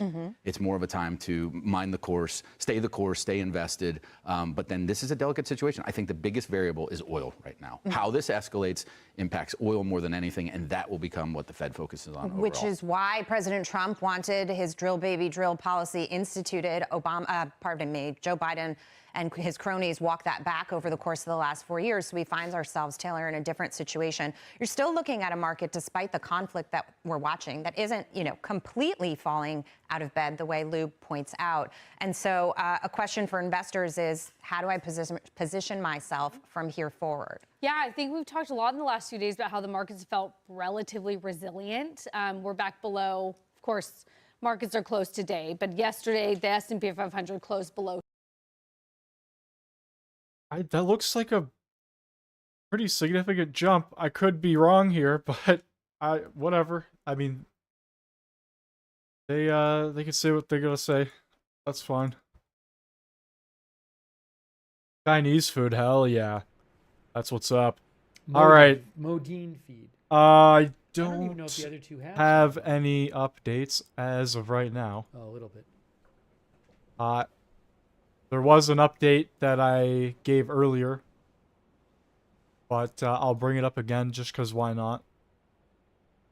Several Boeing's, cargo Boeing 747s and also have reportedly been spotted on radar leaving China for Iran.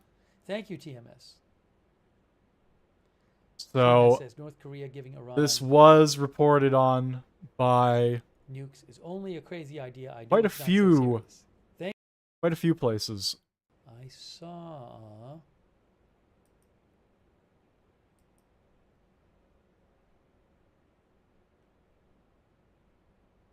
It was a thermostat. 26.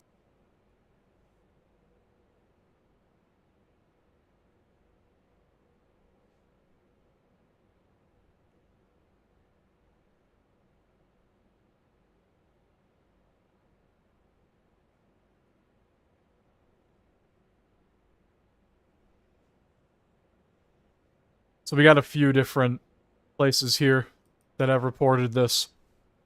Things going back and forth or from China to Iran, one of the two. That is definitely something to keep an eye on. 100%.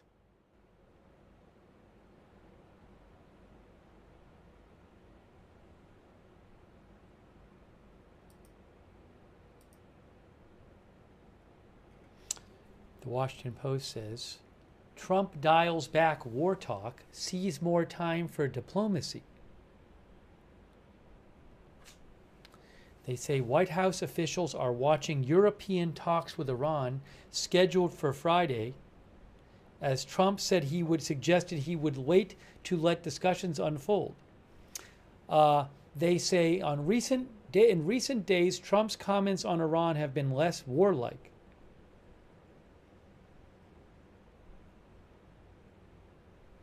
On Monday, he had said, immediately evacuate Tehran. People should immediately evacuate Tehran.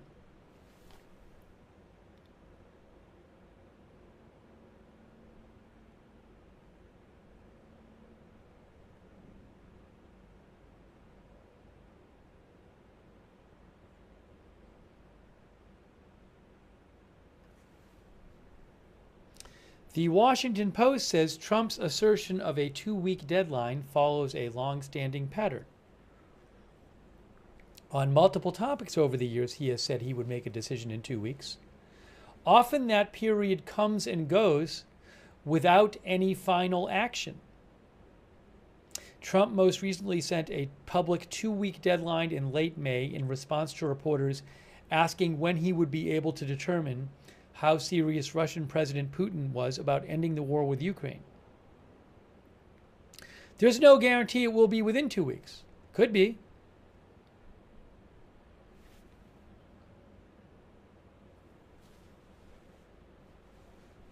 Trump has made a total surrender of Iran's enrichment capacity his central demand. Tehran has previously rejected that idea, insisting that under international treaties it has the right to enrich nuclear fuel for civilian use. But administration officials... Yeah, Carney he is so pathetic. And the National Post just came out with an article. I'll pull it up here. National Post.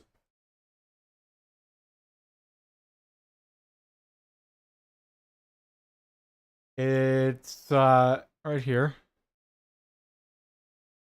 Iran could fall any day, and Carney could not be more irrelevant. From the National Post. Literally, Trump and Carney side by side at the G7. And the reporters did not ask Carney one question. The reporters only asked one Canada-US related question. And the cameras, they panned onto Trump and they zoomed in on him as if Carney wasn't even there. He essentially might as well not have been there. He didn't say anything. He didn't do anything. It's just pathetic. It is really bad. It's crazy. Like the media is calling him irrelevant. Like, holy shit, man. How bad does it have to get before I guess people here wake up? I don't know. You would think after 10 years people would have saw that and go, okay, maybe time for something a little different, but no. No, apparently not. Apparently, holy Christ, man. It is wild. I don't know. It is wild.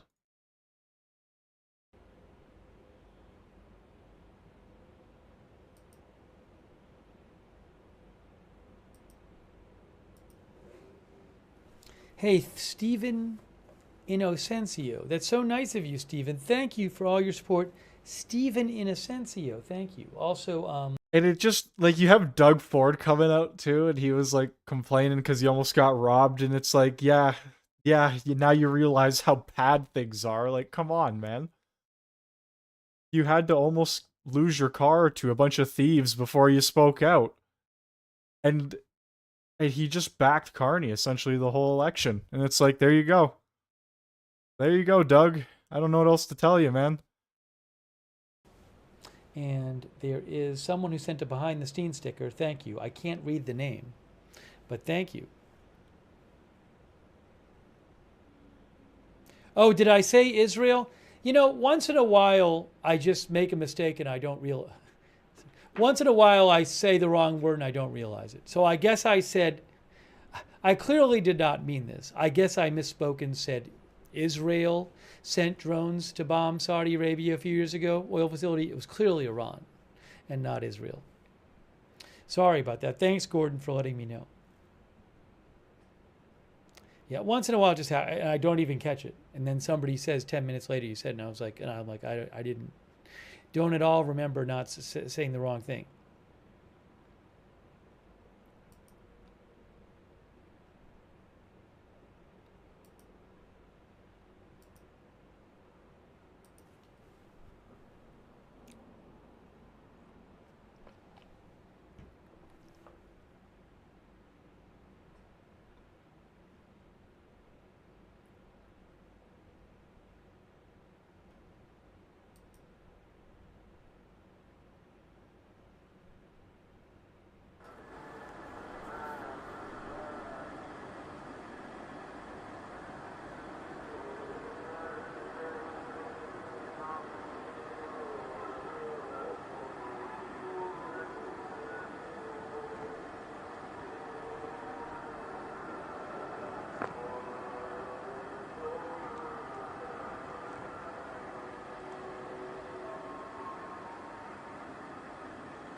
All right, so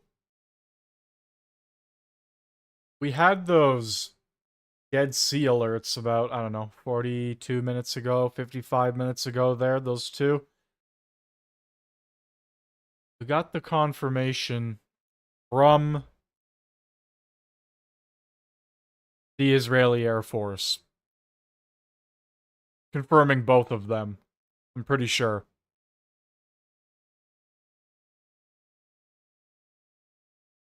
Are they blasting music in the city? I believe it's the call to prayer. If I'm not mistaken.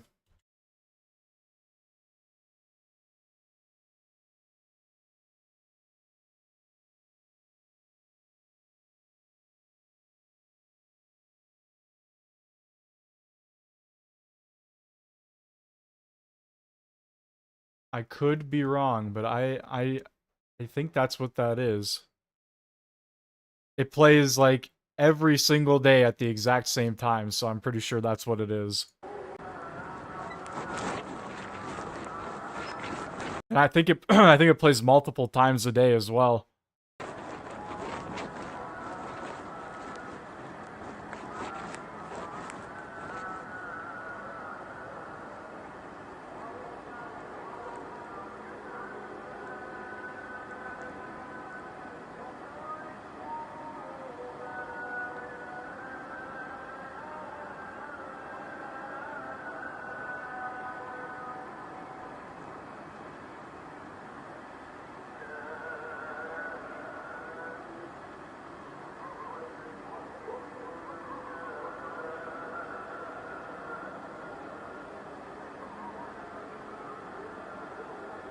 Yeah, it's so different over there, man. It's crazy. Like over the loudest speakers they have, just blasting this every single time, every day at the same time. I don't know if I could do it, man. They run their entire thing over there based on religion, right? So it is very, very different. That's what I'll say at the very least.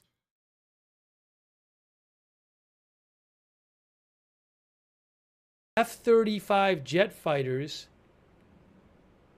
what does it say here? Cost $10,000 per hour of flight time.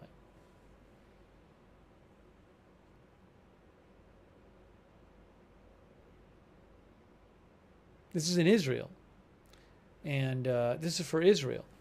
And remember, they've been fighting for 20 months, different wars. Well, one of our viewers says costing the U.S. taxpayer. You're saying because the U.S. will help them some. What I'm going to do right now is take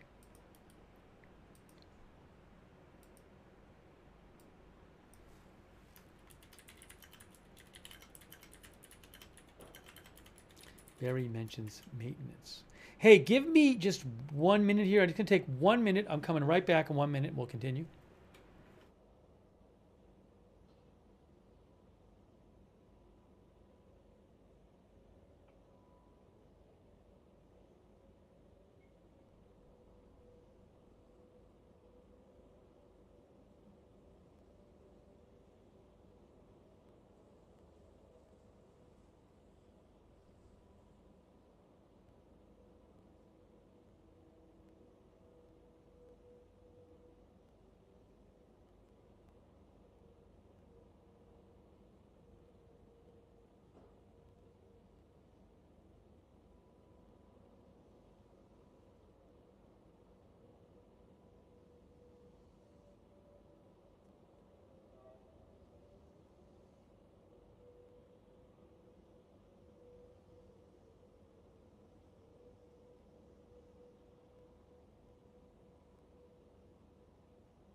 All right, looks like his feed has cut out there, so I'll throw this one down briefly.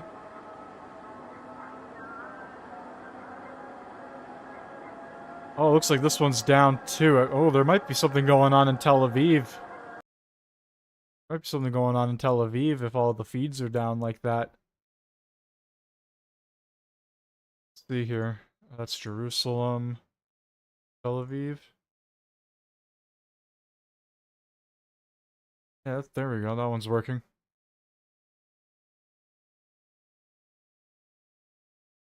I don't know what's going on there. Anyway, we'll figure that out in due time. I did have a potential update on the industrial factory or industrial town. There were explosions heard in Rasht. That is the city just above, or just above the industrial town. So I don't know if they hit the town, maybe they hit the city as well. It's too hard to say right now because we don't have any 100%. But rumors reportedly explosions in Rasht, cannot confirm 100% though.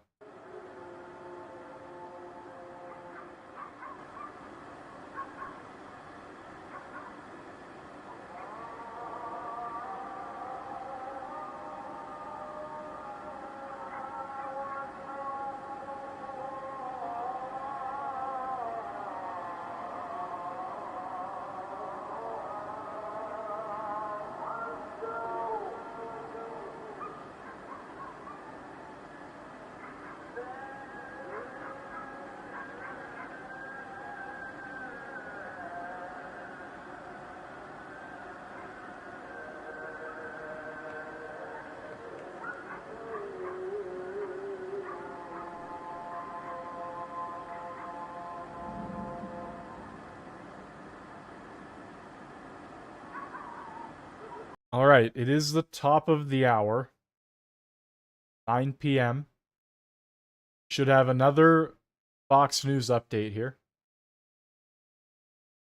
And welcome to Hannity. And tonight we begin with this Fox News alert. A lot of news to cover tonight. The skies over Iran have been busy all day, filled with Israeli fighter jets pounding and pounding nuclear and military sites inside of Iran. Now, in sharp contrast, the Iranians, well, they are getting desperate with small, disorganized missile volleys launched into highly populated areas, not military targets, no, densely populated areas where, like Tel Aviv, for example, including one missile that actually hit a large hospital in southern Israel.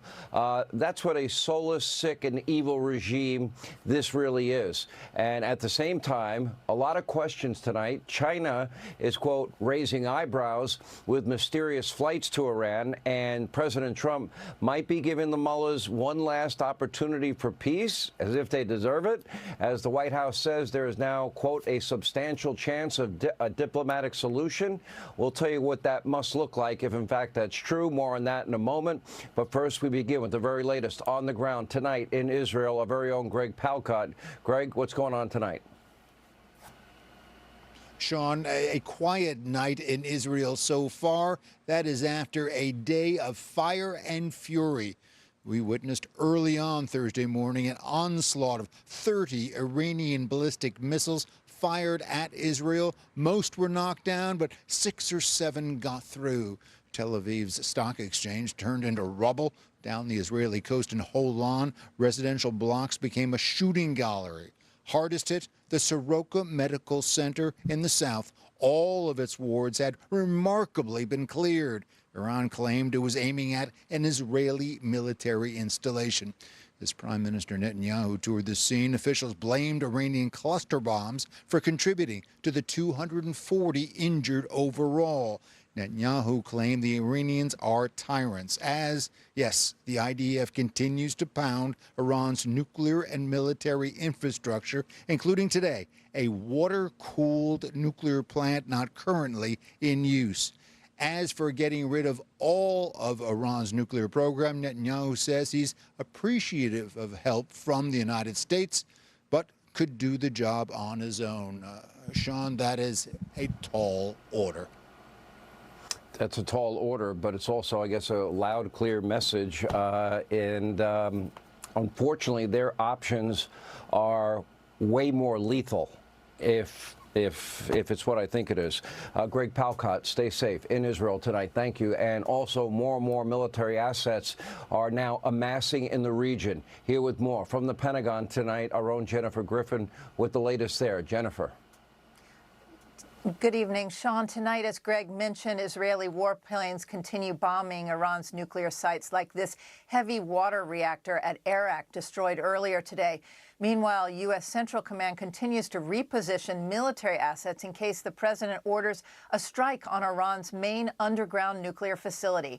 At the largest U.S. air base in the Middle East, new satellite photos of Al Udeid in Qatar show empty tarmacs after all unsheltered transport and refueling aircraft were moved to an undisclosed location.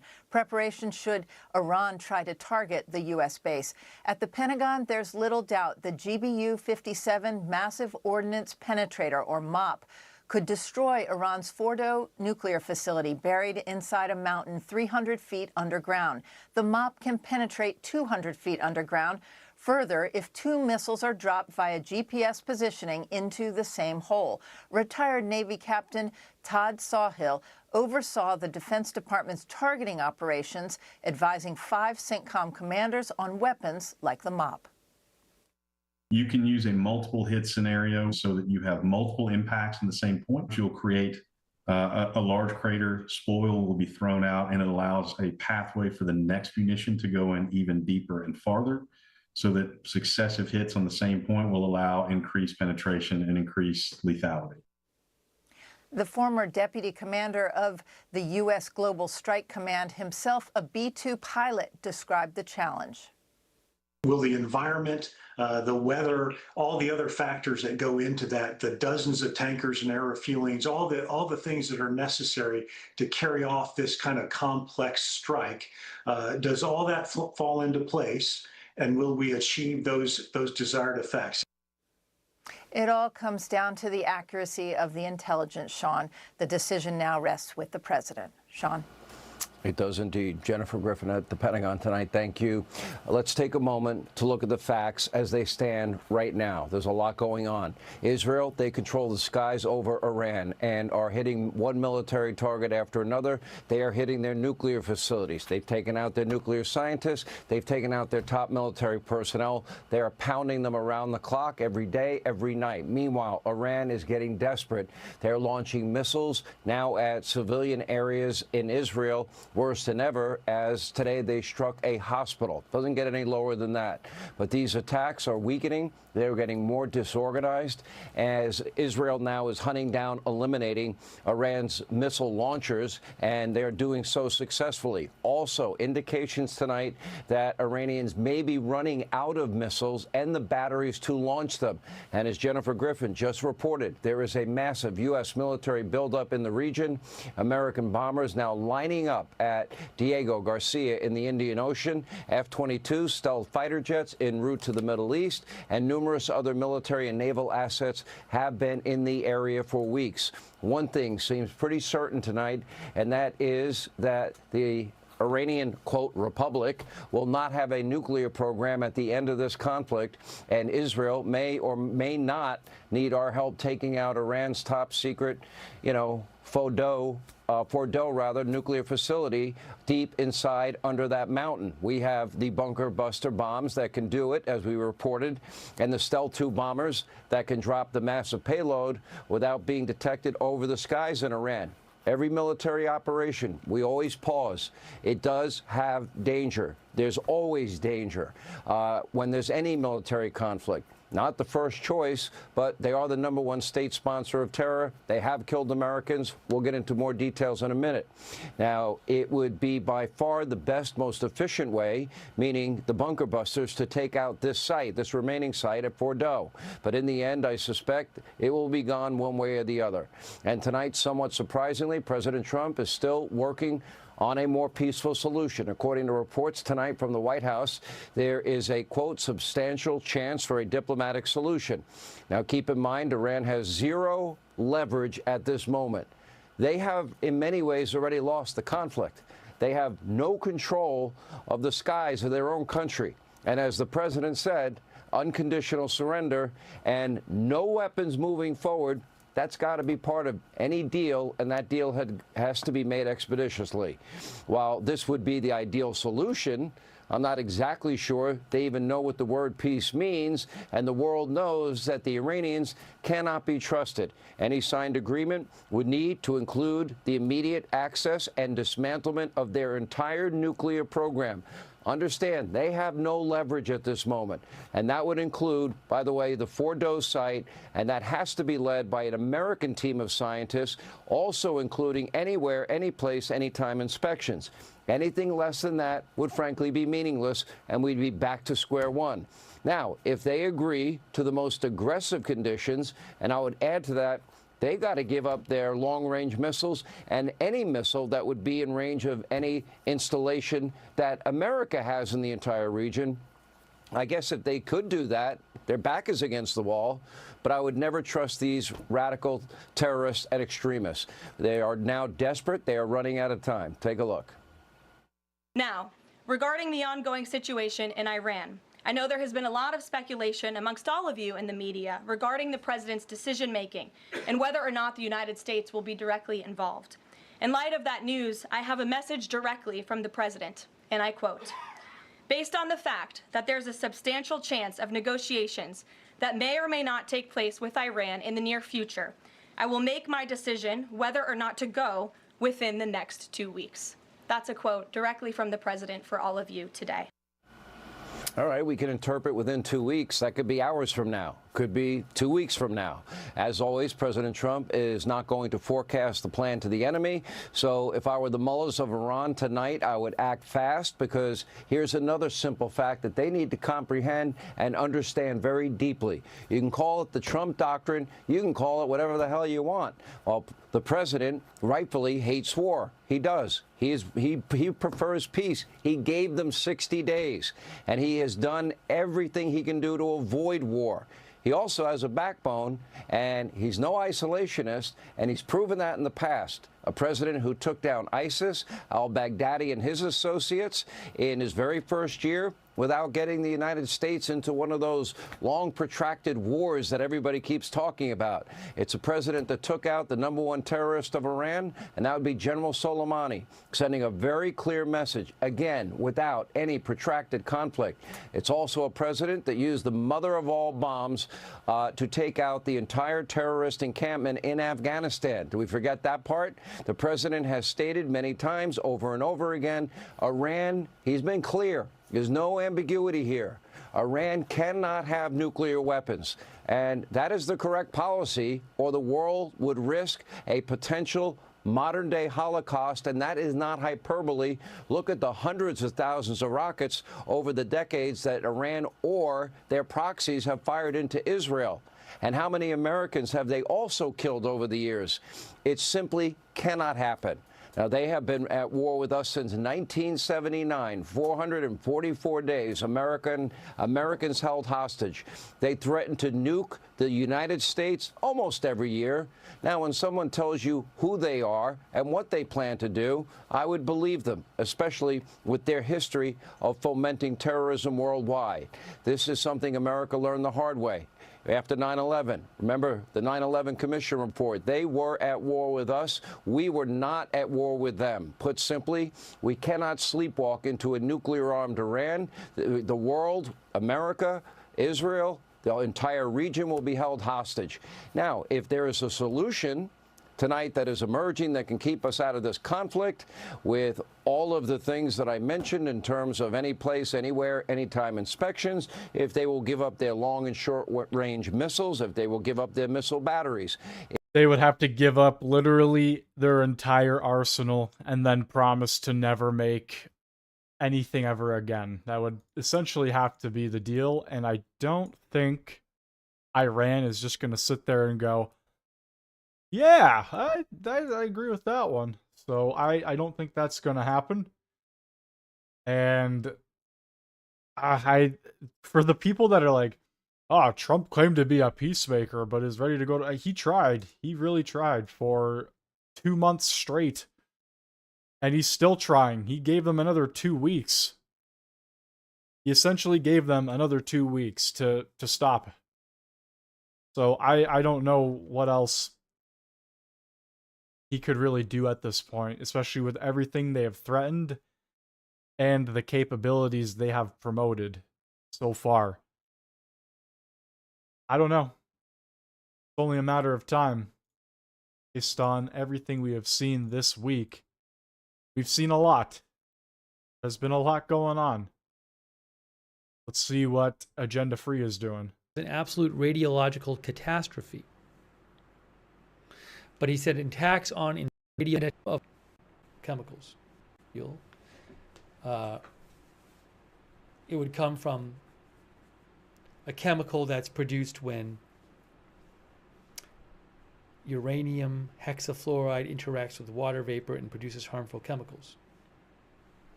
Whereas a strike on a reactor at Bushehr and that's an active reactor, would cause radioactive elements to be released through a plume of volatile materials or into the sea, said an expert they talked to.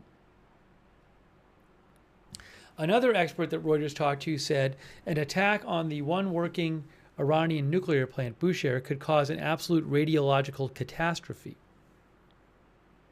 But he said attacks on enrichment facilities like Natanz or Fordo were unlikely to cause significant off-site consequences. Before uranium goes into a nuclear reactor, it is barely radioactive, he said.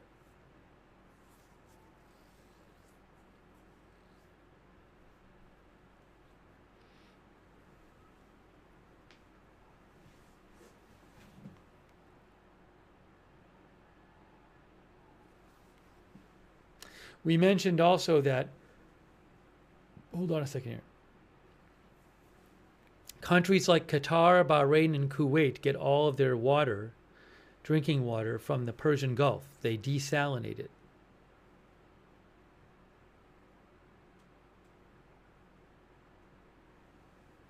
So if there's some sort of accident, if Bushehr plant, which is on the other side of the Persian Gulf, if the Bushehr nuclear plant, which is on the other side of the Persian Gulf, of China sending these mystery transport planes into Iran, that concerns me.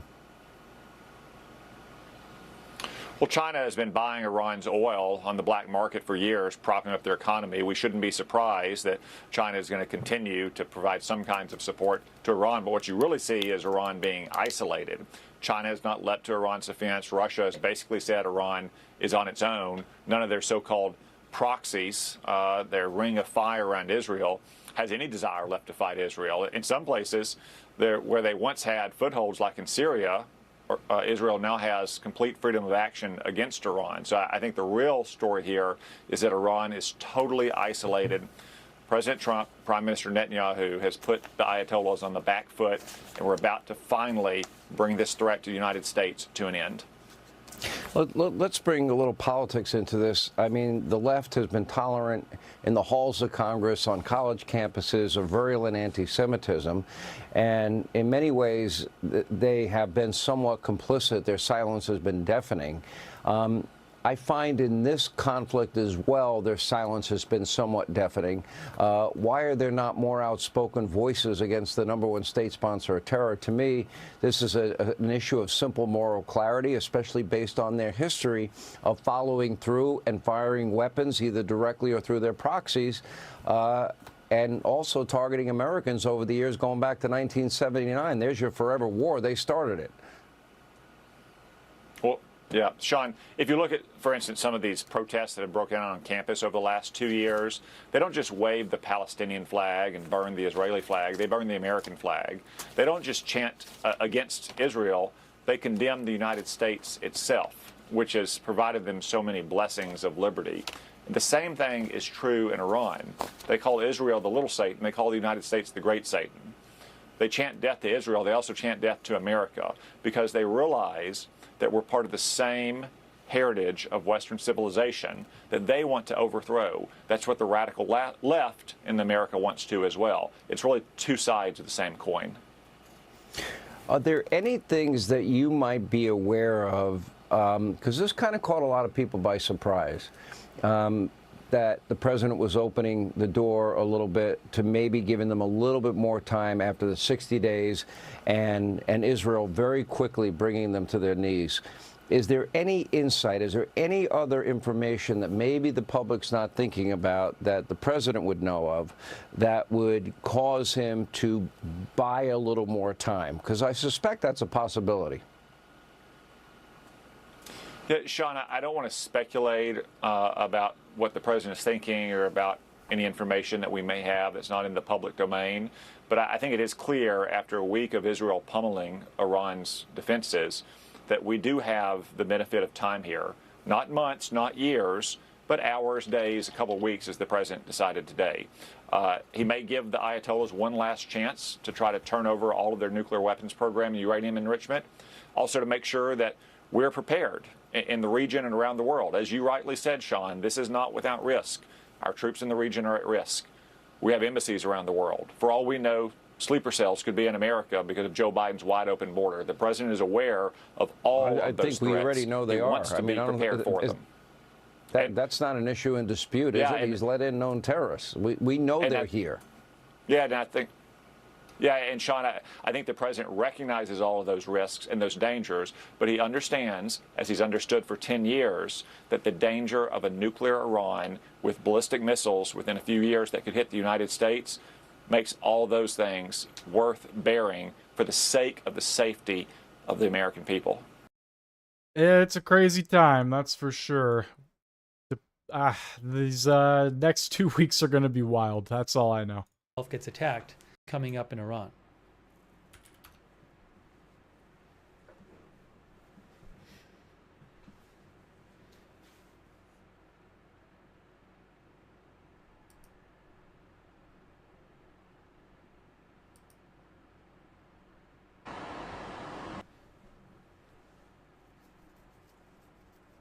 Oh, thanks so much to AZ Intel's dad.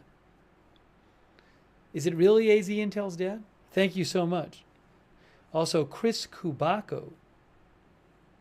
Thanks, Chris. That's really nice of you.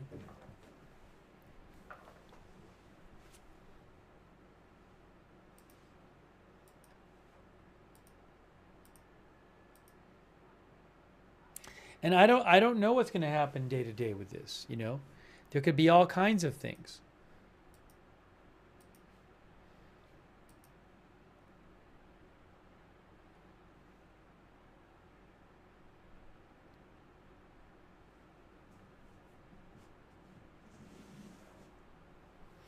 USMC thinks it is too quiet. Okay, so coming from the New York Times, U.S. spy agencies assess Iran remains undecided on building a bomb, or assesses Iran. U.S. intelligence officials said Iran was likely to pivot towards producing a nuclear weapon if the U.S. attacked a main uranium enrichment site, or if Israel killed its supreme leader. It affects things a lot.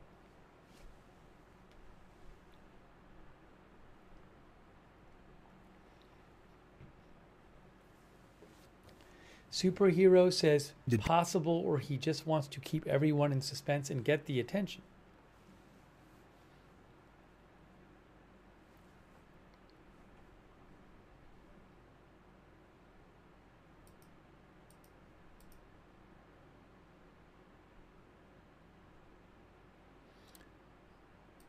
Faytux Network mentioned that Trump posted on True Social. Where? Why am I not seeing any new? I don't see any new posts. I don't see any new posts myself. I don't see it. I'm on True Social right now looking. Oh, hold on. Nope. Oh no, he posted. It's a post of somebody else talking. It looks like some of his posts on True Social are like reposts of other stuff. So I don't pay those as much mind to those.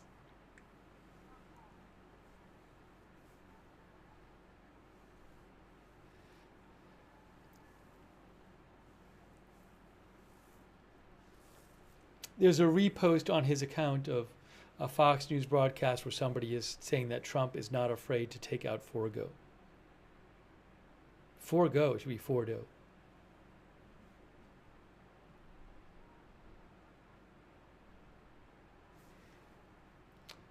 Thanks, nah, but you gotta obey the rules of the chat.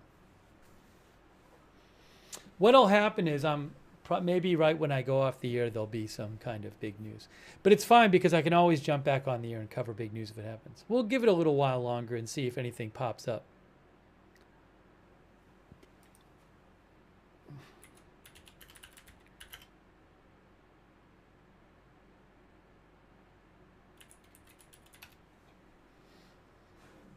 Sun comes up in an hour and 10 minutes in Tel Aviv, by the way. Oh, I got the original Tel Aviv stream back. Hey guys, the Tel Aviv stream, the original one is back. Hang on a moment, check it out. Check it out. Oopsie. Hold on.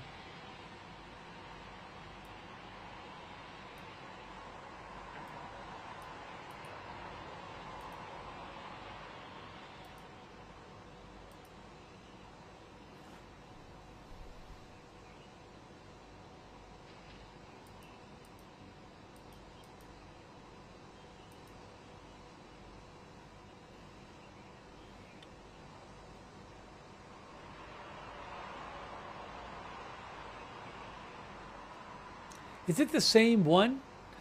Might be the same one as the other one. Well, either way.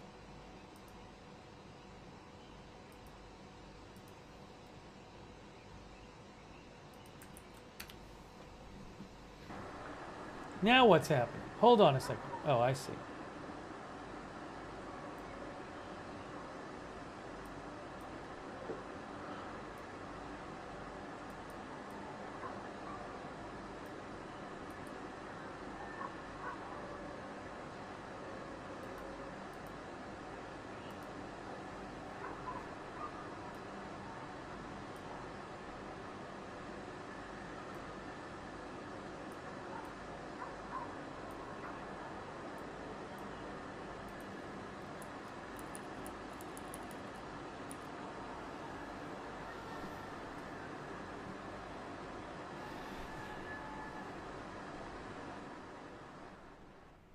Yeah, that Tel Aviv cam is better than the previous one.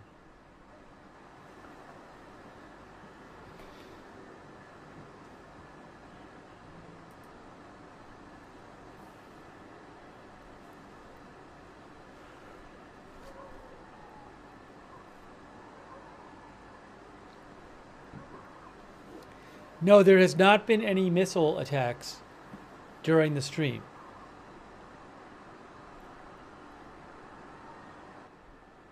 Hey, thank you, Nah. I accept your apology. Nah, thank you. Unknown musician, thank you. I don't know if the missile strikes are weather dependent at all. I don't recall it really raining since we've been watching it. So they clearly can fire them when it's not raining. But I don't know if it's raining if that affects things. It's a good question.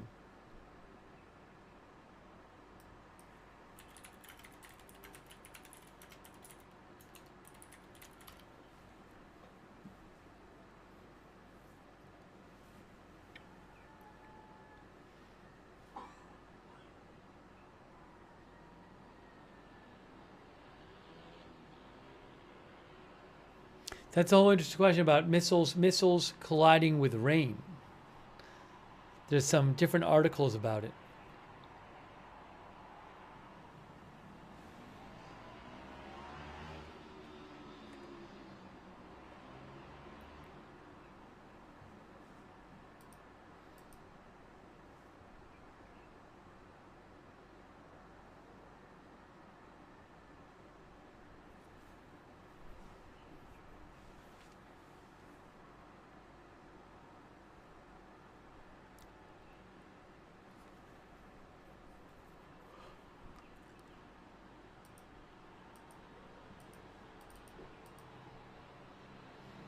Yes, Israel has launched some airstrikes today on Iran.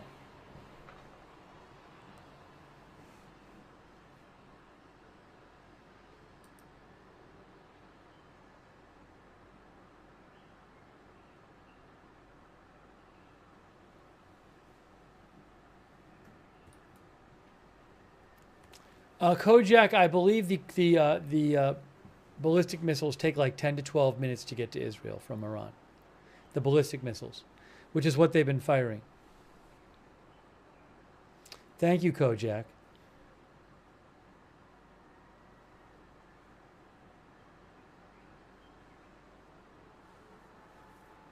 Has Iran given up? I don't think Iran's given up, but I think they might be conserving their missiles.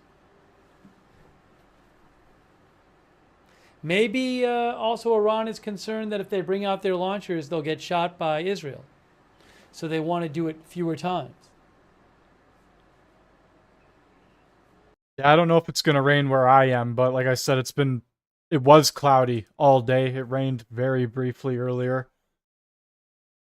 I would have to check the weather. Honestly, I don't know if anything is going to happen tonight.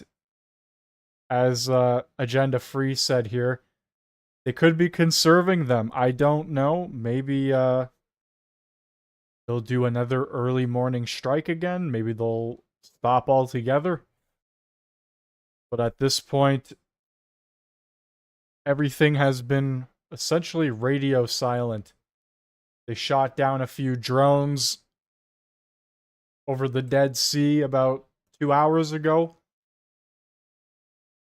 And it's kind of just been a lot of talk. Obviously, we don't have camera footage of some of the facilities Israel is claiming to strike. But I will continue to obviously grab updates as they come out. I'm looking at the Israeli Air Force. Still the same updates from about an hour and a half ago. Across the board, like I said, pretty much radio silent. Even these cameras, not much.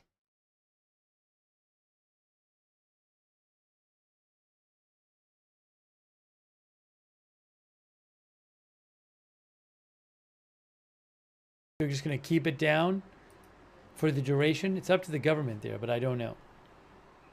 He's talking about the internet, by the way. I had it muted. Iran currently has their internet shut down countrywide.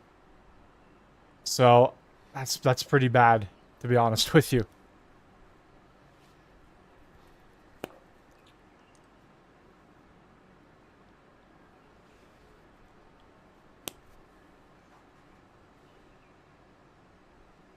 And it's interesting because there was a YouTube channel that had a multicam going up.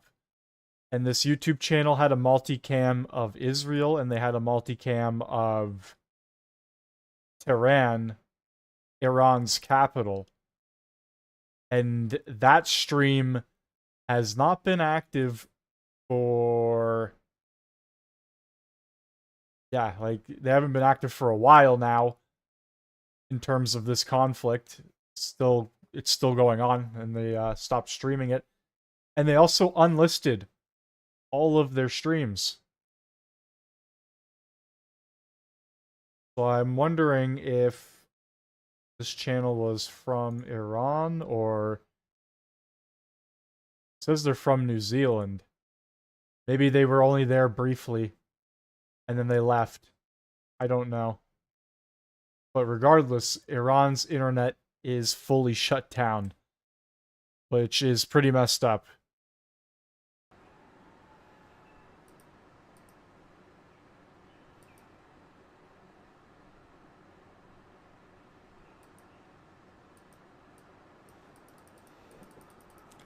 It's still smoky near you? Really? I wonder what the status of the wildfires are, because I haven't heard much about that either. I really haven't been looking, but a lot of my attention has just been diverted to other things, especially this. I guess it's a gift link, so you should all be able to read it. But it says U.S. spy agencies assess Iran remains undecided on building a bomb. But it also says senior U.S. intelligence officials said that if Iranian leaders were likely to shift toward producing a bomb, I messed that up. The New York Times is reporting senior U.S. intelligence officials said Iranian leaders were likely to shift toward producing a bomb if the American military attacked the uranium enrichment site Fordo or if Israel killed Iran's supreme leader.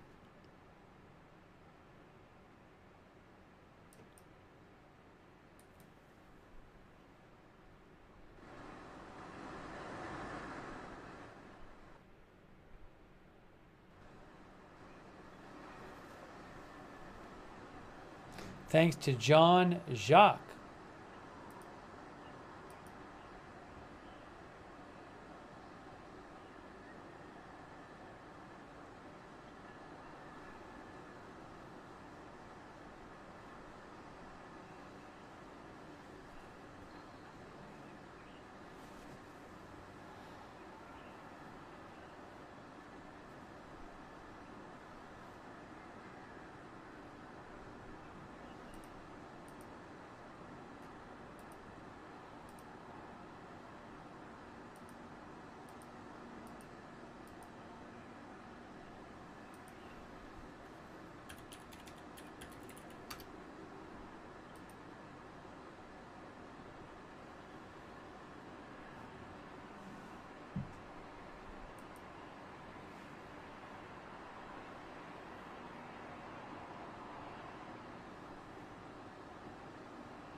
I was just, Bloomberg is still mentioning the possibility of a weekend strike. They mentioned this yesterday.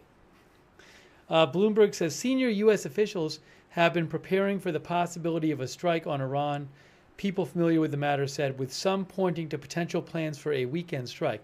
And that was being reported yesterday. I wonder if Trump changed his mind. I wonder if when he was coming back from G7, he really thought we're going to do it. Hold on a second here. I'm looking at something.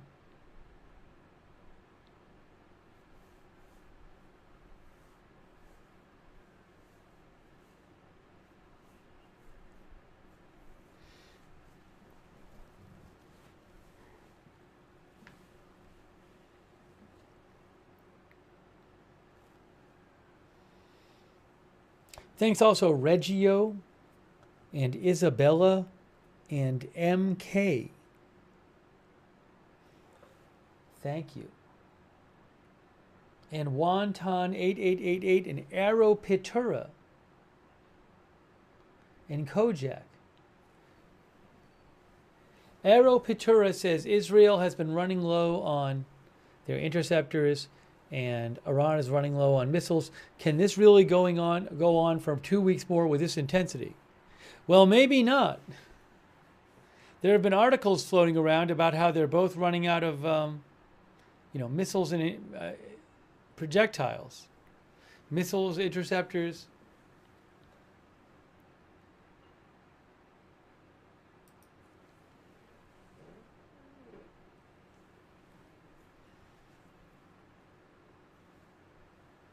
Thanks, Cal Reeves, as well. Cal Reeves guarded some desalination plants when he was deployed in the Middle East. Said the countries in the Gulf have their own desalination plants. Thanks, Cal Reeves, for your service. Thanks, India Comparison, as well.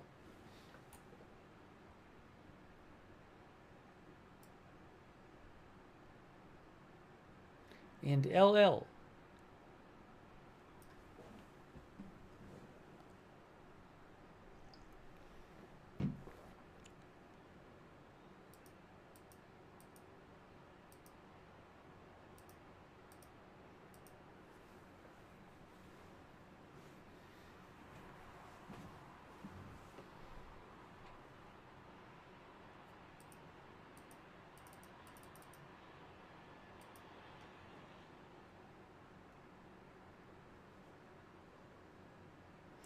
OSIN Technical said smoke and fire reported south of where? Oh, Rasht. Yeah, it's the place where Israel had ordered an evacuation order before.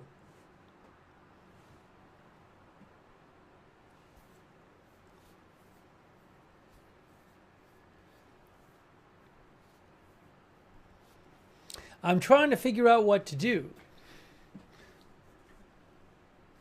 because I'm not going to stay on indefinitely if I don't have updates. But at the same time, I feel like it's possible that sometimes Iran has launched stuff around sunrise time, end of the evening.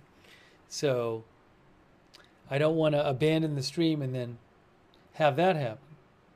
Which is exactly what happened to me last night. I ended the stream, but rightfully so. I needed to. I had things to get done. I had videos to upload and other things like that. But as soon as I ended it, because I was like, well, it looks like it's going to be a nothing night, peaceful night. And then boom, they ended up striking a hospital, which is not good at all. So it very well could be another situation like that, because obviously, once again, I'm going to have to end the stream here probably in 20 minutes or so. And then if you really want to continue watching, I would 1000% recommend Agenda Free TV. Absolutely would recommend. Need to hit them up with a like there. But I have been subbed to this channel for a bit, so hopefully everything is all good on that front. I try not to steal all of his content, but this is pretty large, so I'm hopping back and forth through everything. Anyway, got about 20 minutes left here. I'm going to run the DD Cypress cam. Shout out to them.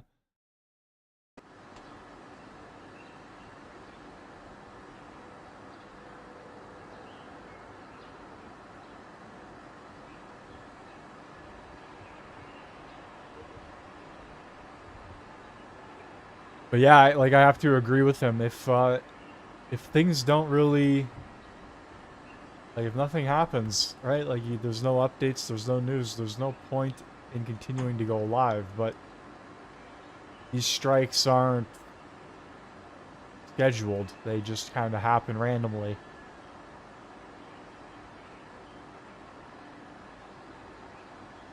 No dogs barking. No, the dog. Yeah, was it last night or the night before? There was like an entire pack of them, and they were just running through the streets barking. You could hear them constantly.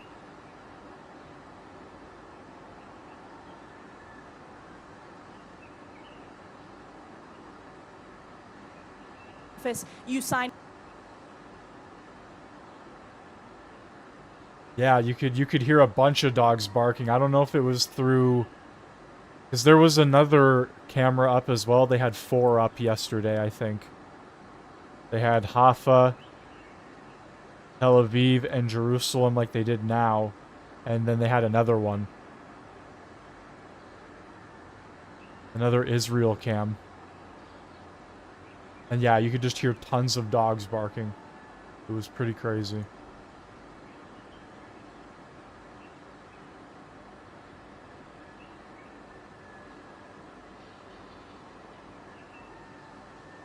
Obviously not as crazy as the real reason these cams are running.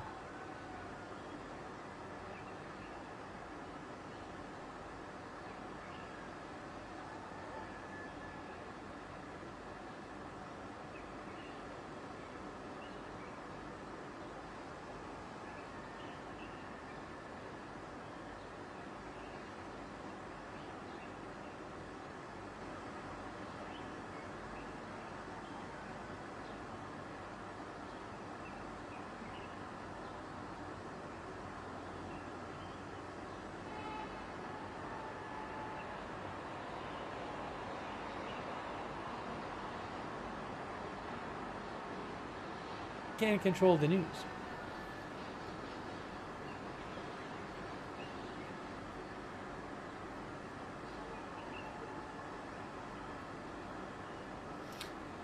Roger Shoemaker says it will be up in about an hour.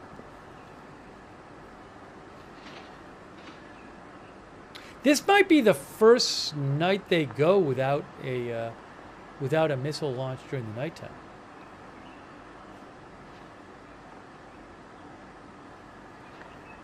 Thanks to Anthony Colleen Rivas and Eshan.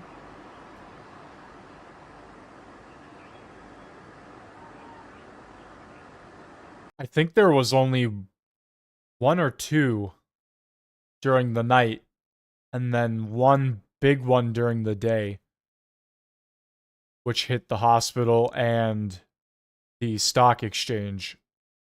I could be wrong, but I believe there was 3 yesterday. Or 2 yesterday and 1 this morning. Depending on the time frames, I don't 100% know, but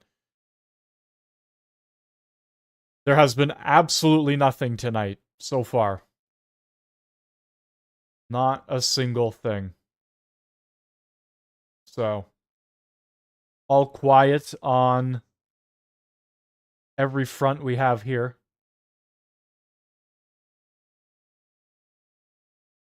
And even like the overall news flow and the traffic, it's kind of calmed down. I'm going to throw this on briefly.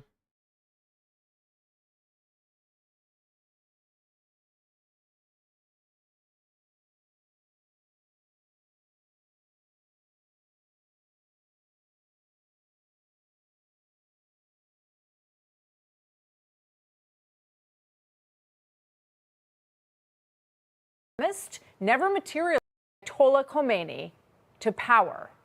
The then Shah of Iran and his wife, Her Imperial Majesty Farah Pahlavi, were forced out of their homeland. This is them leaving at the airport. But under the Ayatollahs, the freedom that they promised never materialized. In fact, they cracked down, beating and imprisoning women who refused to wear the hijab, gay Iranians, anyone who dissents. Now the son of the late Shah, His Royal Highness Reza Pahlavi, who has been in exile, is advocating for a new future for Iran. He says he believes that the moment is now. He posted this on social media, quote, "The Islamic Republic has reached its end. It is in the process of collapsing. Khamenei, like a frightened rat, has gone into hiding underground and has lost control of the situation. What has begun is irreversible." I spoke with him moments ago, the exiled Crown Prince of Iran. Here's our talk. Crown Prince, thank you very much for joining us at this historic moment in time. It's good to have you with us. Good afternoon, Martha. Good to be with you as well. Tell me, first of all, Crown Prince, what is your understanding of what is actually the situation on the ground right now in Iran? The latest report that we have had, Martha, is that the control apparatus of the regime is almost collapsing. And we see more and more of that sort of reports that are coming to us from personnel within the military or intelligence that says so, that it's really falling apart much faster than it was, let's say, last week. The problem, however, is that the regime has cut off the nation from any communication. Internet and even landlines are down. Families that are trying to figure out what's happening to their loved ones cannot communicate. And I hope that we can overcome this problem very soon, so the nation is not detached or unable to communicate, which, as you know, is crucial for anything that needs to be done. The regime is so desperate that it's now taking this initiative to impede on the process. But I know we will overcome this. It's a big challenge. And my compatriots are extremely resilient. Many of them have stood, in Tehran, besides those who have left the capital city. And their resolve is amazing. Their courage is really amazing. It's a shout out to them that despite all the hardship, they believe that this time victory is near. And we need that courage and that moral support that the world needs to also give us, that this time they're going to be on our side rather than continue thinking that this regime will ever provide a solution. Historic opportunity to put an end to all the problems, not just the nuclear threat, but every other thing that has been associated with this regime ever since it took over. And I think my compatriots have proven that despite the threats, despite the repression, despite being executed, besides being tortured, besides being shot in the eye, they're still in the streets, standing firm, and hopefully at some point the world will say, now it's time for us to step in and allow for this process to take its natural course, help the Iranian people overcome this regime, because everybody as a result will benefit. Not just my compatriots, of course, but I think many people around the world will understand how different an Iran, a different Iran could be for all of us. We know that President Trump is currently considering the use of a bunker buster bomb on the Fordo facility in Iran, which is believed to have a nuclear facility buried deep into the ground. What would you say to President Trump as he considers that option? One of the concerns that often is associated with hitting nuclear facilities is the risk of radiation. That could be something very important to contemplate. I hope it doesn't get to this point. I think there's enough damage done to the regime without having to take it to the next level. But if the objective finally is for this regime to completely collapse, the better element, much stronger than a bomb and much more effective, are the people themselves. I'll tell you something, Martha, in the past 48 hours, and of course even before that, but especially as a result of this latest campaign, many elements within the military have reached out to me. They're communicating the fact that they're ready to defect, they're ready to peel away from the regime, they're willing to join with the people and demonstrate that to the people. Some elements within the intelligence sector, as well as the bureaucratic setup. We are seeing more and more defections beginning to take place, which is something that I anticipated and I have called for, because they realize that it's pointless to stay there and try to defend a regime that doesn't care about the nation, that doesn't care about our country. And there are, at the end of the day, some proud nationalists. They believe in Iran's territorial integrity. They believe that their job is to protect the nation, not to kill people under the regime's orders. So this element is one of the factors that is beginning to happen. I hope that in any consideration that we have, including President Trump, he realizes that this is something that is beginning to become more and more tangible.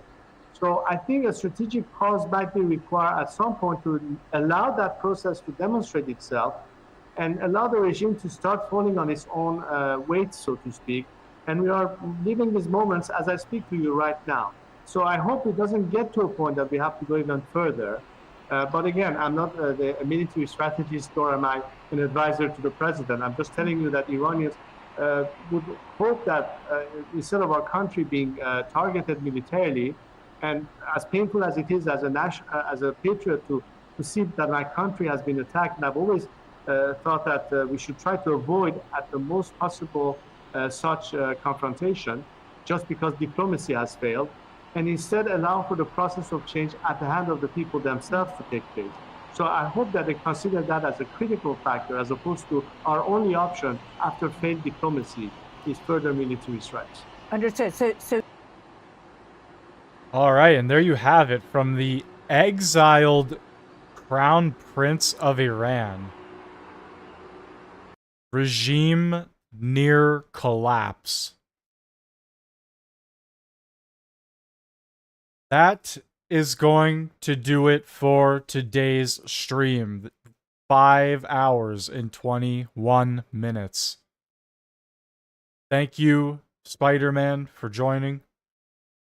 And anybody else who may still be around on YouTube, Rumble, and I don't know where else these links have gone to, because the internet is a very large place. So if you are watching, thank you very much for joining. That is going to do it for tonight. I'm going to send in... actually, I don't have it up anymore. I'll send in this link, because this is the multicam I was using. I would send Agenda Free as well, but I don't have Agenda Free up anymore. Check out Agenda Free TV. Agenda Free TV. on YouTube, Facebook, probably literally everywhere. Anyway, take it easy.